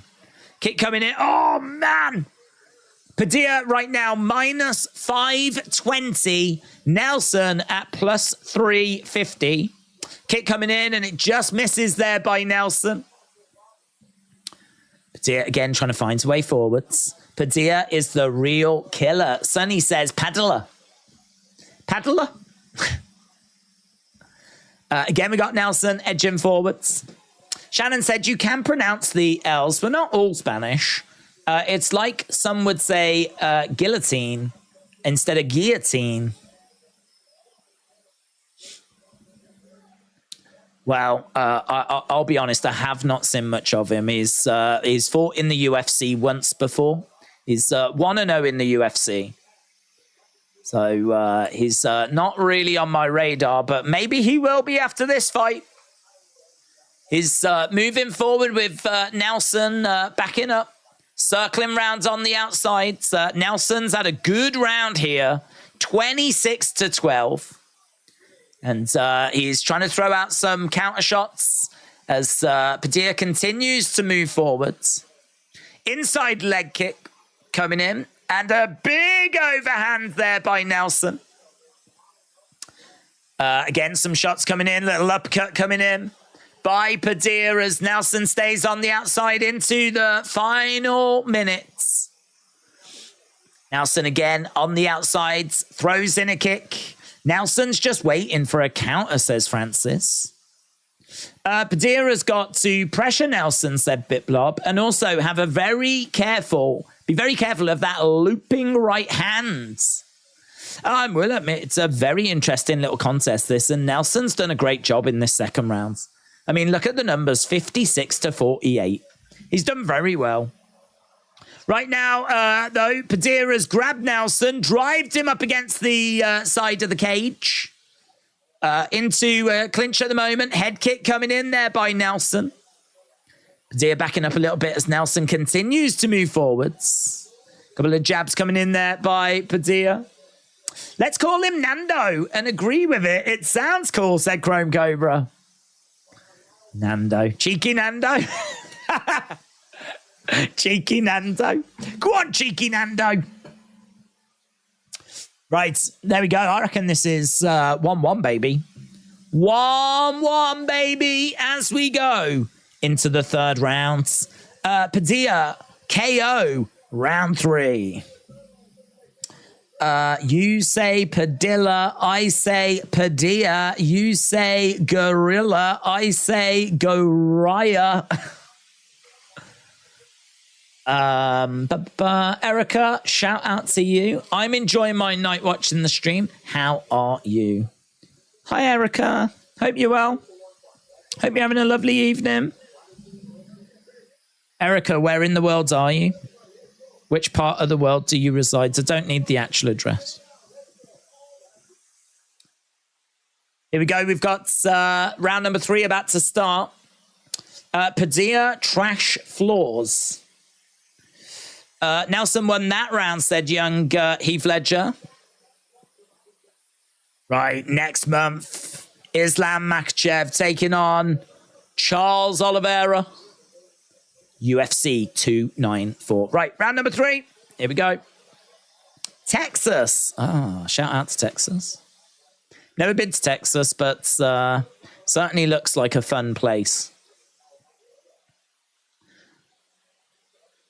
Here we go. We've got Nelson, again, keeping it quite tight in the center with Padilla throwing in a kick to the body. Lovely overhand shot coming back there by Nelson. I've got this 1-1, all to play for in this third round. Again, couple of shots coming in by Nelson as Padilla backs up. And Nelson standing his ground in the center. Head kick coming in there by Nelson. Kick coming back by Padilla on the insides. I think both know that they need to take this third round as we continue to move forward towards our main events. We're well into this main show, half an hour into this main show. 5 fights on this main card. This is fight number 1. Third round, 1 round each. Who's going to take the third round? Who's going to take the fight? Right now, in this third round, it's 8-7 in favor of Padilla. There's really nothing in this. Nelson then momentarily just taking a timeout. Timeout, low blow. Low blow. Stephen says, I'm from Scotland. I'm very sorry to hear that, my friends. I wish you all the best. I mean, honestly, if you put that work in, save, you might be able to move. There's definitely hope for you. Irish Rebel says, I will be back. Irish Rebel doing a great Terminator impression. Francis said, got low blows. He did get low blows. I don't think it's a very satisfying low blow, though. It's not one that I want to have a picture of on my fridge. It's not going to go in the gallery with the others, but, you know, I'll always be pleased to see a low blow. I've said before, they're deeply satisfying as a man to watch someone else get low blows. Okay, Padilla again going for a kick to the midsection. Again, both guys fainting for kicks there. We got just over 3 minutes to go. Just over 3 minutes to go as Padilla circles round, tries to find a way forwards. Nelson again, really unloading. Outside leg kick there by Nelson. Again, jab coming in, big overhand. Just falls short. At the moment, it is 13-12 in favor of Nelson. Padilla has got to really empty the gas tank here. Whatever he's got left, he's got to empty it out. At the moment, both of these guys, 13 significant strikes. Padilla trying to keep it on the feet as Nelson looks for that takedown. Nelson on the outside, backing away, circling round. At the moment, Padilla is minus 140. Nelson is plus 110. Blood coming down the nose. Kick coming to the midsection by Nelson. Just over 2 minutes left to go. Kick coming in there by Padilla. Will this fight go the distance? Minus 165 said yes. But minus... Oh, no. Plus 165 was a yes. Minus 225 was a no. So before this fight started, the bookmakers didn't expect this to go the distance. But it certainly feels like it's going to go that way with 1 minute 50 left on the clock.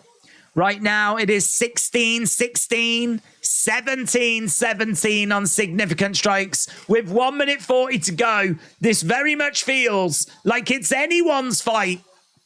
Nelson, again, throwing in some shots as Padilla continues to try and find a way forwards. Nelson staying on the outside. Couple of jabs coming in there. Shot coming in by Padilla. Nelson, again, having a little look. Couple of jabs coming in by Padilla as Nelson stays on the outsides. Nelson circling round, 81 significant strikes. His previous best was 59. He's done really well here. There's a minute left to go. Nelson 23-19. It's so close. The judges could go either way. Certainly Padilla has been the aggressor, but Nelson has been fighting a counter-striking style.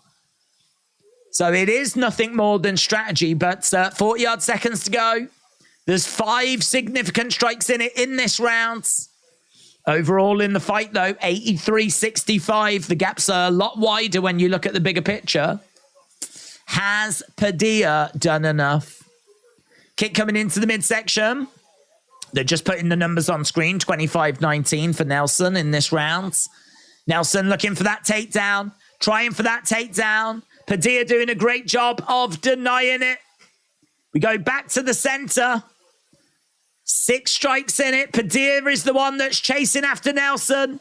He's got Nelson up against the side of the cage. For 5 seconds, he needs to unload.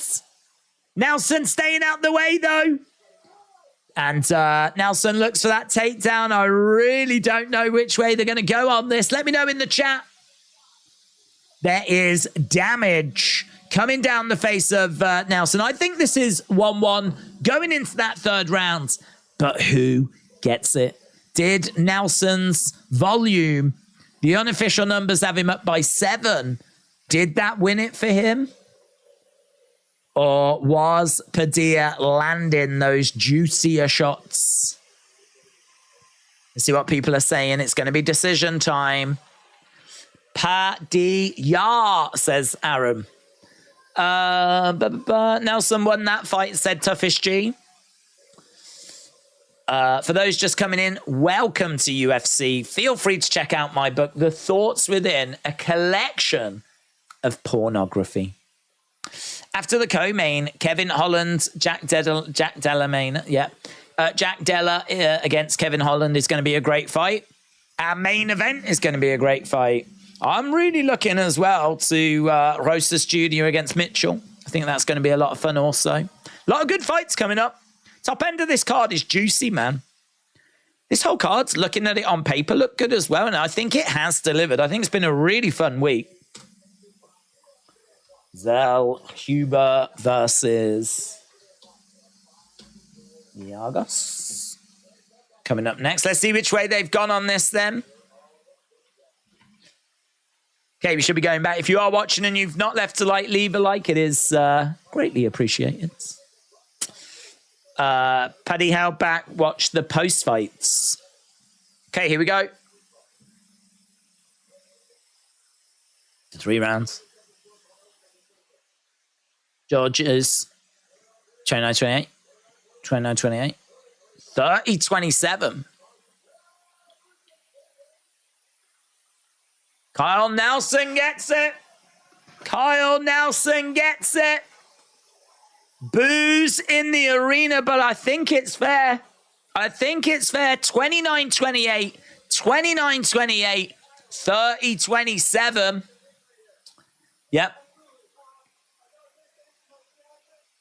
I think that's fair. I really do. I have no issue with that.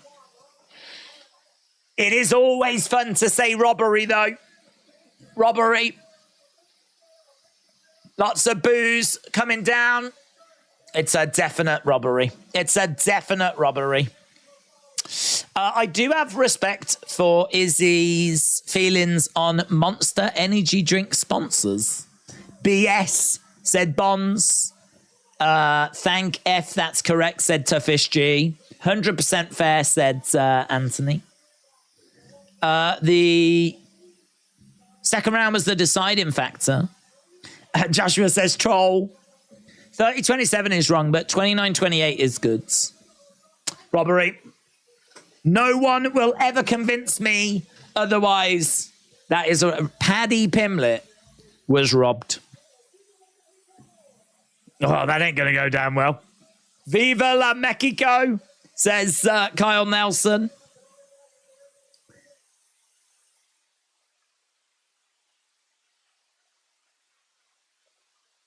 I'd like Cub Swanson in January, says Kyle Nelson. Oh, man, the boos are quite loud.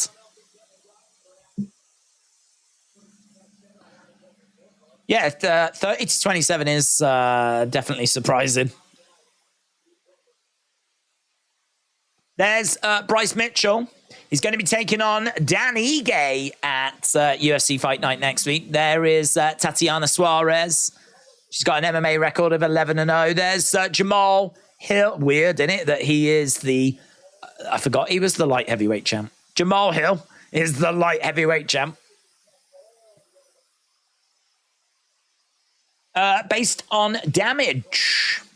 Ind Keith, shout out to you. Appreciate the kind words. William said, why can't we just get some serious passion in a fight in UFC? I want to see two men that hate each other. And it ends with Obi teeing off and the other's dong. Let's go. Maybe that'll be next.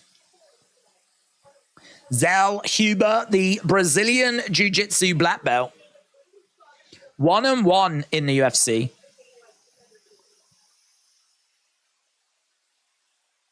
Teammate of Strickland's.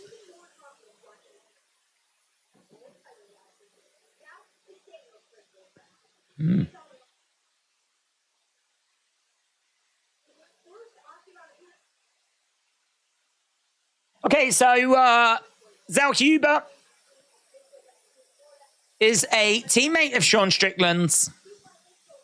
Think he fought like last April.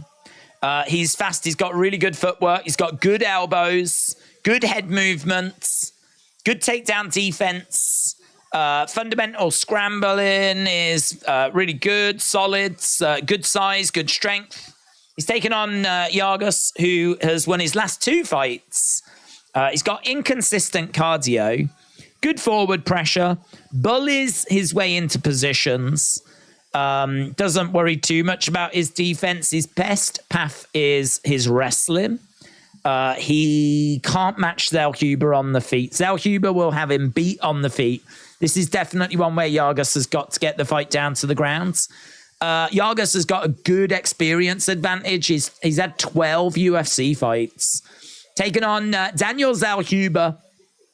83% have gone with Zal Huber here. Yargus, 17%. Zal Huber, minus 250. Yargus, plus 205. Zal Huber, 13-1. Yargus, 20-10. This is going to be our second fight on the main cards.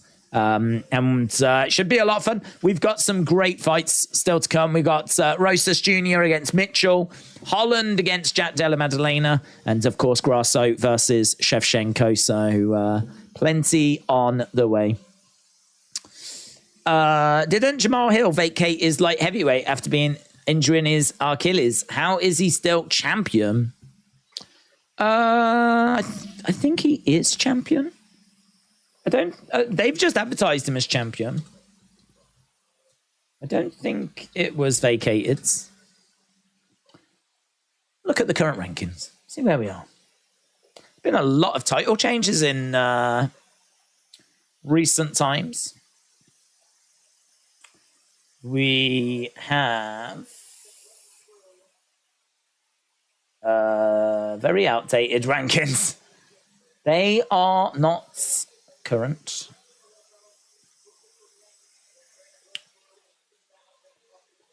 Yeah, still listed as champion. Man, it's so crazy to look at the rankings right now. I mean, it's so weird looking at the women's division, for example. There is no bantamweight champion. Lol. Alexa Grasso is the women's flyweight champion. Zhang Wei Li is the women's strawweight champion. Just mental.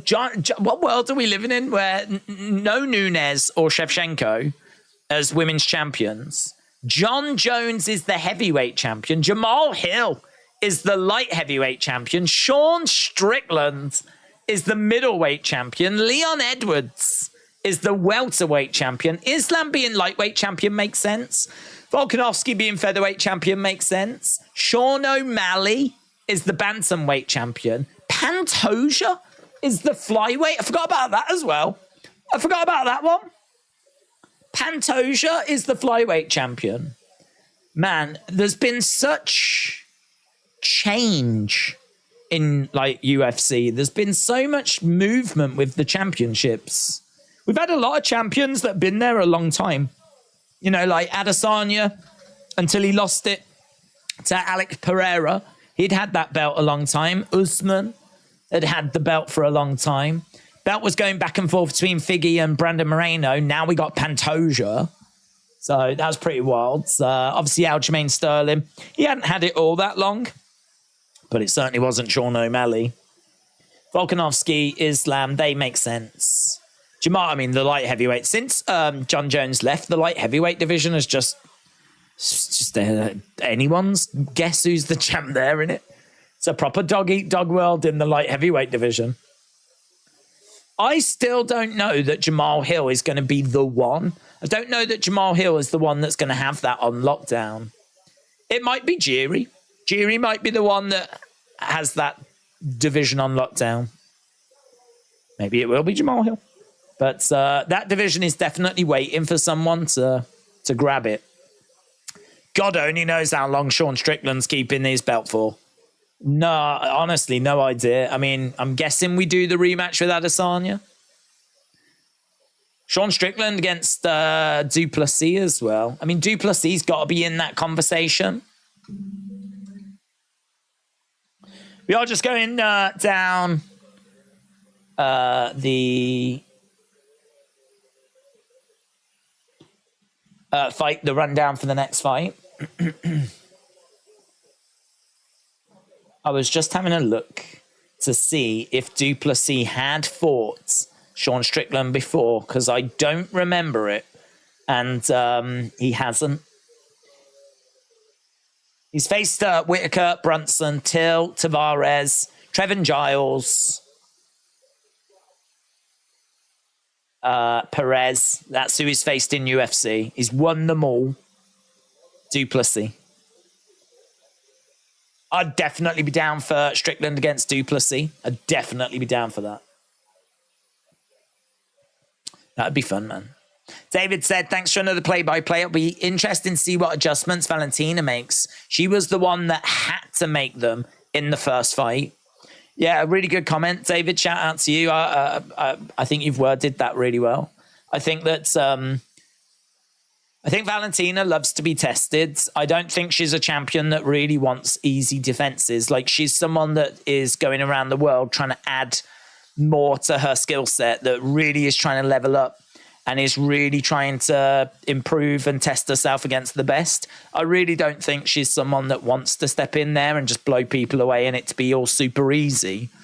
I think she wants to be tested. I think this is a test that she would have welcomed. I think she'll be actually quite comfortable with the situation she finds herself in. I don't think there'll be panic or anything along those lines. I think she did okay in that last fight. She got caught in the fourth round. And she's been saying that she was winning, dominating, all this kind of stuff. I don't know that I agree with that, but she definitely has got to go away and work out the right game plan. She needs to make sure that she's being a bit more careful, conservative, not giving up opportunities. I think I can't remember. Did it come off a kick that she got taken down and then rear naked choked?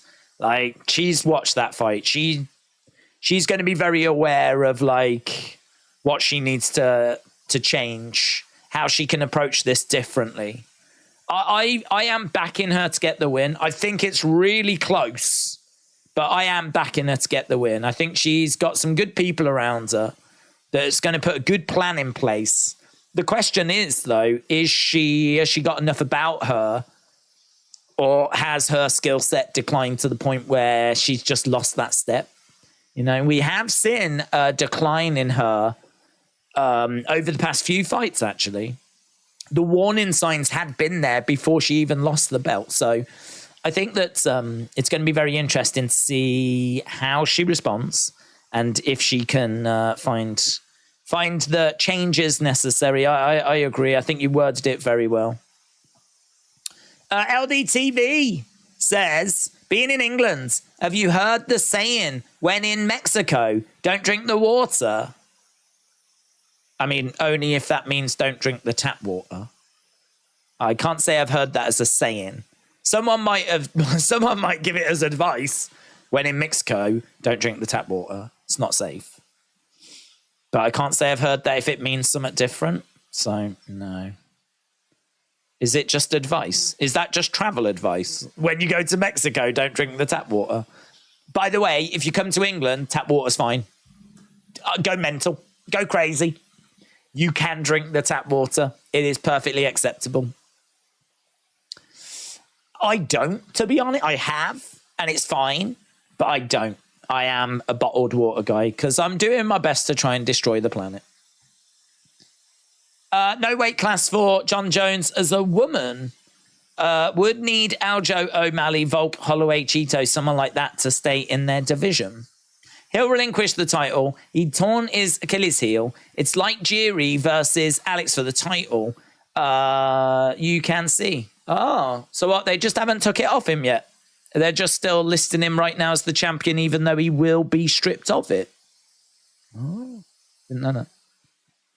God, it's cursed, isn't it? Cursed. That light heavyweight division. Right, here we go then. Zal Huber against Yargus coming up. John said, I'm eating the chips and bean dip with a beer. Viva Mexico! Let's go. Drug cartels, drug cartels, drug cartels. I think that's their biggest income, isn't it? Isn't that where they make their most money? I think the UK, it's like maybe banking. I think like with Greece, it's tourism. I'm pretty sure with Mexico, it's drug cartels. And can I just say, I'm a big fan. Of all of them. I don't have a favorite. Don't make me choose. I don't have a favorite. I love them all. I mean, I have no plans to go back to Mexico. I have been to Mexico. I have no plans to go back, but just in case I do, keep it real. Keep it real, drug cartels. This guy loves you, yeah. Right, let's go. James, shout out to you. I will get to your comments in 1 second, my friends. I mean, that's technically not true. Might take a few more than that. About to get underway with Zalcuba versus Yargus. Thinking Modelo, said Erica. Isn't that the America's like #1 beer now? I heard it replaced Bud Light. Modelo. I think we do have it over here, but I don't think I've ever had it. Oh, I probably have had it. I must have had it once in my life. Yargus on the outsides. Going to swing away. James Wagner, shout out to you. I know UFC isn't WWE. Good start. It's a good start. But our constant title changes good. Oh, I feel like this is one to get our teeth into when we get to the break. James, I will get to it. It's on my priority list. Right now, we've got Yargus against Zalcuba. It's not a hive of activity for this first minute. Kick coming in there by Zalcuba. Zalcuba is in red. Do not trust the picture on screen. That is a lie. Zalcuba is in red shorts. Yargus in black. Yargus is standing his ground in the center. Zalcuba backing away. Couple of shots coming in there by Yargus. Yargus on the outsides. Zalcuba standing his ground in the middle. A couple of shots coming in. Lovely work by Yargus. Zalcuba getting tagged. Zalcuba's on his bike. Zalcuba hit reverse. Yeah, man. He just backpedaled himself into recovery. He got rocked and retreated so hard. He came back from the dead. Zalcuba is, he got rocked, man. He got caught. He got clipped. 9 significant strikes for Yargus, 3 for Zalcuba. Bless me. Kick coming in there by Zalcuba. Again, outside leg kick. Was that Yargus's opportunity? Will he get another opportunity? Zalcuba again is throwing out a jab, throwing in a kick to the body, resetting, backing up a little bit as I love that. Yargus went for a body shot, completely missed. Zalcuba then went for the uppercut. I think he missed as well. But it was a lovely sequence. Hook shots coming in there by Yargus. Hook shot coming in. Zellhuber again putting that pressure on as Yargus backs up a little. Have we got Brandon Moreno on commentary? That sounds like Brandon Moreno. Maybe it is.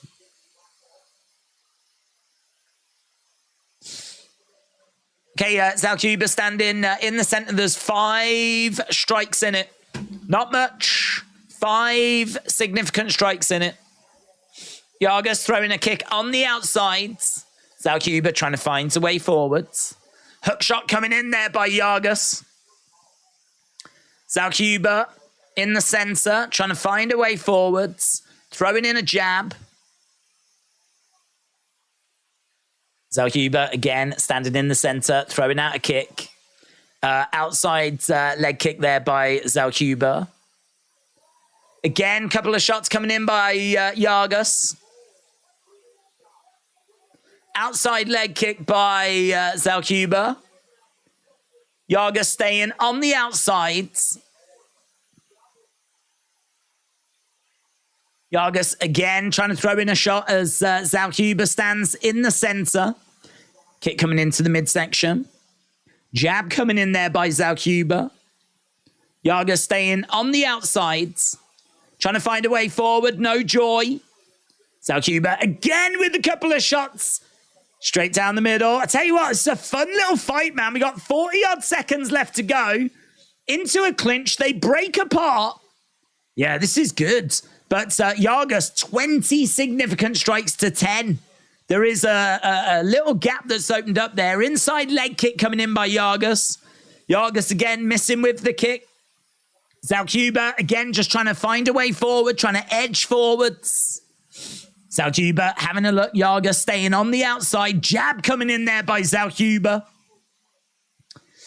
Zellhuber again staying out the way. Yargus again with a leg kick, but a heavy leg kick comes back by Zellhuber and he lands it. Zellhuber standing his ground in the center. End of the rounds. Yargus 24, Zellhuber 12. He rocked him as well. He had him on his bike. He had him in full-on retreat at one moment. So I feel like it's a Yargus round, but it's a fun round.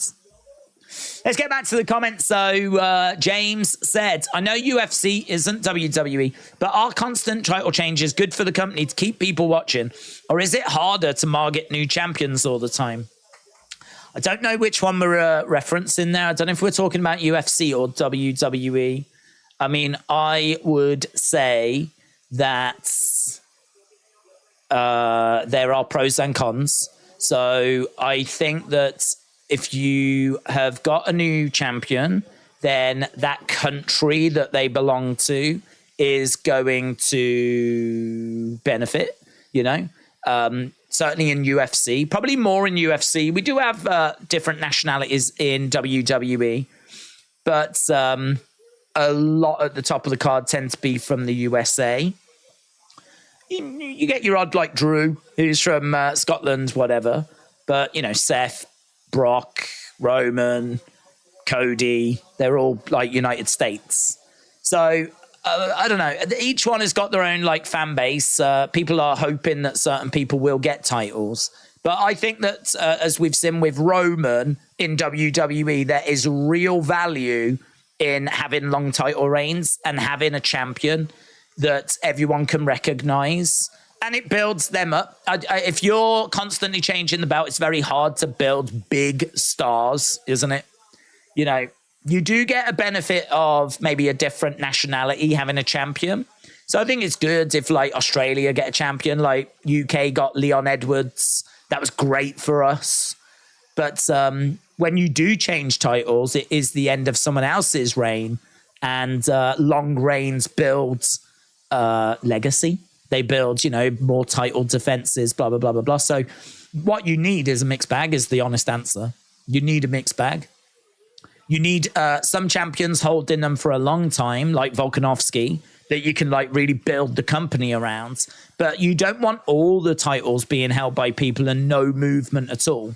You want to tune in and see new champions and title changes as well. So you need that mixture. It's a great question, though, James. I love it. If it was UFC or WWE you wanted to focus into a little bit more, I think there are some slight differences. But focusing on UFC, because we're watching that, I would say you need that mixture of both. You know, you need your Adesanyas, you need your John Joneses, you need your Volkanovskis, you need those pillars that you can really build the rest around. But then you do need title changes, shock moments, upsets, drama. Like, you need that balance. Right, we are underway with round number 2, and round number 2 has been more fireworks. We're 2 minutes in. We've seen quite a bit of output here between these two. We are into almost the halfway stage of this fight. Zalhuber versus Yargus. There have been a lot of kicks that have been thrown, but we're operating certainly for Yargus at around about 50% landed. Kicks coming in again there by Zalhuber. There's only 3 significant strikes in this. Round by round breakdown is not showing at the moment, so I can't tell you as to who's leading this second round. My gut feeling is that it's Zalhuber because he definitely has come out the gates quite hot. I think the deficit, I mean, that's even now, and Yargus was well ahead at the end of the first, weren't he? So Zalhuber has closed that gap. Lovely shot coming in. Looking for a takedown there, Yargus, but it's denied. Oh, we're looking for a choke toss.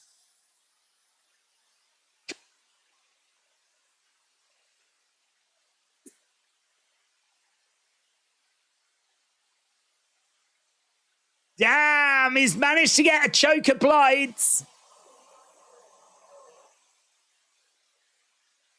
It's a win for Zalhuber. Anaconda is what they're reporting. I need to see the replay of it. That was so quick.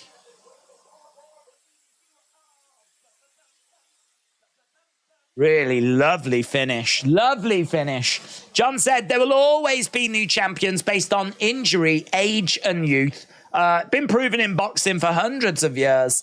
I love a long-term champion taking on all comers and beating the beep out of them. Here we go. Freaky, fast finish. So Zalhuber with a beautiful hook shot that really rocks Yargus. Yargus, who had done so well in that first round. He'd done so well. Goes for that takedown, but gets himself in a really bad position.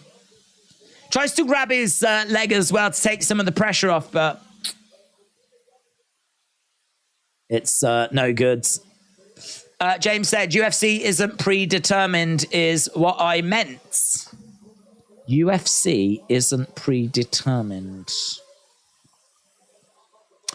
I know UFC isn't WWE, but are consistent title changes good for the company? It's the same, man. It doesn't matter that if it's predetermined or not. It doesn't matter if it's scripted or not. Like, the answer would still be the same.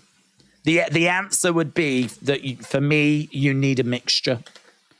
I think that in WWE as well, there's been people that have got very fed up with Roman's title reign, but I think a lot of people would also agree that Roman being the face of the company, having that title for 3 years, has been a positive, right? There'll be plenty of people as well that say it went too long, but there's been a lot of love for the bloodline story and Roman. And Roman's been built up to an incredible level. I mean, Roman's recent story, the bloodline story, his championship reign, has been the pinnacle of his career. And he had an incredible career even before this heel turn and everything had happened. So I think that it really shows that it's even took Roman to a different level, who was one of the biggest stars they had. Even he has managed to get to a different level because of this title reign. And whoever beats him, they're going to get made as well. But the problem is a lot of people feel that it's boring. It's been on him for too long. He doesn't defend it enough. This is why you need that mixture. This is why we needed Seth to get a title. So that he could defend it when Roman's not around, and potentially we could see some title changes. And I feel the same is true in UFC as well, as we said. You know, you need an Adesanya, you need a Volkanovski, but equally you do need some other fighters as well that do, like, you know, change the belts over, like we saw with Pantoja and Brandon Moreno and Davison Figueiredo. But when you do have those people like constantly winning the titles, I don't know about you, but I am waiting, like with the light heavyweight division, I'm waiting for the man to come around, in the words of Johnny Cash. I'm waiting for someone to take that division. It's not really so much who's going to be champ next. It's who's going to lock that division down. So in the UFC, where we do have lots of different champions, I am waiting to see who the champ is, but I'm also waiting to see at what point can someone lock that division down. And actually, right now, we've got a lot of champions that need to prove that they can lock divisions down. So actually, even though they've now got the belts, they now go into a new phase of their careers where they have to put a run together as champion and you know, lock it down. What would be interesting is, I wonder what number it is before you can say someone has locked a division down. I suppose it depends how often they fight. If they fight 3 times a year compared to once a year, you would obviously get a very different answer. But I feel like someone needs to have a belt for a couple of years before you can say they've locked it down.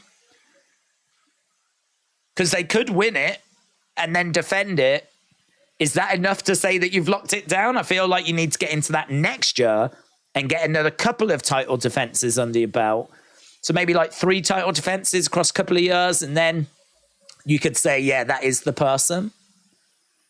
But I don't know. Yeah, it's a really interesting conversation, because I think there is a lot of people in that position right now, like Leon Edwards, like Sean Strickland, like Jamal Hill was going to be, like Sugar Sean O'Malley. Like even John Jones. John Jones has got to prove that he's got heavyweight on lockdown. He's had 1 win in heavyweight. But then maybe you could make the argument that if there really is no one in that division, like it's just a pretty barren division, if you get the title and then defend against the number 1 contender, maybe then you are seen as the man, the person, you've got it on lockdown. It's a hard one to pin down, isn't it, as to when that is? Maybe it's slightly different. Maybe it's like circumstance, you know. Cynthia Calvillo is shown in the crowds. There is Marlon Vera as well. Lockdown means that you beat all top 10 contenders in 2 to 3 years, said John. William says, favorite Johnny Cash song. Oh, God.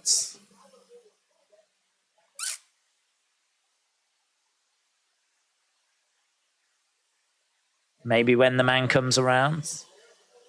When the Man Comes Around. It's a great track, man.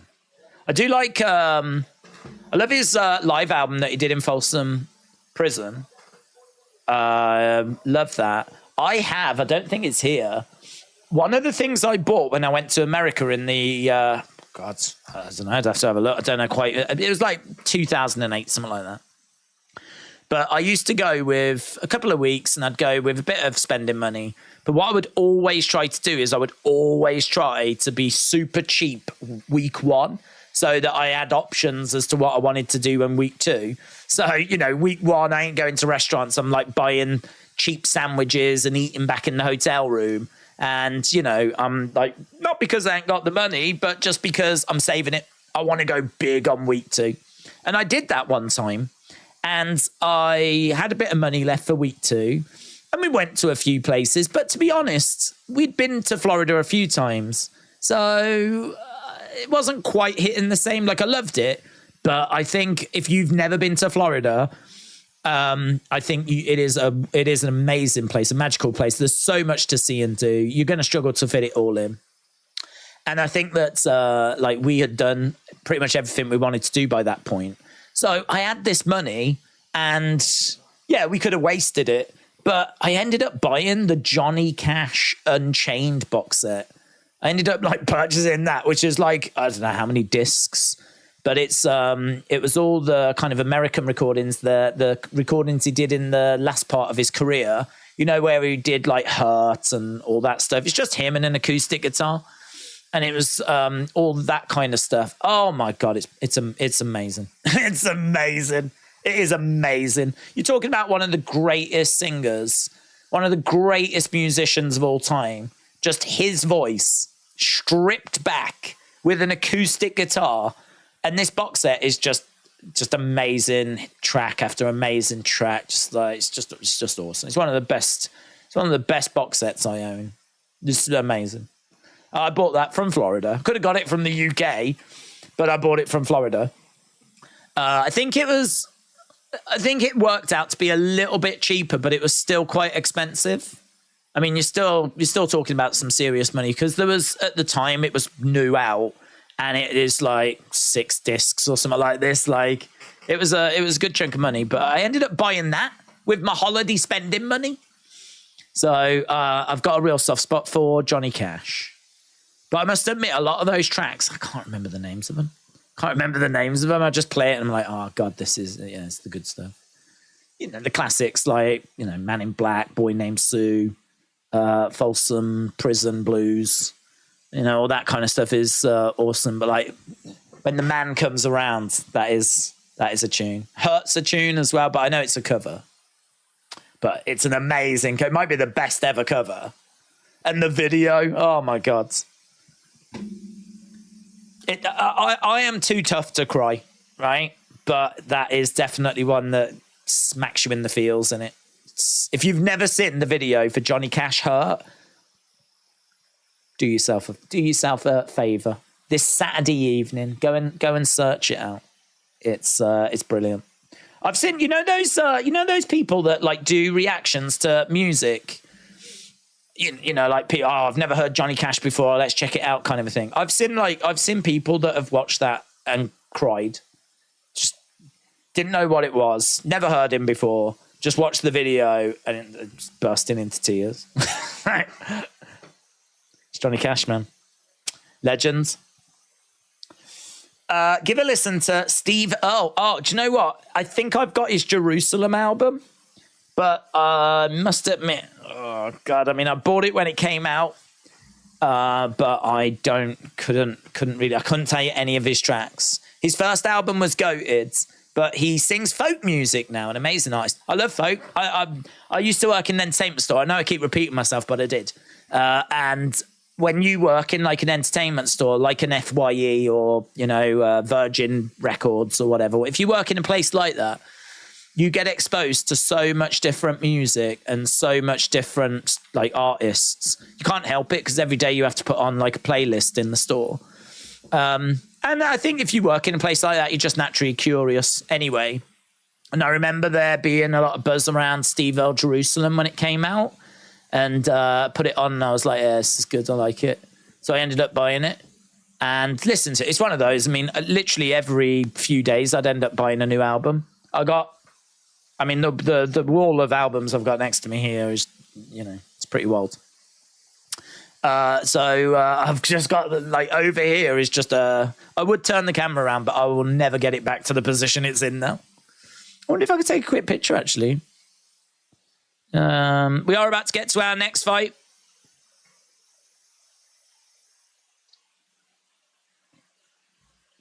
That's what's next to me right now. That's what's over there. Just like, how many? 1, 2, 3, 4, 5, 6, 7, 8, 9, 10. About 10 of those in a row with CDs at the top and DVDs at the bottom. And that's because for 15 years I worked in an entertainment store. So, I mean, God, I've got all sorts of everything over here. Probably a Steve Earle in here somewhere, actually. I did look to see if that Johnny Cash one's here, but I don't think it is. I'm pretty sure it's in storage. But the Steve Earle one is probably here. Probably here. But I will check him out because I do like a bit of country, but I like the credible country. Do you know what I mean? I like the Johnny Cash type stuff. And I do like a bit of folk. Got to tell you, I've got a soft spot for the Fairport Convention. Certainly when Sandy Denny was leading the charge. If you've never heard Fairport Convention, who knows where the time goes? Get that on the list. Do yourself a favour. Great track. Right, we're moving on to our next fight. Let's go. Red White Red said Trent Reznor said that Hurt was Johnny Cash's song now after hearing the code. Did he? Did he say that? Did he? I've never heard. That's cool, isn't it? That's nice. That's nice. That's a real respectful thing to do, isn't it? Hossus Jr. versus Mitchell. Okay, right, let's break this down because I was chatting away, weren't I, about music. But Rosas Jr. is a young fighter. He's a power grappler and striker. He looks for control. He's got great conditioning. He's got the ability to push the pace, Hosas Jr. Feints well. He's got aggressive chain wrestling. He's very raw on the feet. Athletic, keeps improving. He's got really good spatial awareness. He's taken on Terrence Mitchell, who is explosive, is a finisher, is 0-1 in the UFC. He will be a threat on the feet. He is a bit reckless and he is unproven at this level. He's got good jiu-jitsu about him, though. Terrence Mitchell has won 11 of his last 12 fights and 12 first-round finishes. This is a guy that is not going to be a complete pushover. Definitely got something about him, but this is also a guy that you think is being put in there so that Hosas Jr. can get back on track. I've got Raul Rosas Jr. picking up the victory at minus 550.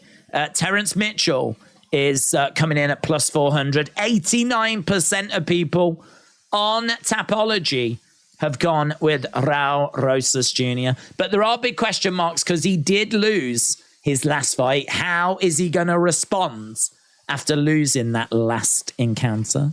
So Raul Rosas Jr. making his way down to the octagon. Terrence Mitchell awaits.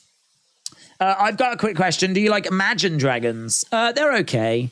They're not really my kind of thing, to be honest. They're like a pop kind of rock type group. They are, I suppose, in a way, a little bit like Coldplay-esque. They are fine. They're fine. I don't have any like ill will towards them, but I don't know that I would reach for their albums either. But they're fine. I mean, I really liked Coldplay when they first came out. I was crazy. I was a massive Coldplay fan. I've got the EP that they sent out to record labels to get signed. They made 500 of them, and I managed to get one years and years ago. Cost me a lot of money. I think it's still worth a lot of money as well. But yeah, I've got one of those 500 that they made to get signed. Loved Parachutes. I will go to war with anyone that tells me that Parachutes is a bad album. I think it's a fantastic album. Even Russia Blood to the Head, I thought was a good album. I wasn't down on it, but it didn't hit me like Parachutes did. And then, to be honest, since then it's just been diminishing returns. Parachutes is goated. Russia Blood has got good moments to it. Some really great stuff on there. Then you get X and Y, and you know there's a few bits on there, but we're starting to lose our way. And I don't even know what comes next. I think it might be Viva La Vida. And what's after that then? I don't know. We start getting into they lost me then, to be honest. I was gone. I was out. Yeah, they really went like super pop, and they kind of lost that indie magic that I loved so much about them at the start, you know. God, fair play to them. They were a little indie band that broke into the mainstream, and then they found a way to stay there. They massively divide opinions. Plenty of people that find them boring and beige. I get that. I'm not defending Coldplay, but their first album, and certainly the stuff they were releasing before that first album, I think it's brilliant. I think it's absolutely brilliant. Imagine Dragons would probably remind me more of the later Coldplay stuff, the stuff that's like, yeah, I don't know. It's, you know, if it's on the radio, I'd probably leave it on. Check out my book, says Sunny. Perfect with a cup of coffee. The Thoughts Within, a collection of pornography. Right, we are about to get underway.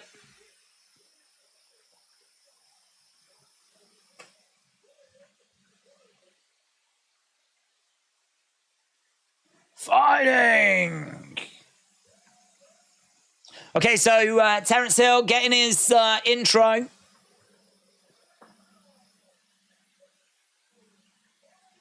Fighting.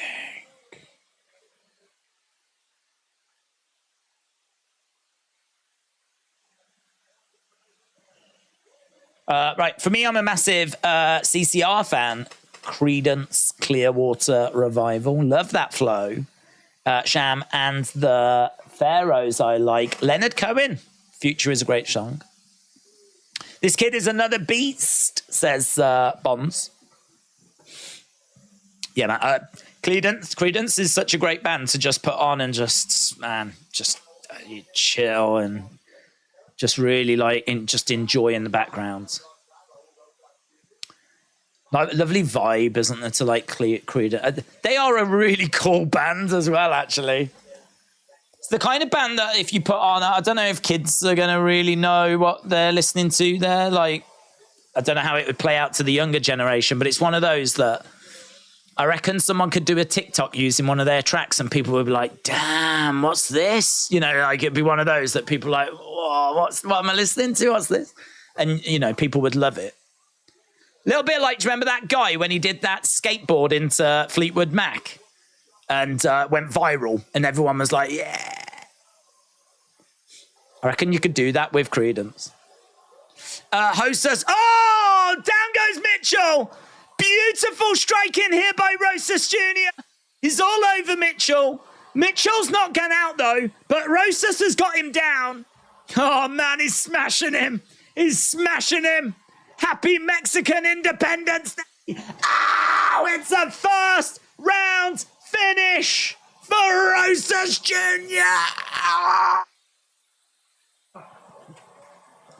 The boy became a man inside the octagon. Damn. Damn. This kid can crack. Sit down if you wrote him off. His mom is watching on. Hook shot coming in. Lovely response. Sit down. Down goes Terence Mitchell. First round finish.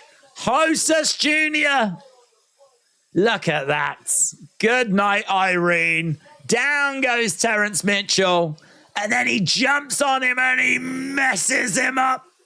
Smashes him around. 18 years old. 18 years old.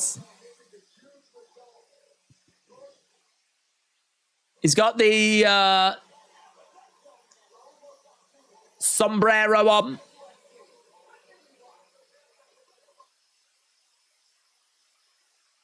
That is a statement.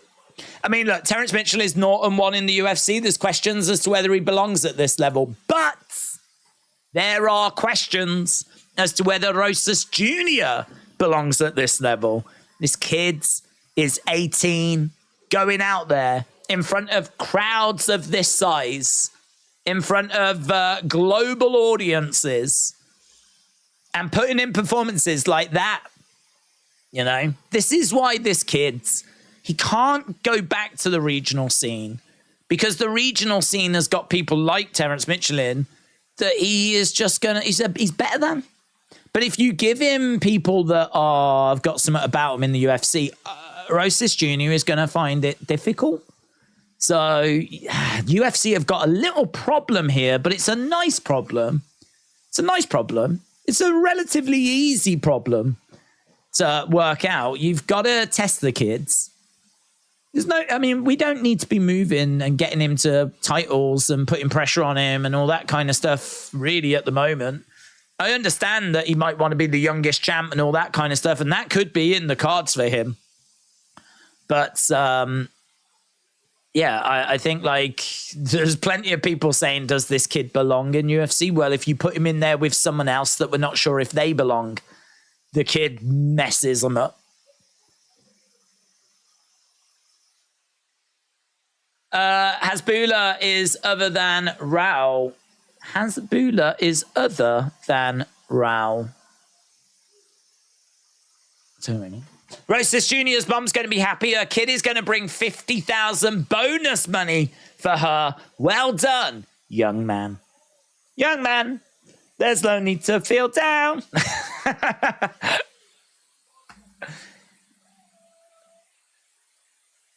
Lovely work. Oh. It was just, you know what? I don't know what it was, but it was a great noise. It was a great noise. You know that guy that makes animations for UFC fighters? I don't know his name. He could use that noise. That noise is right up his street. Woo!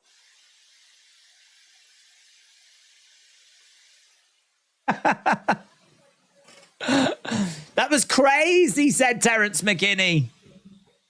Older than Raul. Oh, I should have worked that out. You would have thought I would have worked that out. I didn't work that out. Hasbulla is older than Raul. Connor says, Viva Mexico. Woo! Styling and profiling. The nature boy, Raul Rosas Jr. Woo!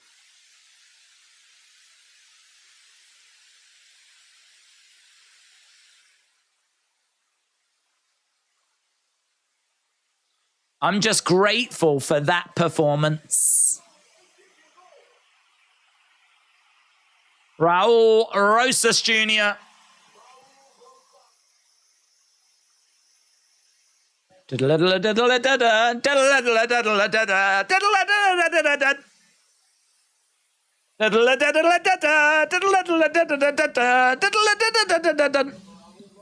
I honestly thought that might be like racist, but they're playing it in the arena. God bless them. Tabitha Ritchie, baby shark, da da da da da da, baby shark. The dog trainer, Cesar Milan, Justin Gaethje, UFC BMF champion, Justin Gaethje in the house. That proud Mexican, Justin Gaethje. Did you like the song Yellow? It's easily one of their best, said Jordan. I did like Yellow. It's actually not Yellow that got me into them. Yellow was like their big hit in the early stages. That was like, yeah, I mean, I liked it. It was cool. It sounded good. But, I mean, Trouble. The piano track, Trouble, a beautiful track. Even Shiver is a great track. But this is what I'm saying. Like, Parachutes has got things like High Speeds, Spies. Like, there's some really, Don't Panic. There's some really good tracks. Like, it's a really solid album. It's a really, really solid album. So, yeah, but Yellow was a great early track of theirs. Brandon Moreno is on commentary. I've heard him shriek like that before, says John. I bet you have, John. I've heard that, mate. I've heard that, bud. I've heard that you make the 18-year-old shriek. Not my words, John. You're the one that put it in the chat, mate. Not my words. No blood on my hands. Jack Della Maddalena by sub, said Roberto. Fix You was stolen from me, said Q's The Light Night. Well, that just makes it even funnier. That was on their third album, X and Y, I believe. Fix You. It was all right. I didn't mind it. This is what I'm saying, though. Like, Coldplay, they ain't got the best reputation now. But I will go to war for parachutes. I will go to war. Time for the real main event, said John. Real main event. The people's main event. Kevin Holland taking on Jack Della Maddalena. Getting your thoughts. Getting your thoughts as well about our main event. Shevchenko, how many votes we had now? 1,500 for a fight night. Pretty sick, isn't it? We're doing rubbish with the likes, by the way. We should be able to get to 500 for this card. We tried to get to 1,000 for like the big pay-per-view cards. That was clearly never going to happen for a fight night. But this should be a 500. So if you are watching and you've not left a like, leave a like. It is greatly appreciated. A target has been set. We are going to see if we can get to 500 likes. Probably not. And I'll probably end up crying myself to sleep. Pretty much like every night. But we dare to dream. We dare to dream. Coming up next, Kevin Holland takes on Jack Della Maddalena. We haven't looked at Tapology. We could have a little trip over there, couldn't we? Could have a little trip, have a little journey, see what's going down in Tapology Town. Tapology. Right, Fowler is in first place at the moment. In second place, Cal Hogan. Then we've got a few in third place. Banjos and Witch, Hayden, Nosta 75, True Blowjob Gaming. Shout out to you, cheeky, making me read out bad words. Joint 7, we got Popper Chuck. We got Tiramisu Tuesday. Number 9 is Muhammad Ali. And then in joint 10th, we've got Mozier 94, Melodrama Llama, and Brian Schaefer. So well done to everyone that's in the top 10 at the moment, especially True Blowjob Gaming. And in first place, Fowler. God bless. Bang. Right, we will go back to that once the event has finished, and we'll see if Fowler can hold up. Hold on. If you think you're going to cry, think back to that arm that wouldn't break earlier. Oh, man. From Elise Reed, that was brutal. Roberto says, Kevin still hasn't won me over after Hamzat did that to him so fast. Sonny said, I'm in 50th place. I'm getting there. God bless you, my friend. But Holland loses. He will cry. He is a baby victim. Chrome Cobra said, I would be last if I was in that, Fowler. Don't feel bad.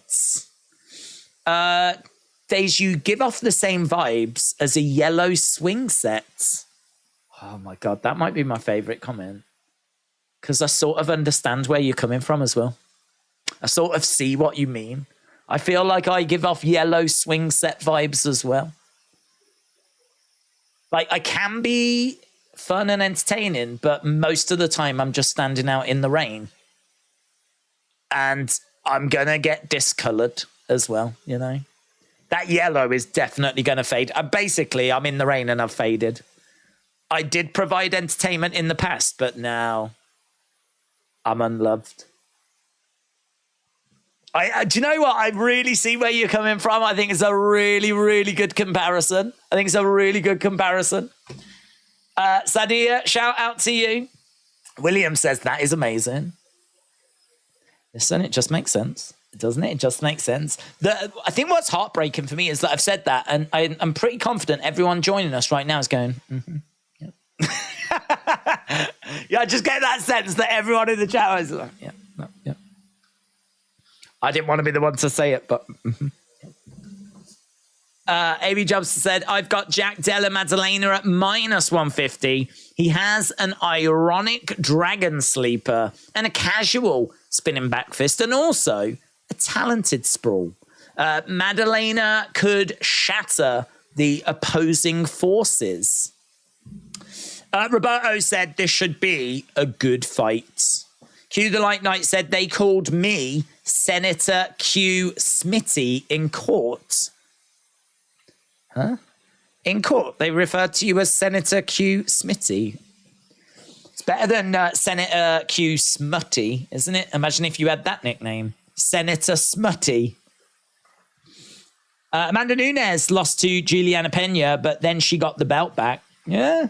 And then she was like, I'm done. Walked away. Goat move, innit? Goat move. Valentina Shevchenko is going to do it. Right, here we go. We are working our way towards our co-main event. Time for fight number 10. It's going to be Kevin Holland against Jack Della Maddalena. God, that's long. That's what she said. Okay, we are getting to our co-main event. So, feel free to put in the chat which way you think this is going to go. Kevin Holland, 12-6 in the UFC. Has won his last 2 fights. He's got improved grappling. Striker, Brazilian Jiu-Jitsu black belt, Kung Fu stance, really good top pressure, good chin, tough, efficient striker, good all-rounder, good kicks from distance, long-range striker. He's got a big reach. His fight IQ is a big question mark for me. A lot of people have been asking about this co-main, which way we're going. I said I'm going with Jack Della Maddalena.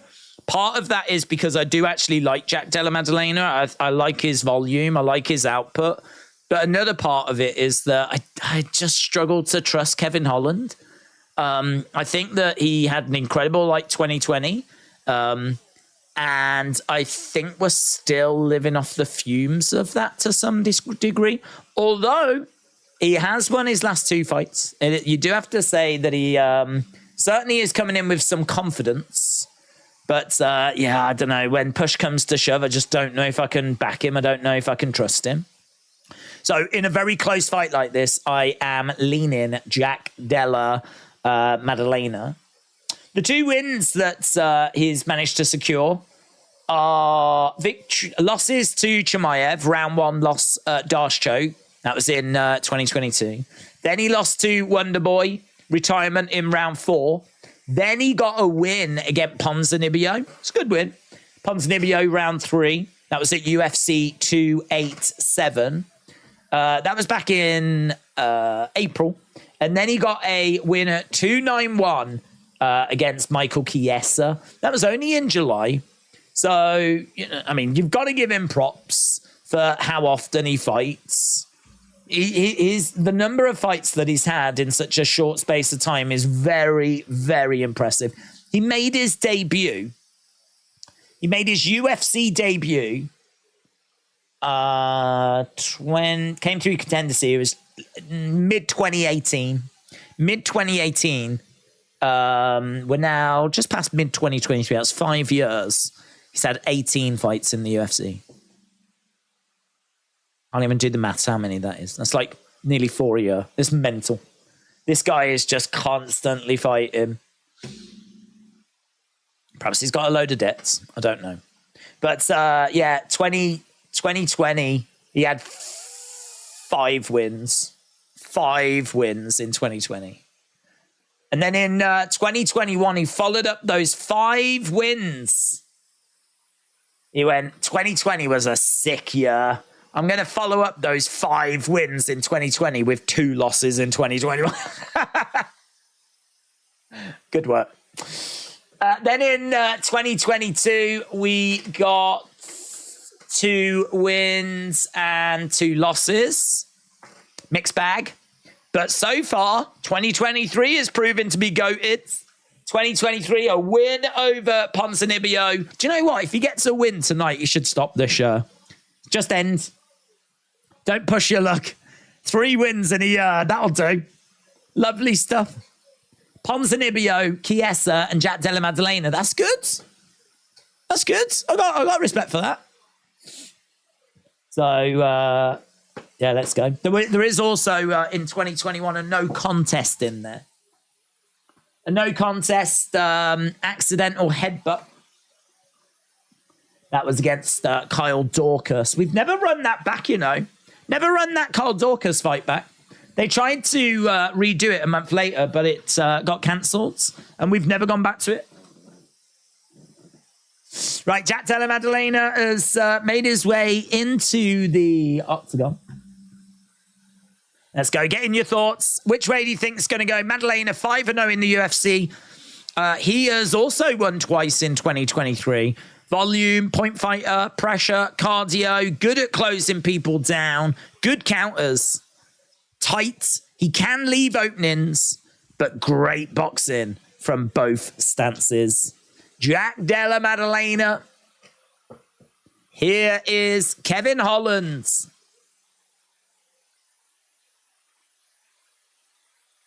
Kevin Holland making his fight of the night coming up.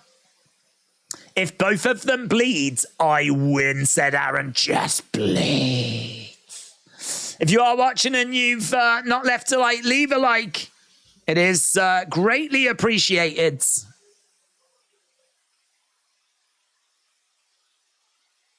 Is Kevin Holland. Maddalena is sad. He is Sadalena, said Sadir. Yes. Sadir, you are killing it. Sadalena. Jack Della Sadalena. Kevin Holland back-to-back wins. 7th highest significant strike rate in UFC welterweight history. One of 3 UFC knockouts by punches from bottom position. Made his way down. He seems to be in good spirits. Speed is velocity is power, said Bonds. JDM by Vegemite Sandwich, said John. Sonny said, if you're just joining, I've made a book and I would love you to check it out. It's perfect for young adults. It's a collection of pornography. Do you feature in the book, Sonny? I don't know. That might sour our relationship. You know, there's some things I just feel like I don't need to see. But if they're pictures of other people, like people that I don't know, you know, maybe then I could be a bit more tempted. But if they're like self pictures, then I think it's in everyone's interest that I pass, unfortunately. Just saying, just being honest. I just think it would get really awkward. Just like when you sleep with your sister, you know, never works out. It's happened to me 3 times. And I can tell you all 3, it's never worked out. Not for them anyway. It's been brilliant for me. I had a great time. Right, Jack Della Maddalena fighting out of Perth, Western Australia, -135 favourite. Getting his intro. He's got a record of 15-2. Jack Della Maddalena. Let's go. Bruce Buffer going over. Kevin Holland don't need firing up anymore, does he? But he's going to get it. Fighting out of Fort Worth, Texas. +115 underdog. He's got an 8-inch reach advantage. And whenever someone has got over an 8-inch reach advantage, they win 65% of the time. Oh, he lives for this. I reckon he only fights so he can have Bruce Buffer do the intros for him. Look at that dude. That dude's like proper exploding with joy. He's like, ah! He's got his phone out. He's like, ah! Ah!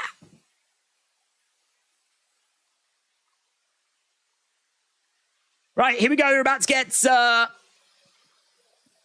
underway. Jack Della Maddalena, Kevin Holland, the people's main event is underway.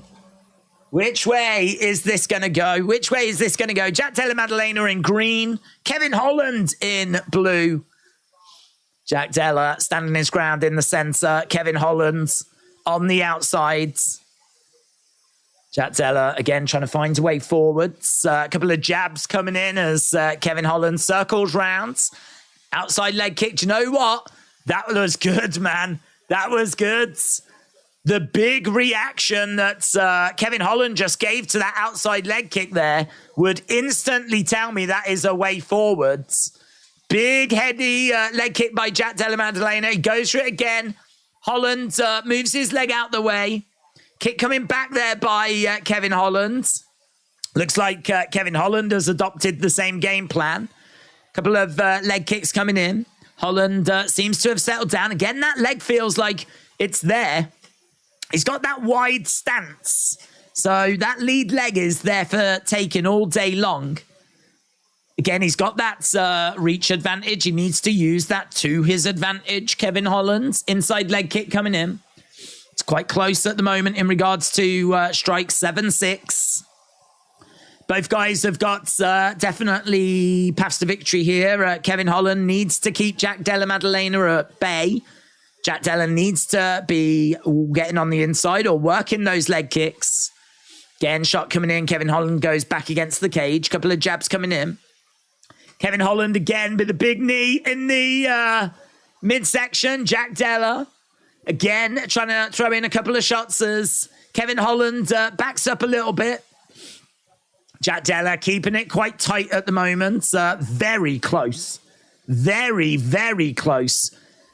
Again, he's got Kevin Holland up against the side of the cage. Holland, again, jab coming in by Della.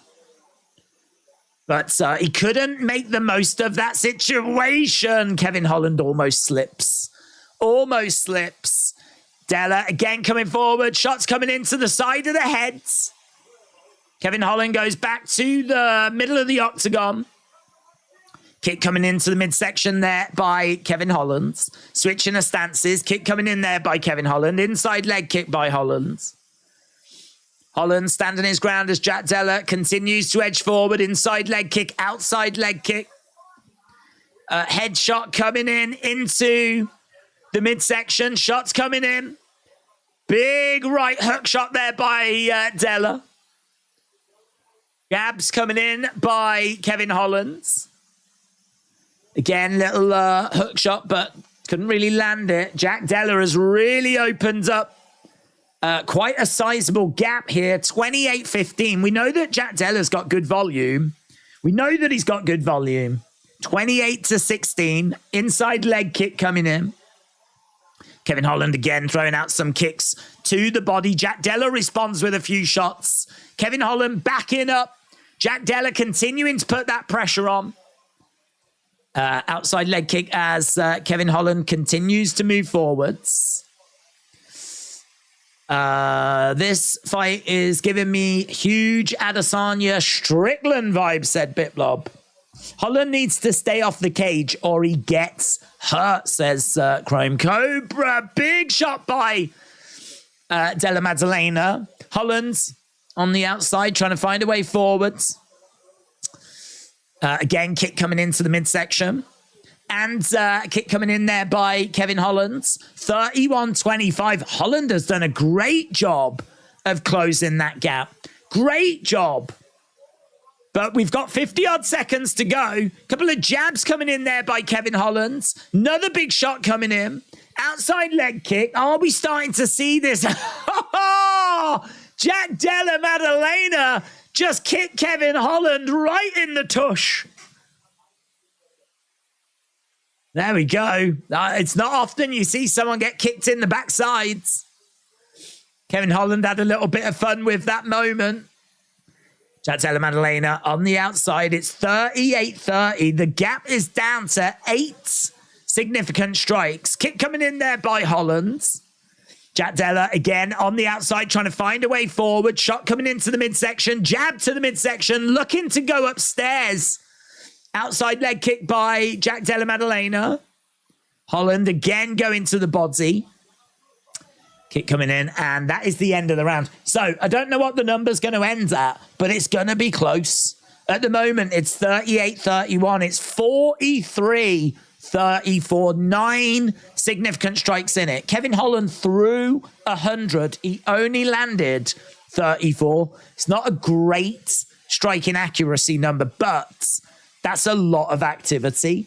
and you don't know what the judges have seen. We don't know what the judges have seen. Jack Della, though, very little in the way of wasted motion. He landed more and threw 33 shots less. I mean, it's pretty impressive. Kevin Holland with 16 leg kicks. Jack Della Maddalena with 8.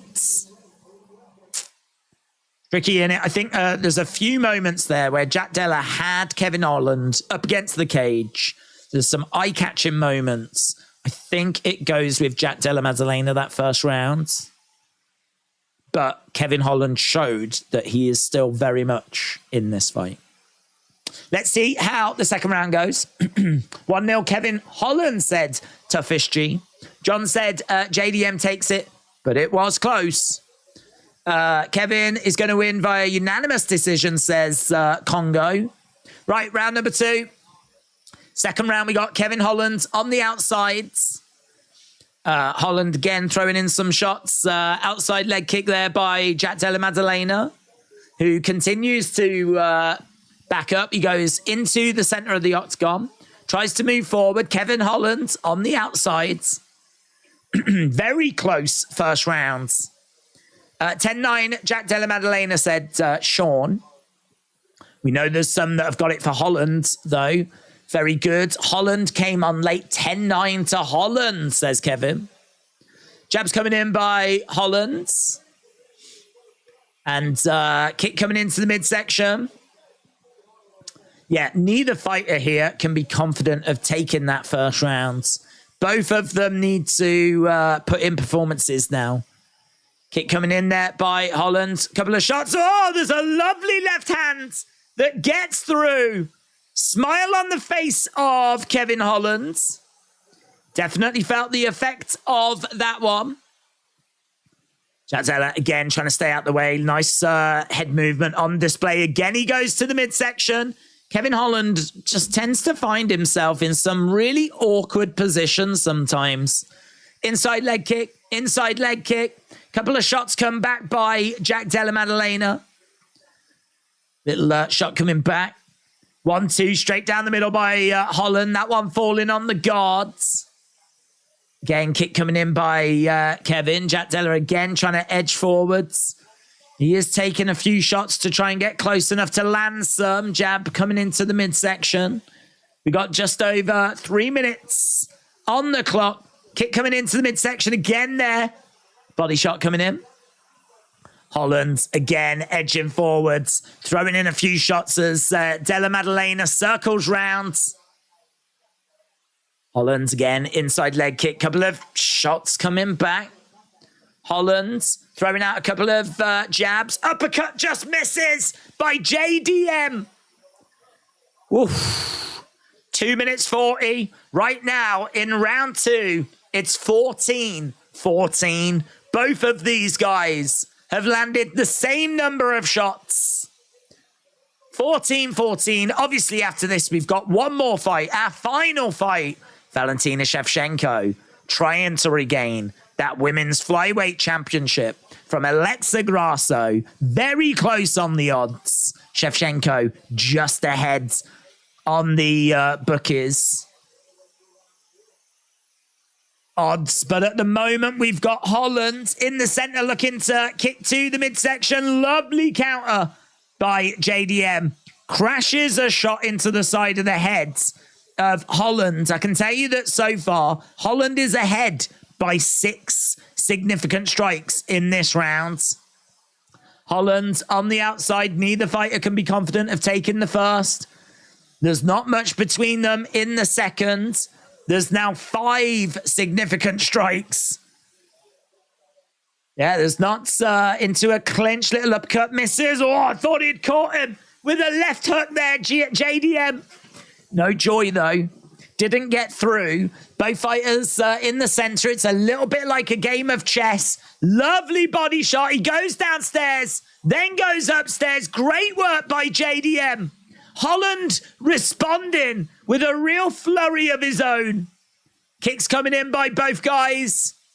Just over a minute to go. It's 25-24 on the unofficial numbers for JDM right now, that little flurry that we just saw out of him, and now we're seeing Kevin Holland going for a takedown, not getting it, but he is getting a few shots through. Uppercut misses by JDM. Significant strikes, 28-26. Showing on screen, JDM taking the leads. But it's so close again. I mean, really, when you're dealing with just a handful of shots like this, it's just the judges could go either way. There's really not too much to separate them. Hit coming in there by Holland. No, I might even make the argument this is 1-1. Because the shots are so close. It might even... Oh, he catches the leg, looks for a trip. That was a lovely moment by Kevin Holland. He caught the leg and bang! End of the round. We need to see how the numbers update. But I think that... Oh, God. It actually ended 34-33 in favor of JDM. There's nothing in it. There's nothing in it. That's another round that could have gone either way. It's another round that could have gone either way. I think this fight is so close. I think it's fair to say that it's 1-1. I think this fight is so close. I don't know that I would feel great to say 2-0 JDM. I had JDM take the first. I'm going to say it's 1-1.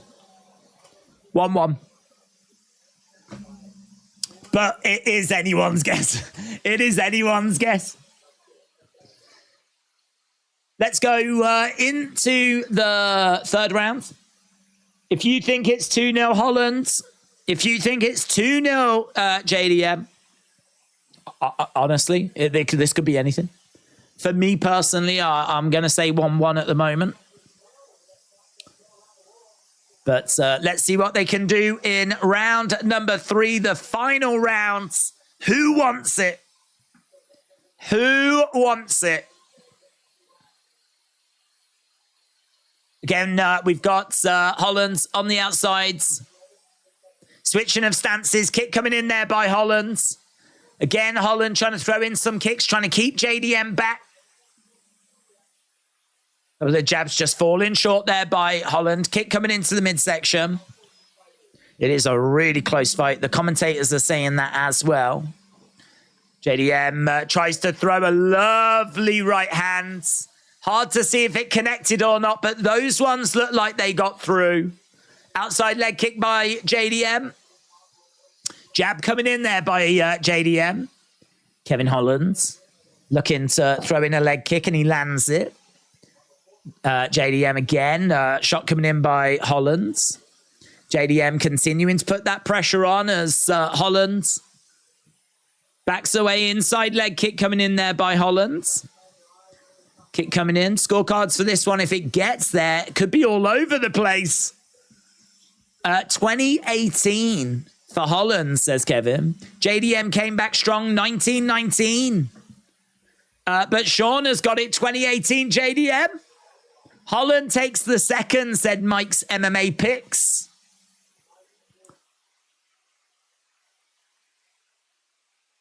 Okay, we got Holland putting that pressure on right now. Live odds have got JDM at -270. Kevin Holland at +200s.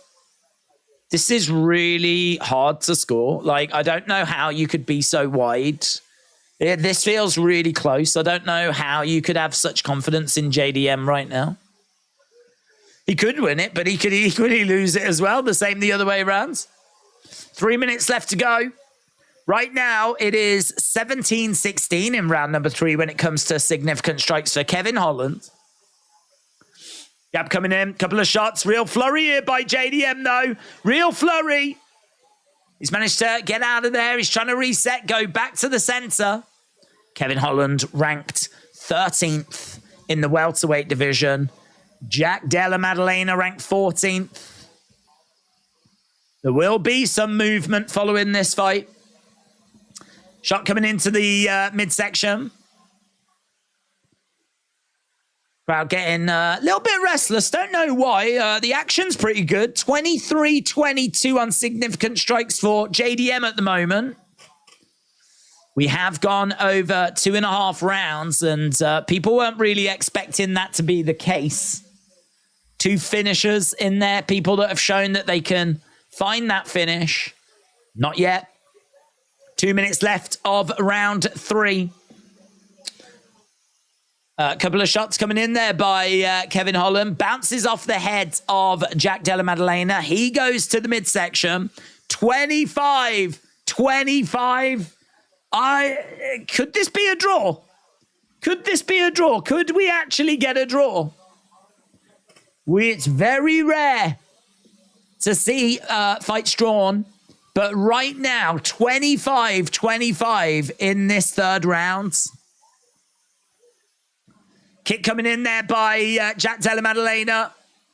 Shot coming back by Kevin Holland. Right now, Holland is ahead 29-27 on the unofficial numbers.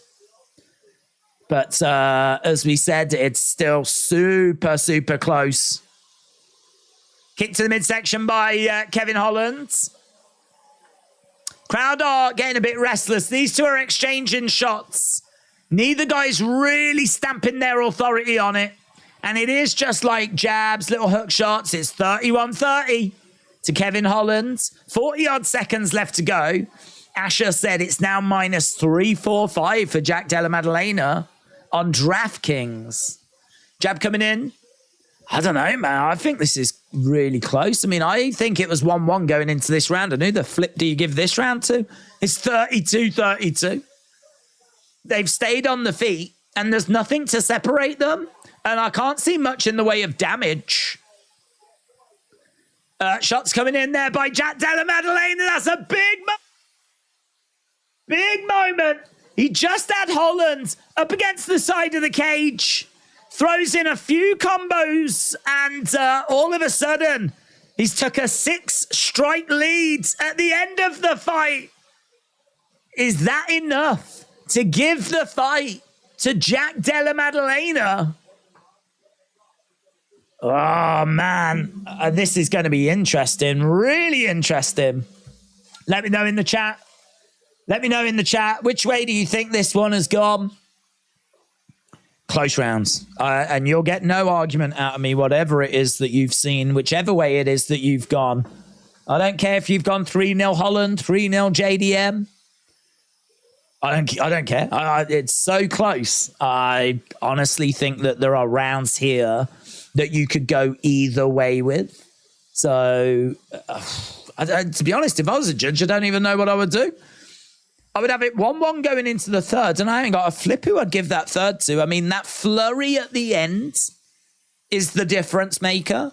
That third round ended 43-34 in favor of Jack Della Maddalena. I think that flurry at the end is the only thing I can hang my hat on for that final round. I might, push come to shove, I might lean Jack Della Maddalena 2-1. Jack Della Maddalena, 2 rounds to 1. 29-28. But this could be a draw. Could be a flipping Kevin Holland win. Let's find out. Just the main event to go. If you are watching and you've not left a like, leave a like. It's greatly appreciated. You can see in the chat what people are saying. You can see what people in the chat are thinking. Lots of mixed opinions, which is more than acceptable. That's what makes the world go round. And gravity.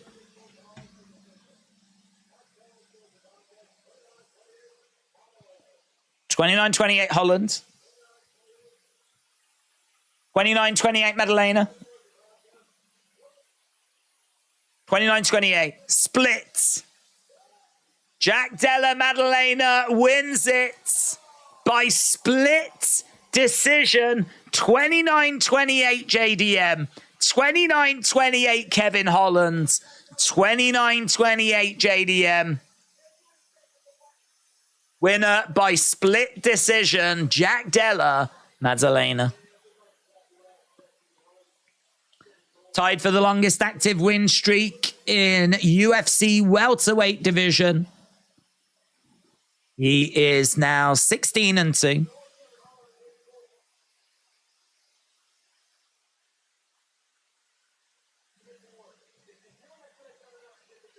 Did you think you'd done enough to get the win?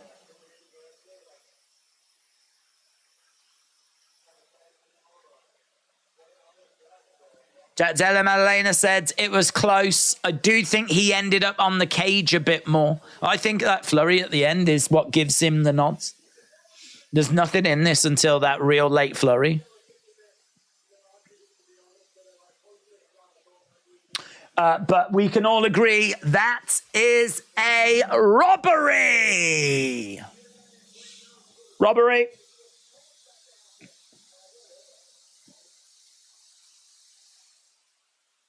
Jack Della Maddalena is asked what next, and he says, whatever. I don't give whatever.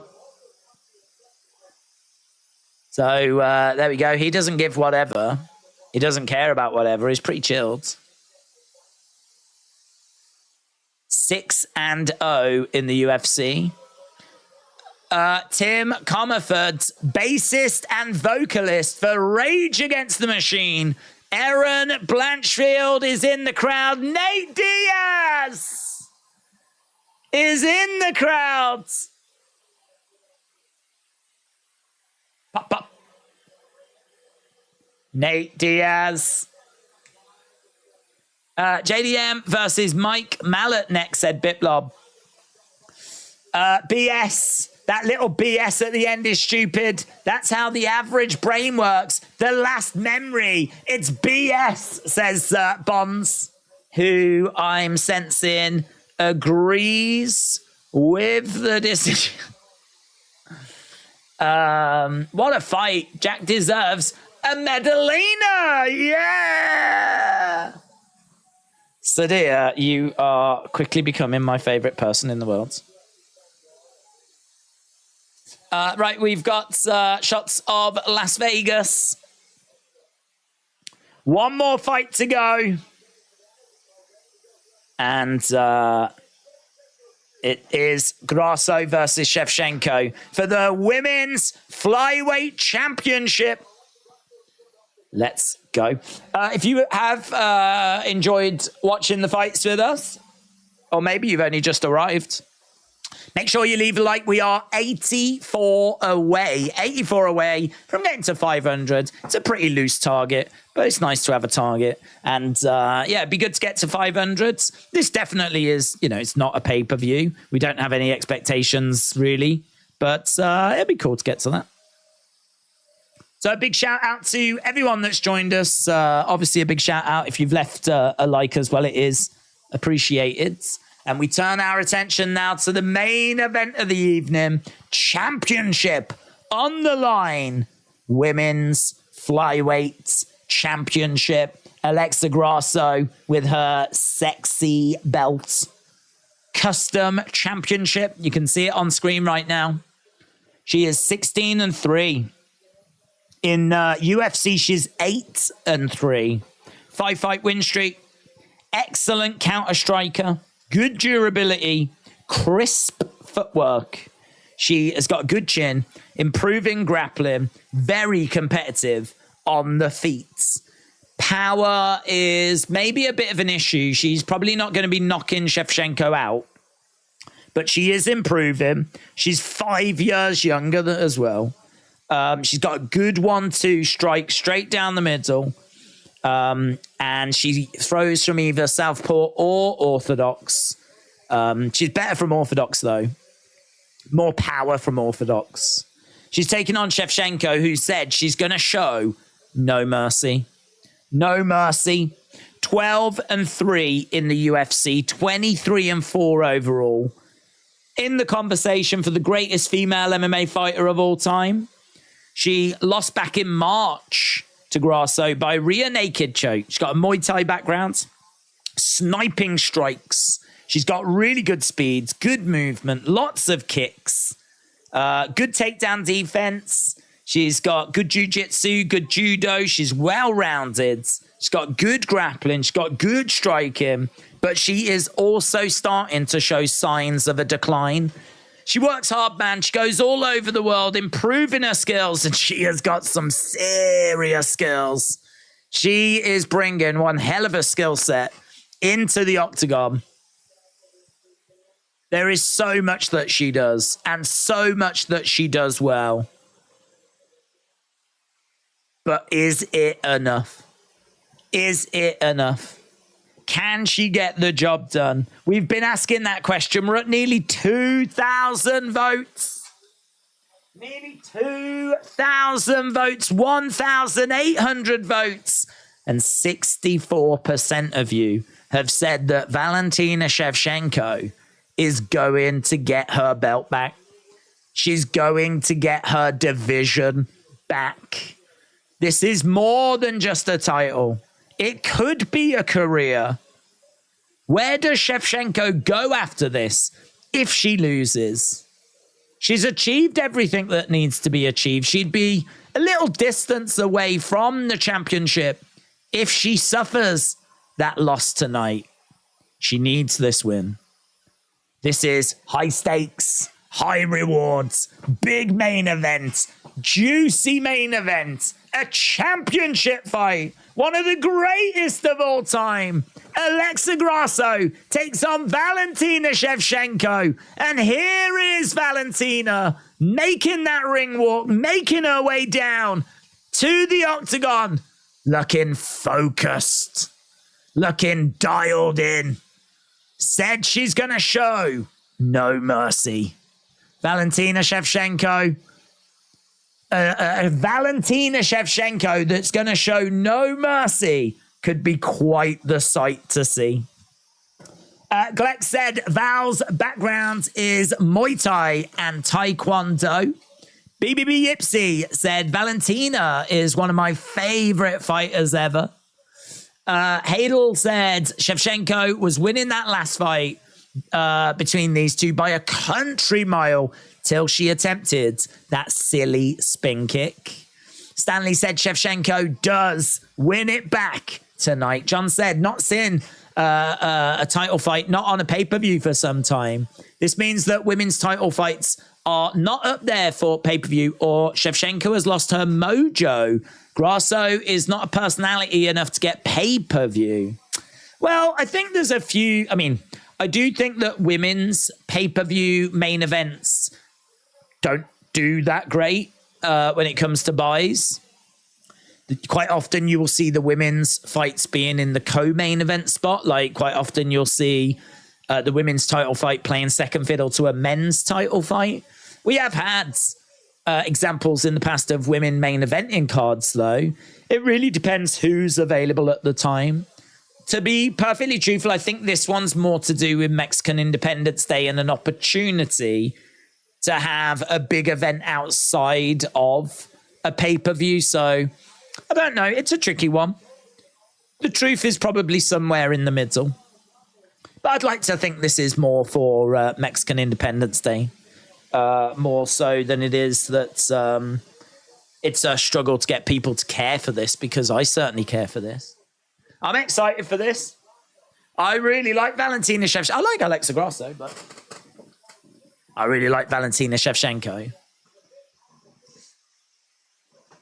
I did always want to see that third match between her and Amanda Nunes. I really did want that encounter, but wasn't meant to be. Shevchenko is inside the octagon. Will we see the little dance? Will we see the little dance routine? Will we see a new champion? Caleb said, I heard a huge thunderstorm. It was keeping me up. The electricity just came back. Nothing got hit. My money is staying still. Caleb, shout out to you. Shout out to you. Sada said, do you think lumberjacks stop themselves before cutting down a tree to think about what the tree is feeling? I don't think so. I think they're ruthless. I think they've got ruthless aggression. It's what they do. It's what they were born to do. Lumberjacks are going to be lumberjacking. It's what they were born to do. Okay, here we go then. We've got Mexican flags on display. Mexican colors flashing around the octagon. Here is Alexa Grasso. Big cheer inside the arena for Alexa Grasso, who is making her way out into the arena.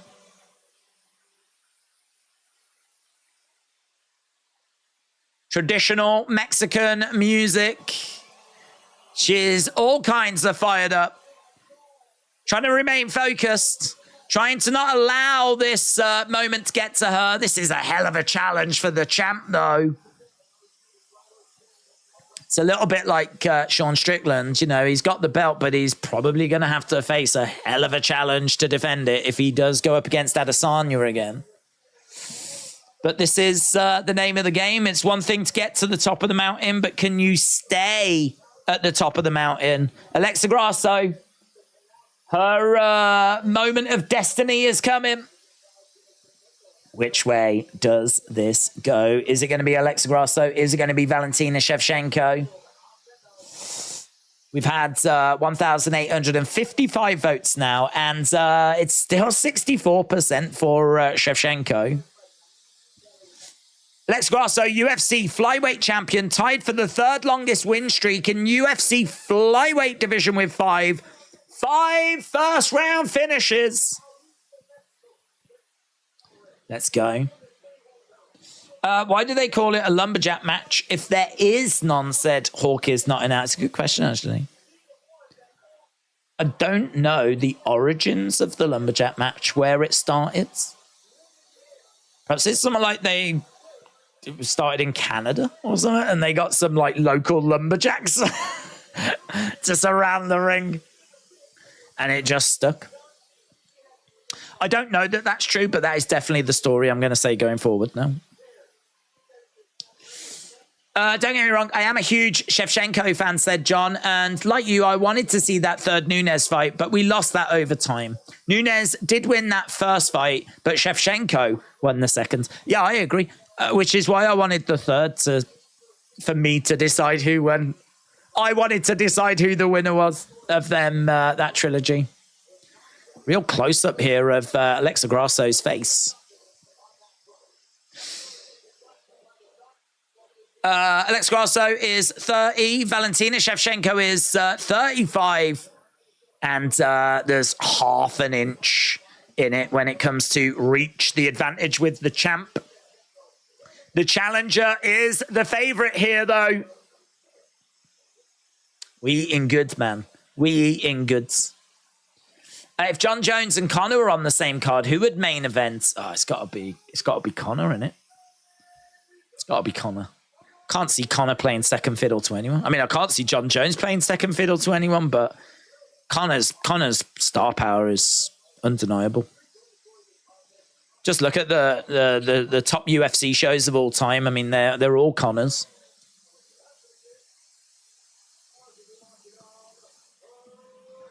Herb Dean. If Shevchenko didn't start out slow, she would win both fights, says Jamie. We only need 50 more likes to get to that 500. We're in the neighborhood. We're knocking on the doors, aren't we? Well, maybe we pick them up during this fight. I think we're in an all right place. That's okay. You know what I mean? I reckon we can do it. I dare to dream. Hardly said Valentina only lost the belt because of a silly mistake. Hopefully she stays focused. No silly spin kicks. Ernest said, I have a Mexican, but I want Shevchenko to re-fry Grasso's beans. Re-fry her beans. What a terrifying saying that could become. I'm going to re-fry your beans. Closed. First fight, she closed as a minus 865 favorite. She was a minus, I forgot that, a minus 865 favorite. AB Jobson said Valentina will get it done. Have you played some of the UFC or WWE games at Alexis? I've played both. Way more WWE. Way more. I mean, I was playing that when I was a kid. Mega Drive or Genesis, Game Gear. Just working my way through. I'm not much of a gamer, so I've never put like tons of time in. But UFC, I've just played a few fights, that's all, around a friend's house. I've never owned like one of the games. Although saying that, I did get a box that's got like 70,000 games on. I bought it. And it's got like PlayStation and PlayStation 2. And it has got some of the old UFC games on it. Might fire it up after this. Don't know, might treat myself. I'll have to see how this fight goes. To be honest, I don't really mind. If Shevchenko doesn't win, I'm not going to cry about it. I like both. I can't really lose. I like both.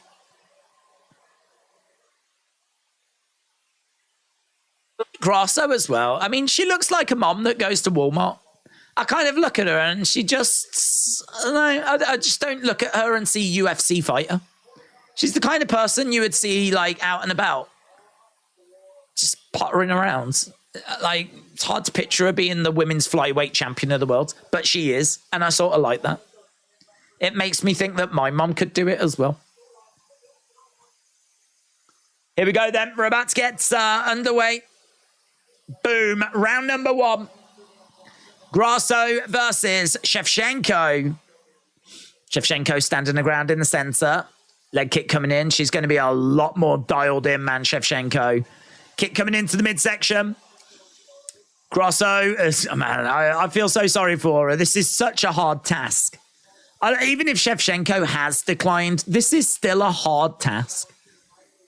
You might beat Shevchenko, but no one does it easily. Grasso, again, bouncing around Shevchenko, just trying to edge forwards, but she's maintaining a bit of distance. She's keeping this at kicking range. Shot coming in. Crowds are olaying away. Grasso again, 1-2, straight down the middle. Shevchenko having a little look. Oh, lovely shot coming in there by Shevchenko. Couple of shots coming back there by Alexa Grasso. Kick coming into the midsection by Shevchenko. Grasso edging forwards. Shevchenko trying to throw in a couple of strikes, but couldn't get into the right range. At the moment, it's still 4-1. Shevchenko has thrown more at the moment, but it's not a hive of activity. These two still feeling each other out. Shevchenko getting out of the way of that counter shot. And again, trying to let her hands go. Looks like she's got some lovely crispiness about her striking at the moment, Shevchenko. It's all very clean. She's focused. She's really dialed in, man. Really dialed in. Again, tries to throw a left hand. Seems to get through with it. 7-5 leg kicks coming in by Grasso. Shevchenko throwing more. Landing more, but there's not a great deal between them. Into a clinch. Couple of strikes coming in by both women at the moment. They break apart. Kick coming in there by Grasso, but just falls short.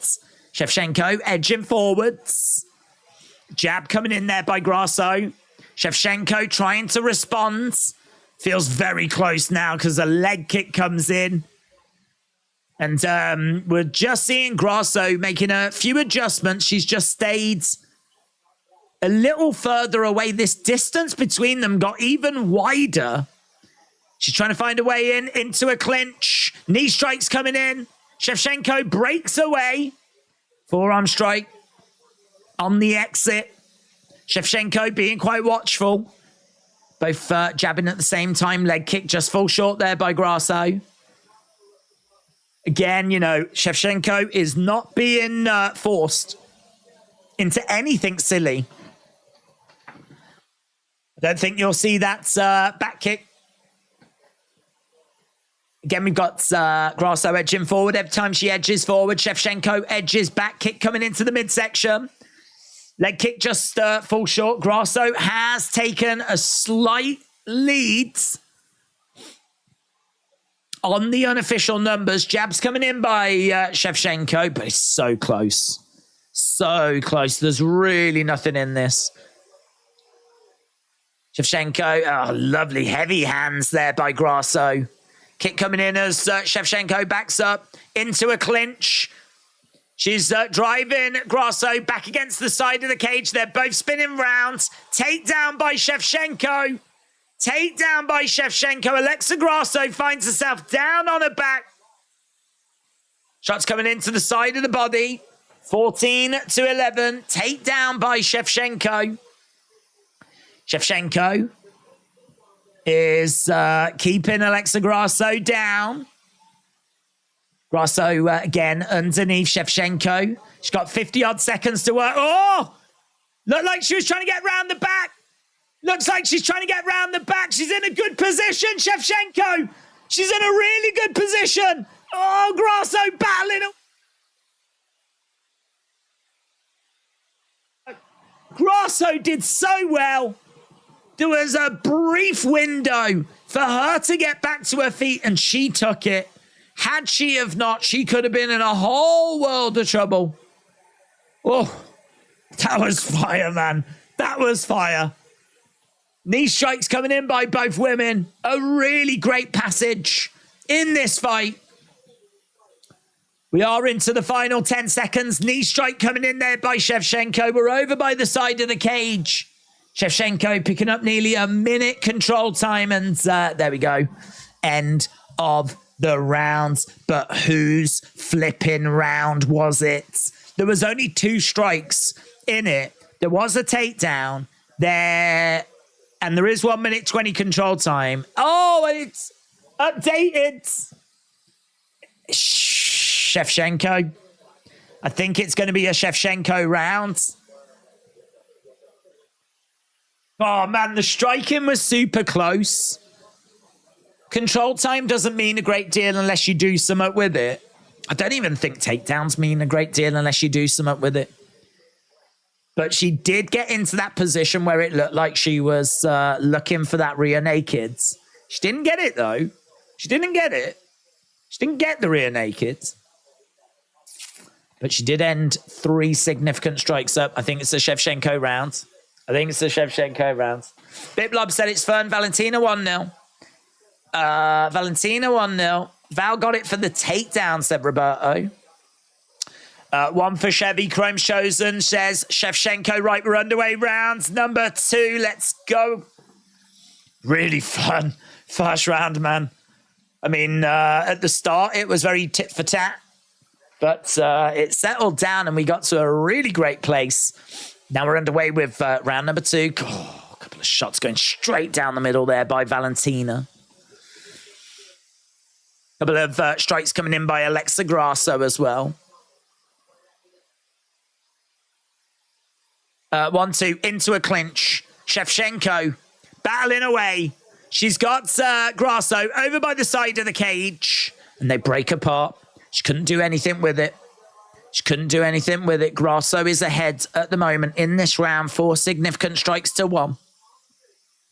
Shevchenko jabbing away.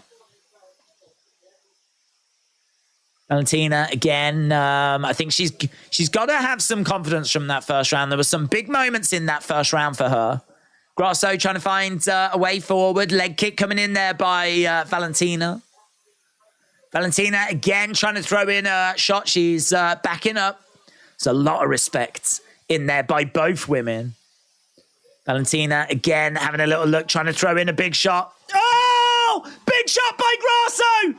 Big shot by Grasso! Shevchenko went down. She's right back up into a clinch over by the side. Oh my God! Grasso catches Shevchenko. Shevchenko went down. Right now, Grasso has got Shevchenko over by the side of the cage. There's big knees coming in. Shevchenko's in trouble, but they break apart. That's a big moment. This is a big round. Grasso, big round. Jab coming in. Oh, Shevchenko gets the takedown. Takedown. Shevchenko with the takedown. Oh my God. This is just full-on drama at the moment. Full-on drama. Knockdown in round 2. Alexa Grasso, who threw in so many shots. Right now, it is 26 significant strikes to 6. 26 to 6 for Alexa Grasso. She finds herself on her back, though, with Valentina Shevchenko on top. Looks like Grasso's looking for that guillotine, but there's nothing on there. Just seeing a replay at the moment of that shot that dropped Shevchenko. She went back, went down. She kind of rolled over, went straight back to her feet. But the follow-up came in and she was rocked. She was stunned. Grasso definitely capitalized, but not to the fullest potential, not to the finish. Right now, she finds herself on her back, and all this time is time that Shevchenko can recover. Tell you what, this could be a 10-8 round. Knockdown in the rounds.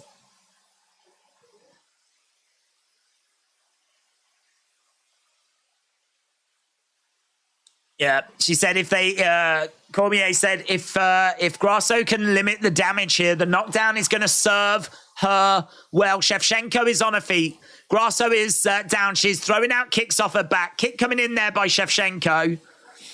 Herb will stand Grasso up soon. Kick coming down there by Shevchenko. Grasso again just kicking out. It's very Antonio Inoki, Muhammad Ali. Kicks coming in there by Shevchenko. Again, Shevchenko circling round as Grasso continues to throw out these kicks. Off her back, Shevchenko can't get in close. She tries to explode forwards. Tries to get in the guard. She's in the guard. Grasso throws in a couple of shots. She's raining blows here on Shevchenko. I tell you what, Shevchenko has managed to get down and back on top of Grasso, but, oh man, she's let some shots just getting into that position. It's 110 total strikes to 62. It's 42 strikes to 38. I got to tell you, though, in this round, it's now 27 to 20 on significant strikes. Like, Valentina Shevchenko has done such a great job of closing this gap back down again. It's going to be a Grasso round. There will be a question as to whether it's a 10-8, though, because Shevchenko has done really well to get this right back. 27-24 at 27-26. Is that 10-8? Is that 10-8? Val's run is over. Grasso taking a break on her back. Inoki is an old school reference. Yeah, put in your scores. Put in your scores. That was stupid for Valentina Shevchenko to dive into the guards. I think she was just getting frustrated, you know. I think she was just getting frustrated that she couldn't get... She was getting kicked, and she was like, she knew that if she needed to make progress, I think she wanted to get back on top. Oh, man, look at that shot. Down goes Valentina. Boom, off. Yeah, lovely, lovely stuff. It's definitely, that's definitely a round to Grasso. Of course it is, but 1-1, could it be... Oh, are they saying that? Chris has got it 2-0 to Grasso. Right, Grasso is minus 130 right now. Shevchenko is plus 100. She does have that knockdown next to her name. Couple of shots coming in by Grasso. What war this is. I tell you what, I would not be against the third fight between these two. What we are seeing here is that Alexa Grasso is not being like outgunned. She is showing that she absolutely belongs to be in the conversation. She belongs to be, like, you know, up there in the top of this division. Grasso standing the ground in the center. Shevchenko being quite patient. Grasso, again, coming forward. Jab coming in there by Valentina. Grasso trying to keep things quite tight.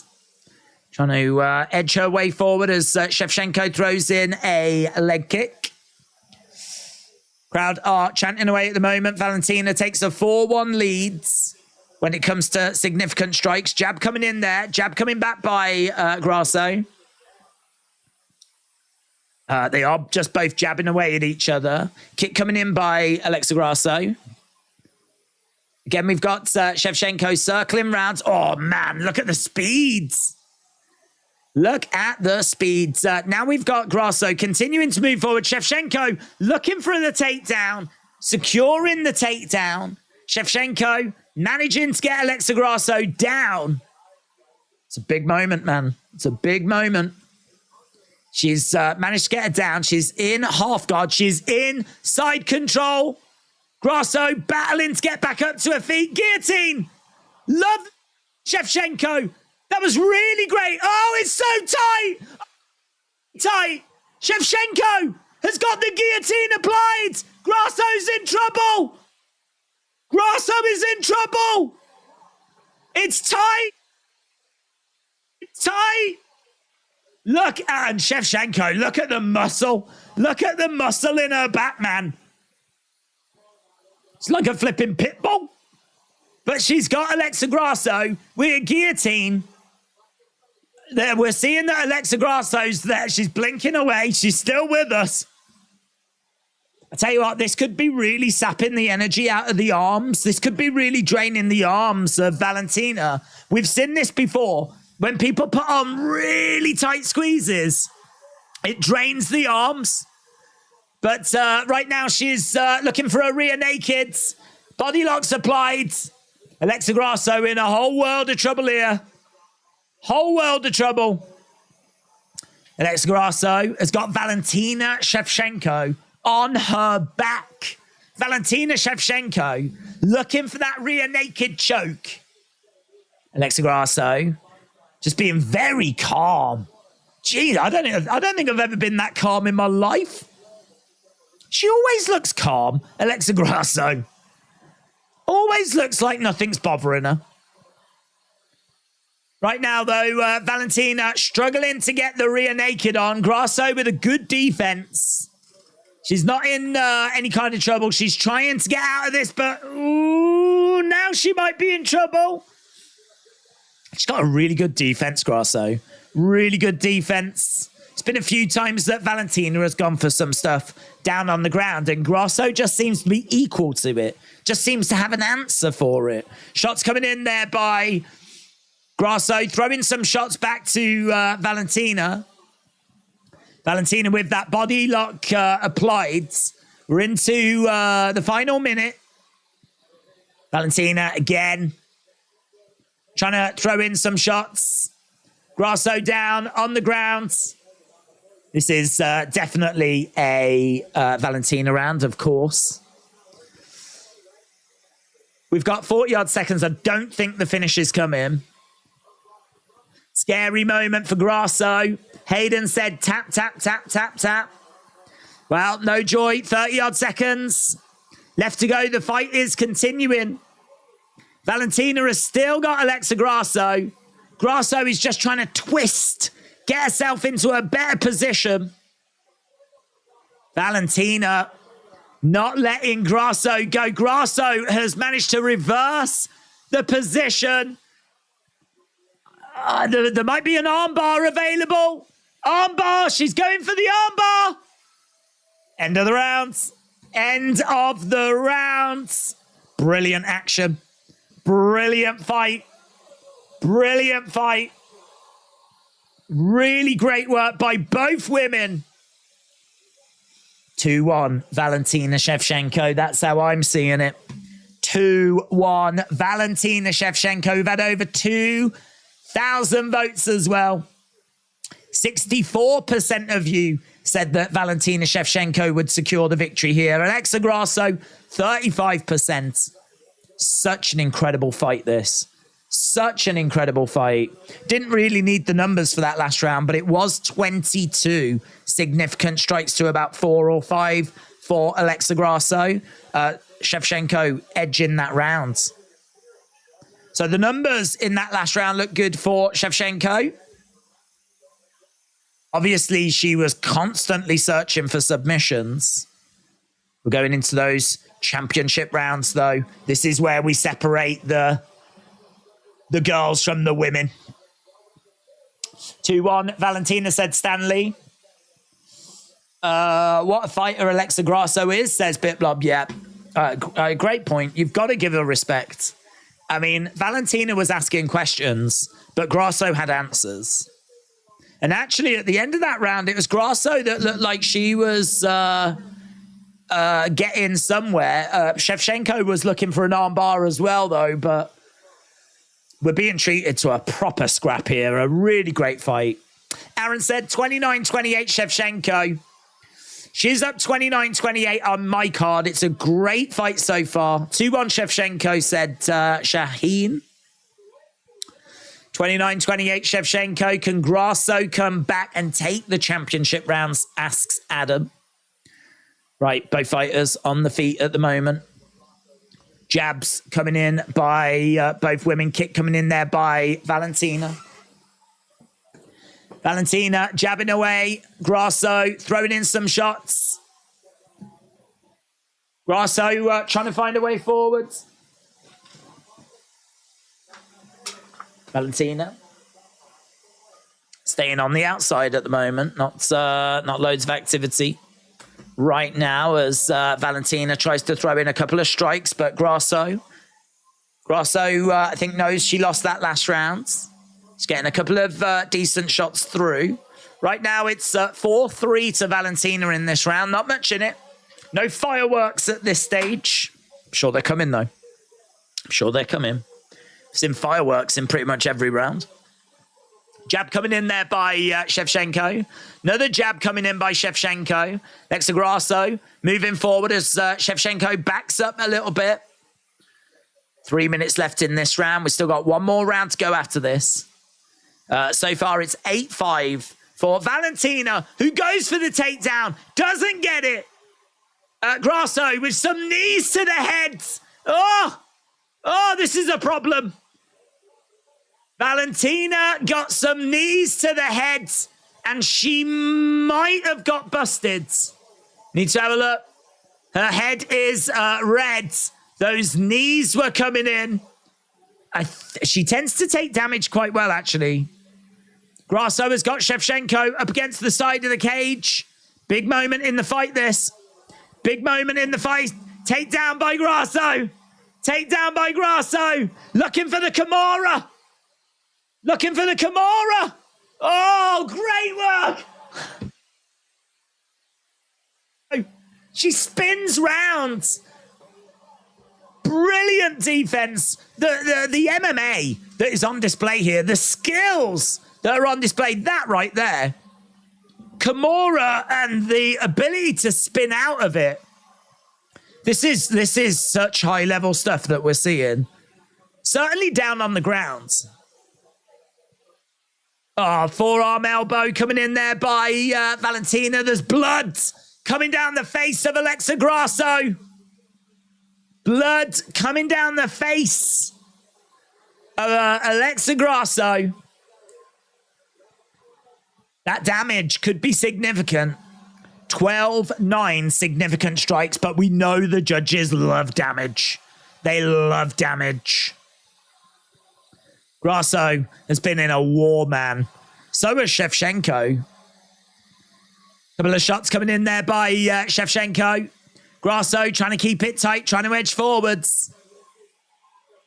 Couple of shots coming in. I think there's a bit of swelling on the heads of Shevchenko. Grasso is ahead by 2 significant strikes in this round, but there is blood coming down her face that I think she suffered in this round. She gets clipped. Shevchenko clips Grasso. It's 17-17. What a fight. What a war. What a main event. Who's going to get it? This is high-level sports. Takedown by Valentina. Look at the damage on the side of the head of Alexa Grasso. Look at the blood. Really hard to keep. This is nuts, and I'm not watching, said Ray. Ray, it's so good. It's so good. The blood is pouring down the side of the face of Alexa Grasso, who rolls through, tries to grab a heel hook. Trying to grab a heel hook, but there's only 3 seconds left to go. Valentina is cool. And we get to the end of the rounds. Oh, my God. So the commentators just said, John Anik just said, the champ is going to need a finish to retain her title.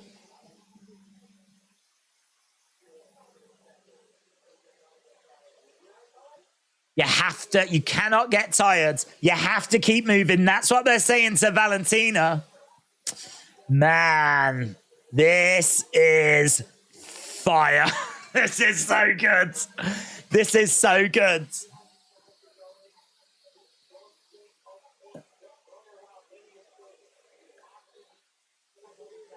You have to pull this out. Don't allow any mistakes. Crone said 3-1 Valentina. Roberto's got it 2-2.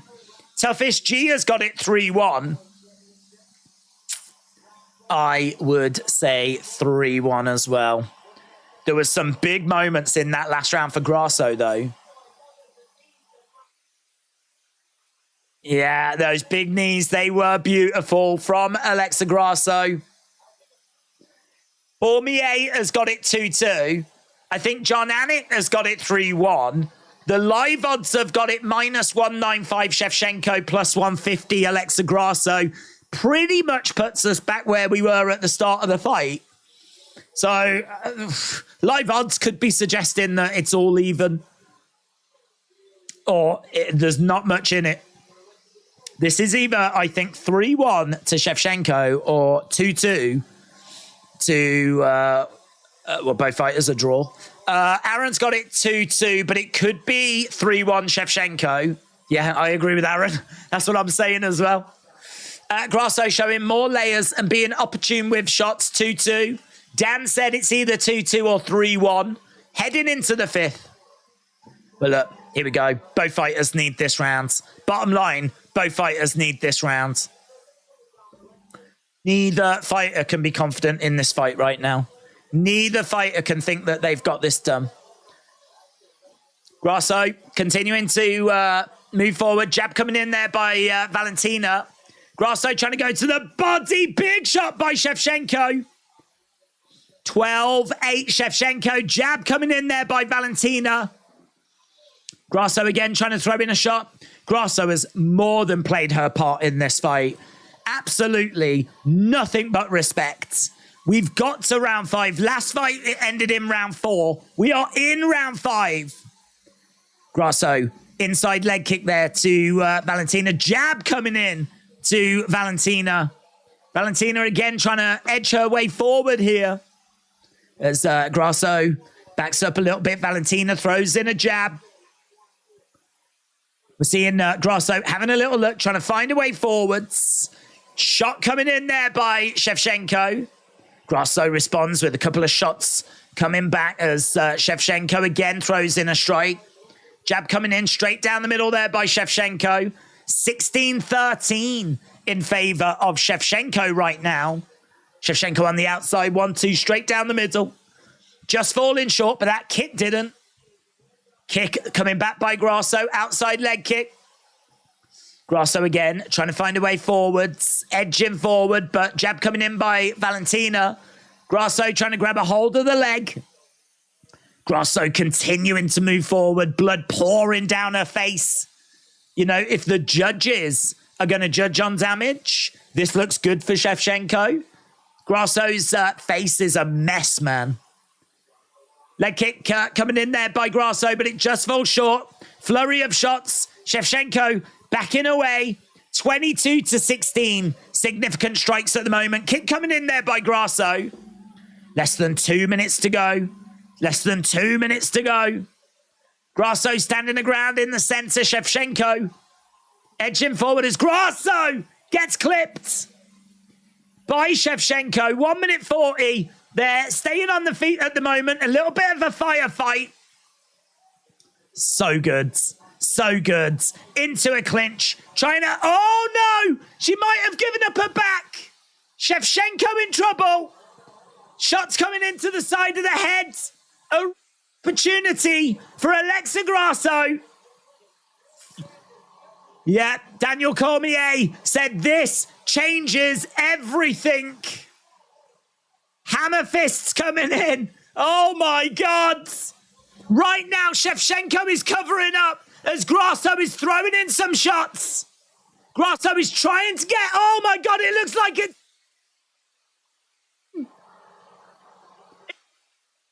Kid is in. I can't see where we are.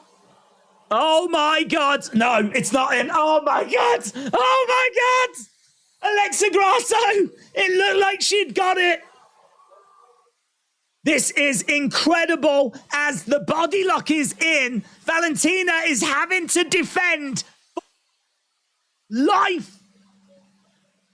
Shots coming in. Valentina just blocking. Blood on the face of Valentina. This is going to give the round to Alexa Grasso. If it is 2-2, Grasso might edge it. Oh, my God. We're going to go to the scorecards. There's 8 seconds left to go. She's looking for another rear naked. Shots coming in by Shevchenko.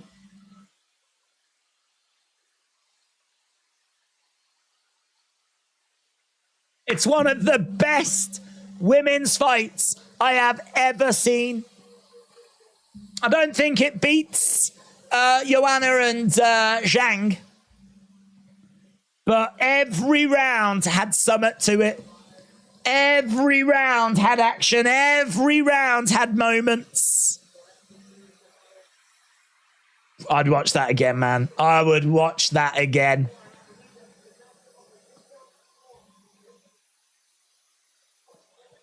Grasso puts her hands in the air. I mean, Grasso belongs at this level, man. She belongs. If Grasso arrived last time by getting the belt, she cemented her place this time. I don't care if she loses the fight. She is top tier talent. She beat Valentina, and now she's took her to decision, and she might have beat her as well. If you had it 2-2, I think it's 3-2 Grasso. If you had it 3-1 Shevchenko, it's 3-2 Shevchenko. This could go either way. This could go either way. It's 32-25. No one's going to argue with that last round. No one's going to argue with that last round being a Grasso round. AWC said, do you see Punk returning to WWE? I don't know. I don't think he comes back to WWE. Put in your thoughts. Val's numbers are better, said Stanley. What a thuggin' fight, said Summit. WWE is fake, said Francisco. Don't worry, guys. It's not really. It's not really, guys. If anyone is a bit concerned about that last comment, it's not really. I've been told by a lot of people that it's actually really real. It's really real. I'll tell you what else was really real. This one right here. Draw, question mark. Didn't even consider the draw. Okay, here we go. Both women, smile on their faces, arms in the air. Valentina's got a smile on her face, like, I don't know if she's trying to influence the judging that's already happened, but she certainly believes. Which way is this going to go? Which way? Here we go. I don't know. I don't know. Here we go. 48-47. Grasso. 48-47. Shevchenko.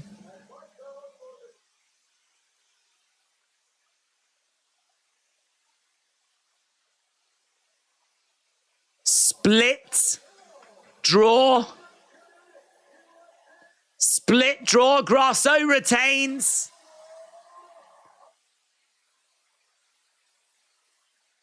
Damn, man. Damn. Draw.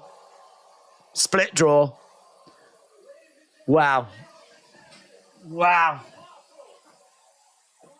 Amazing. That's how close it was. Split. Robbery. It's a robbery. It's so everyone knows Paddy Pimblett won that fight. A draw. A draw. 25 minutes. And we get a flipping draw. One more round. One more round. One more round. Dana should come down and go, we ain't having a draw. Not Independence Day. One more round. To the finish. To the death. That's when UFC would be goated. That's not a win. It's a draw. That is true. That is true. A draw is definitely not a win. It is a draw. Surely a draw must mean that there's a rematch.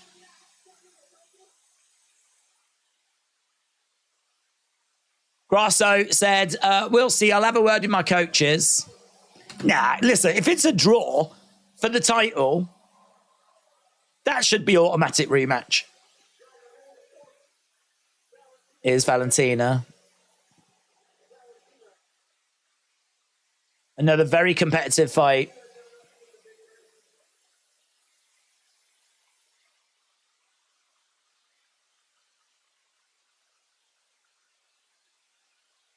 Whoa!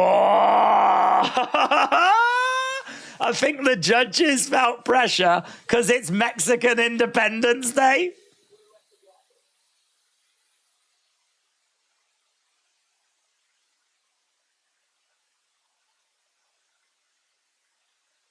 I think I did enough. If this was a fair fight, victory would be mine. Valentina Shevchenko is not mixing her words. Basically saying, I was robbed by Mexico. Mexico robbed me.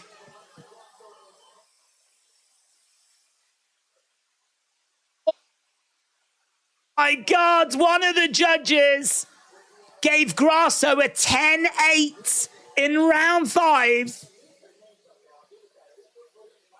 Wow. One of the judges said Grasso 10-8. That's what made it 47-47. Otherwise, Shevchenko would have won. She was robbed by Mexico. Shame on you, Mexico. Shame on you, drug cartels.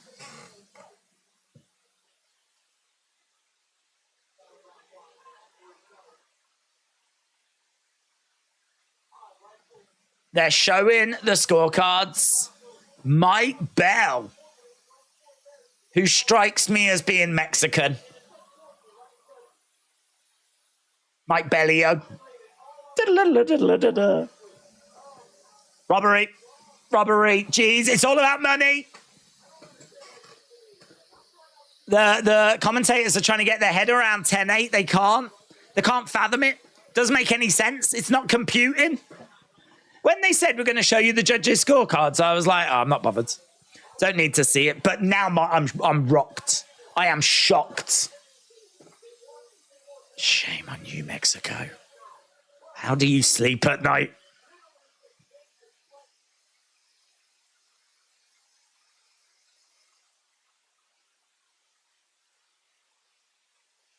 She did win the 5th round, but can you really 10-8 it? That's the only 10-8 he gave as well. He's saying that Grasso was so dominant in that final round.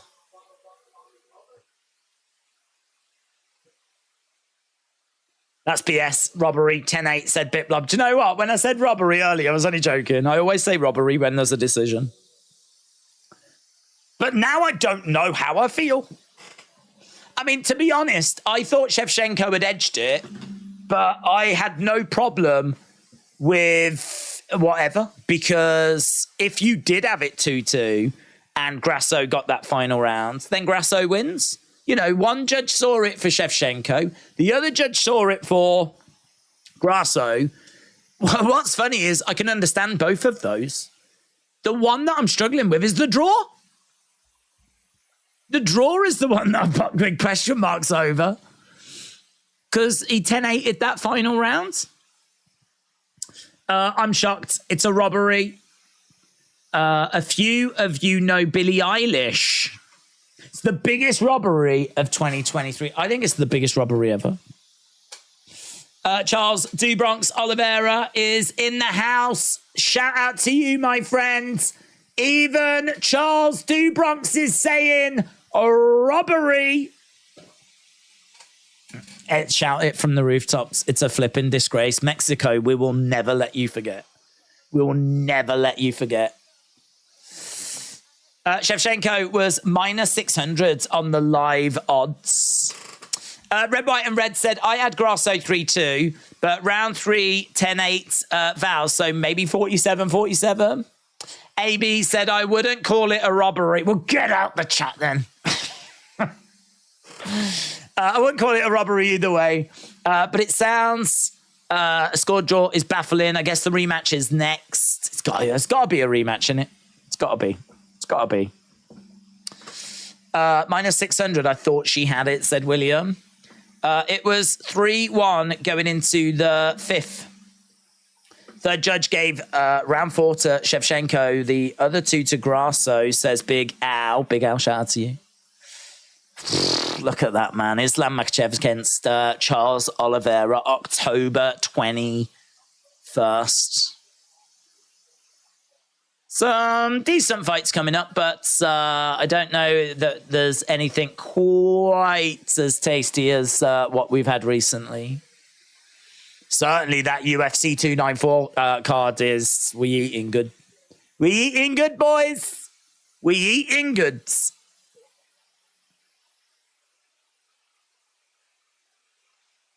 We'll be talking about the scorecards deep into the night. Maka said, for me, that's why you have fights in Abu Dhabi instead of hometowns.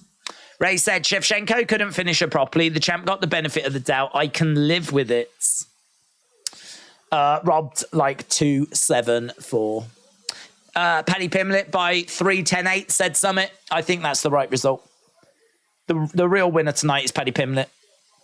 Hartley said, people are baffled by the 10-8 to Grasso, but I'm more baffled that one judge had Valentina ahead. I still had the fight 3-2 Grasso.